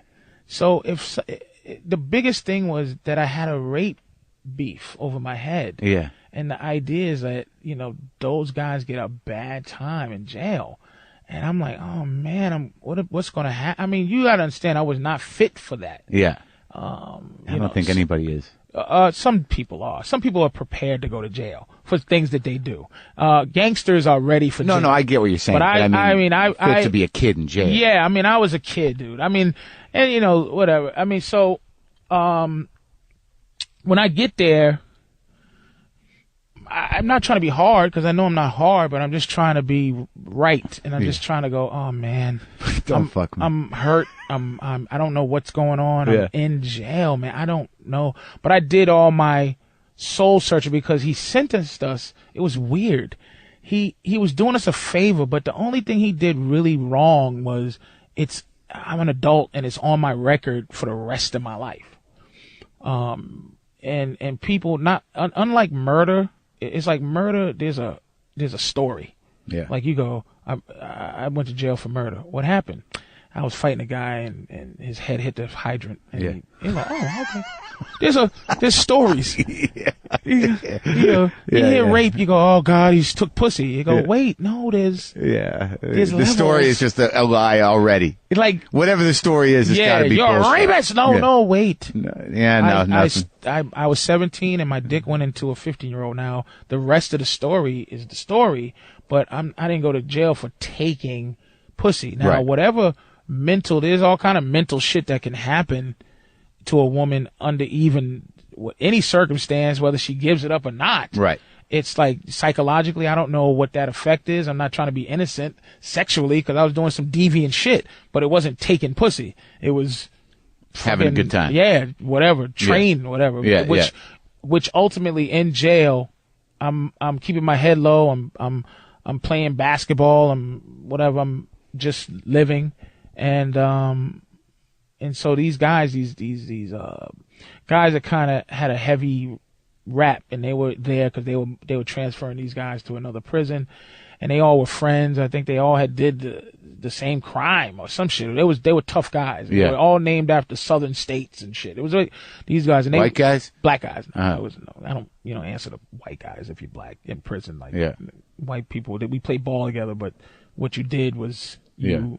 Plus, Concord was the place where it wasn't those gangsters were there, but it wasn't a whole lot of gangster shit because people were being assessed on where they were going next. So you either could go to Walpole, Cedar Junction, or you could go to fucking Knoxbury Farm. Right, holding station. Yeah. So these guys, they said, look, what's going on with you, man? And I go, what? I'm going, oh man, I don't know what's. They go, well, what you in for? I go, well, this is the title of my crime, and they go, well, and they're making me walk around the yard with them. Yeah. And I'm like, oh God, they're gonna probably walk me to this blind spot here, and they're gonna do something. Oh God. They go, oh man, talk. And they used to call me Heavy D. Yeah. And Heavy D, hey man, come here, Heavy D. Let me talk to you for a second. So it's like 4 of them. Yeah. We're just walking around the yard, and I go, well, I did this, and this happened, and then the boom, and then the boom, and then they go after like 2 walks around. They go, you in here for pulling a motherfucking train? You in it? I see. And they go. Everybody in this motherfucker did that shit, and you in jail for that shit. You in jail for doing what motherfucking niggas do. And I go, and they said they gave me a pass. They go, look, don't let me ever hear you locked up again. I said, thank you. Ever since then, life got better. But then I had a friend. Life didn't get better because the nightmare of jail got to him mentally, and he never could get out of it. He wouldn't take a shower, and who, this guy? My co-defendant, as they would say, the my kid? friend, my best friend, one the of my 15-year-old, or the other guy? There were three. It was two. It was five of us. Five guys, two girls. Yeah. Okay, and the other girl didn't put up any. Right. She didn't put up any charges, right. and it was whatever. So your friend, my friend, and they would call him my co-defendant. Yeah. And he thought he was going to get raped in the shower every day. Every day was rape in the shower. He couldn't. When he was there.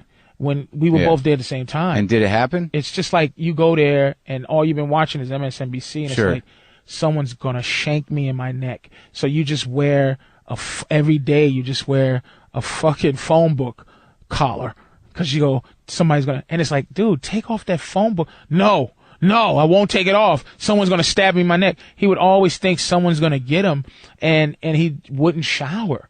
And these guys, man, they want their lives. There's guys in there. And look, just because I'm in there for 60 days doesn't make me less angry about it because you're in there for 25 years. But I do know a guy in for 60 days, you make a guy that's in for 25 years happy. You deal with your shit differently than that guy. Yeah. And he was in a position where he's smells really bad in front of guys that are doing 25 years. They have to live every day. No one wants to, So he goes, tell your co-defendant. They keep saying my co-defendant. So I'm like, man, dude, like you gotta. I'm not gonna say his name. Yeah. But he says, I'm like, man, you gotta take a shower, man. These guys are, come on, man. He goes, fuck you, man. You act like you like it in here. I go, no, but I'm saying like you can take a shower. Like take a fucking shower, man. Yeah. They're gonna kill you.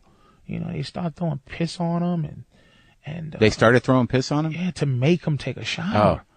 And he wouldn't take a shower. And eventually eventually it became torturous. And it was torture for him for at least 45 of the 60 days.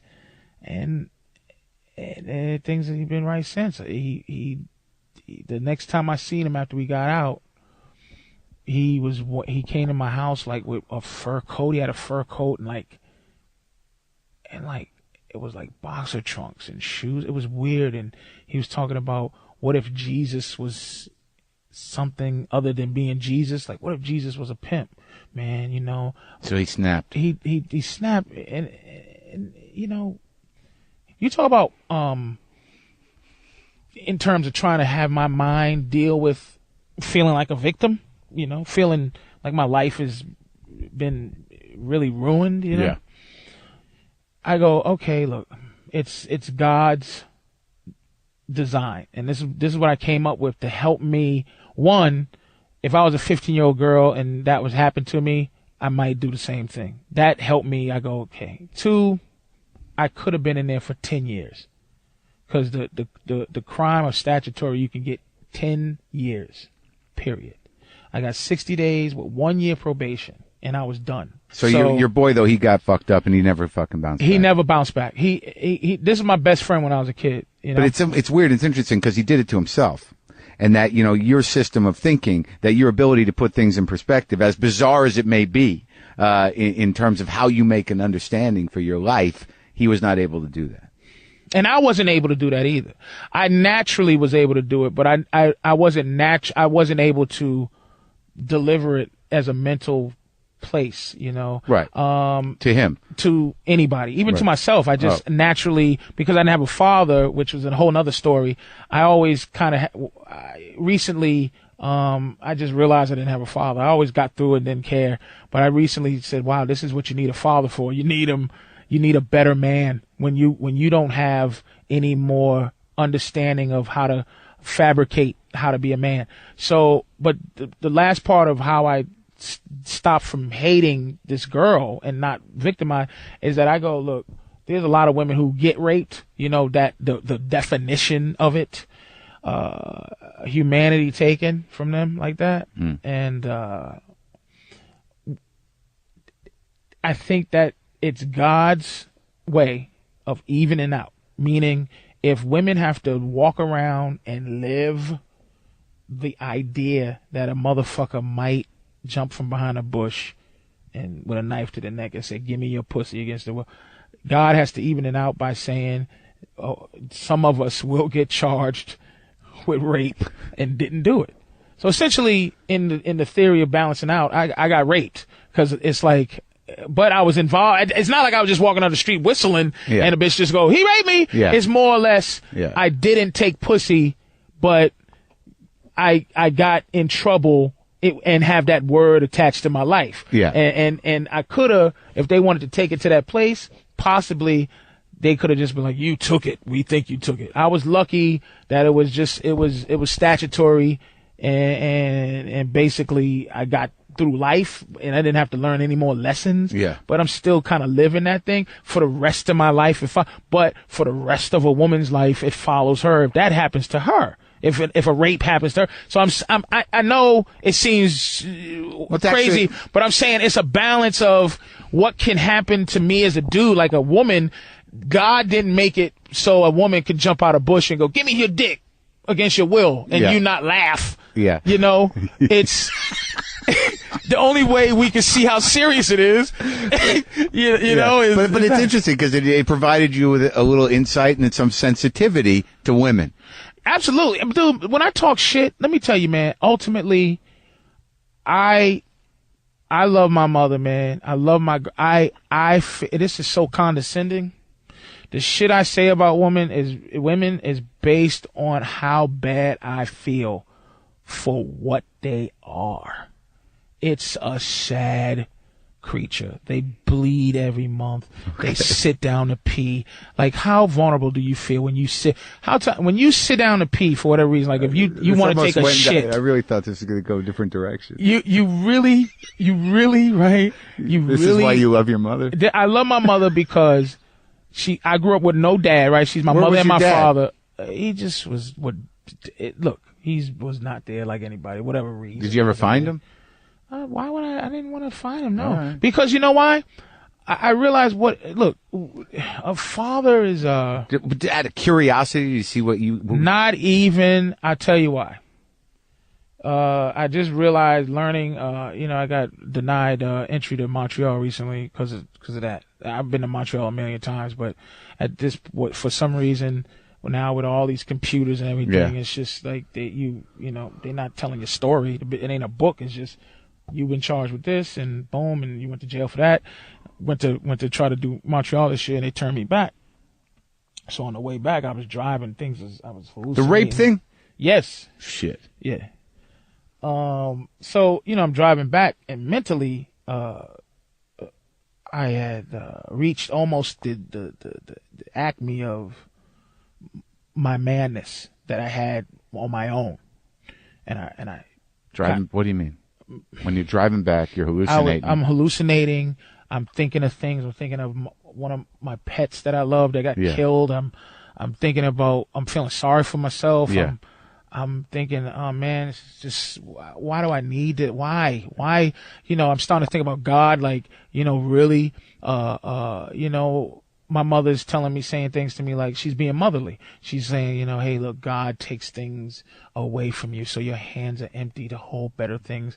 And, all of that kind of advice stuff. And I broke down, like the next day. I got home, woke up, talked to my mother, was talking to my mother, and I realized that I didn't have a father. I realized what a father is, it's an older man who just loves you and gives a shit. And men, when you fall, men say, "Get up now." Then you see what's injured. But a woman, my mother wants to heal me, stay down, check your wound. Let me see what's injured. Then let's get you up. But let's make sure you don't get up first, because if you could be hurting more if you get up now.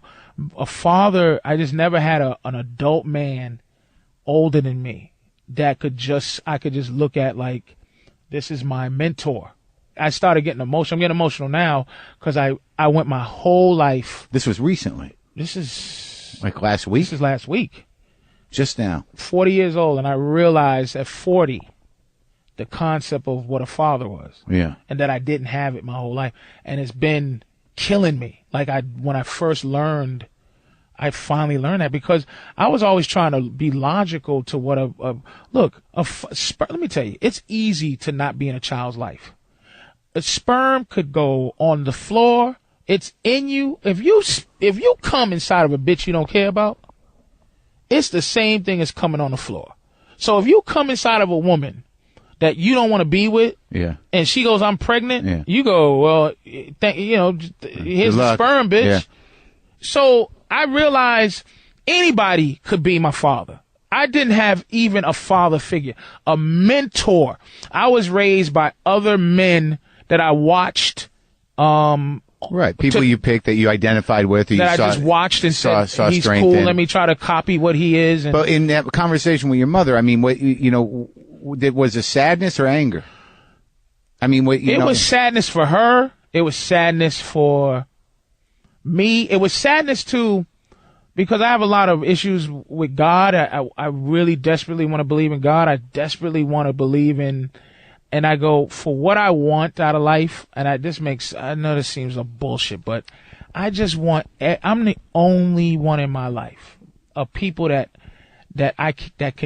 unless somebody hits a lottery, I'm the only one for about 7 or 8 people that could help elevate life, because I'm in show business and I've been in it 18 years. My mother works, and she's gonna work till she dies unless I make it. One of my good friends, he works, and he's gonna work till he dies. My girl, she has a show business like heart, but her kid, a couple of comics that are good friends of mine. It's like, if it ain't me, dude, it ain't gonna be nobody. And I just want that. I just want it for them. I always thought to myself, like, I could change now. I could go, okay, well, I'm gonna take it in the ass, like they say you're supposed to in show business. I'm gonna take it in the fucking ass. Do whatever's necessary. Yeah. And if I take it in my ass now at 40 and realize that it's like, this ain't so bad. I'm taking it in my ass. I got a $2 million check. My mother got a house. And my ass it ain't even that. It's just right in my ass. It's not even hurting. That I'm going to be even more miserable, because I should have been I didn't have enough sense or a mentor to say, take it in your ass at 20. Right. So I'm going to go, if I'm wrong now, I can't live with myself. I gotta ride this out. I gotta ride this out. I gotta ride it out. And I don't know if it's gonna pan out.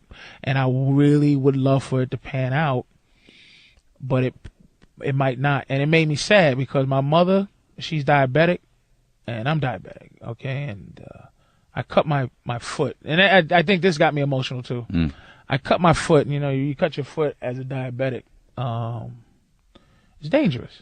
I cut my foot, the ravages of diabetes haven't started truly hitting me hardcore.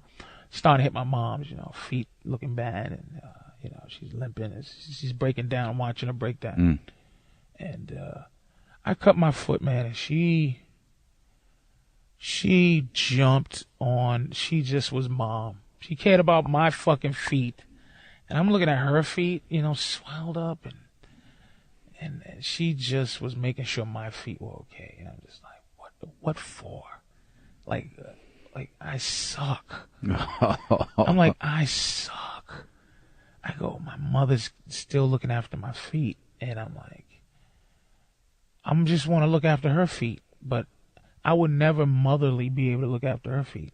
I can only financially look after her feet. Get her the best foot doctor. Money's no object medicine. Yeah. Great bed. Yeah. Whatever techniques out there. Yeah. And that's what I need to do to look after her, but I don't have it like that. Yeah. And this is the only way I'm going to get it. And it's just too late for me to I'm realizing shit too late. Yeah. That I'm driving, back from Montreal, and I'm going, what? Did I just realize that I didn't have a father? Did I just realize that? Just now, yeah. What the fuck is that good for? Are you fucking serious? What a waste of time. But that's not true. You know, it's interesting just from you talking to me, and I always knew this about you, is that, you know, you're going to parent yourself one way or the other. That if your parents were inattentive, or they were shitty, or they weren't there, or they were absent, you were going to figure out a way to take care of yourself, and you did. And that is what the gift of your brain is that all this shit, the way you talk about your life and how you make sense of shit, you talk like a father. You talk like a guy that's like, this is the analogy, this is the story, that this makes sense. But it's made me very, it's made me very logical, and it made me very, like, pain. Yeah. Emotional pain. Mark, this is where we are stripping down the animal part as opposed to stripping down the psychological part, because remember, dude, I've already stripped myself down. You strip yourself down because you do too much thinking. So meaning you look at yourself, and if I go, you're a this and a that, Mark, you go, was that supposed to hurt me? Because I already discussed that with myself. I am a this and a that. What are you gonna do? It's still gonna hurt me. It'll hurt, but you'll go, I don't want to hear it. Yeah. I don't want it affirmed. Okay. But it's gonna, you're self-aware. There's a lot of people aren't self-aware. Yeah. They're they're sociopaths. You know, I'm telling you, I wish I could take it in the ass.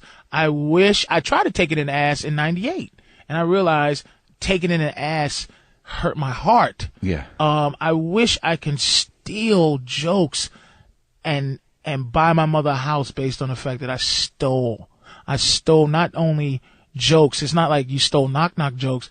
You stole essence. You took it and there's no justice. There's nothing in this game of virtue. And I've only heard one story ever of virtue that paid off, was Chaz Palminteri, where people were interested in Bronx Tale. They wanted to do Bronx Tale, but he said, I want to play the role he played. He played the gangster. Yeah, the gangster. I forgot his name, but in the movie. But he goes, I have to play this. And people go like, I'll buy this script for $100,000. He's like, can I play the? Nope. $500,000. I bought it. I just want to play the. And he went into the bathroom. He said, man, it's just like, maybe I should do it. And he stuck to his guns. And De Niro, he goes, I just want to play the game. De Niro goes, play him. I'm going to play the bus driver. I just want to see this movie made. And it panned out. But it's like, is that like the lottery? Meaning he hit the righteous lottery, and everybody else is trying to scratch the righteous lottery ticket. And a little bit of luck, right? You know, and I'm like, I just want to. I don't want to be wrong forever. I just want to, look, I think in this business you only got about 4 or 5 times to get on the amusement ride. I know. Yeah. Maybe. Yeah. I think I've been on the ride twice. Yeah, maybe. And me too. And when you get off the ride, you got to get back in line and go, if I want to ride this ride again, I got to stand in line. It's a long line. And the thing about the roller coaster is it's interesting. It clicks up. The click up is just great. Like you're like, I feel it. Click up. Yeah. I feel it. People are excited. Yeah, they see me. They see I'm clicking up. Mm-hmm. They see I'm on the come up. They feeling good. It's feeling right. And then when the first time you're on the ride, you go, okay, what do I do? And then you go, wee, and you hold your hands up, and then all of the money flies out your pocket, and then everything's gone. When you get off, you go in the ride, and then it does that last little stoppage thing, and you go, everybody off, and you go, oh shit, and then there's a long line to get back on, and then you're in the back of the line going, this fucking ride ain't even that great, and you're like, that was it? Am I standing in line? And then you go, okay, my second time I'm going to get in line again. I'm going to make this ride better for myself. Yeah. Click, click, click, click. Okay. And then, now you got a pilot deal, and it clicks up, and you go, at the top, and you go, this time I'm going to put my hands in my pocket, and I'm not going to enjoy the ride as much. You go down, and you're not going to wee. It's just air holding on to your money. Hold on to your money. Then you stop again, and it's just like you got a little more money, but you didn't have any fun. Now you're in line again, waiting, and you're behind a fucking cocksucker. Who's doing your act? You go, can I get in front of you? You fucking cocksucker. And then I don't know if I get on the ride again, dude. I'm probably not gonna get back on, but I'm waiting. All right. Well, let's see if we both get on the ride. Thanks for talking to me, Patrice. All right, man. Rest in peace, Patrice O'Neal. You are loved, and you will be missed, and you will be remembered.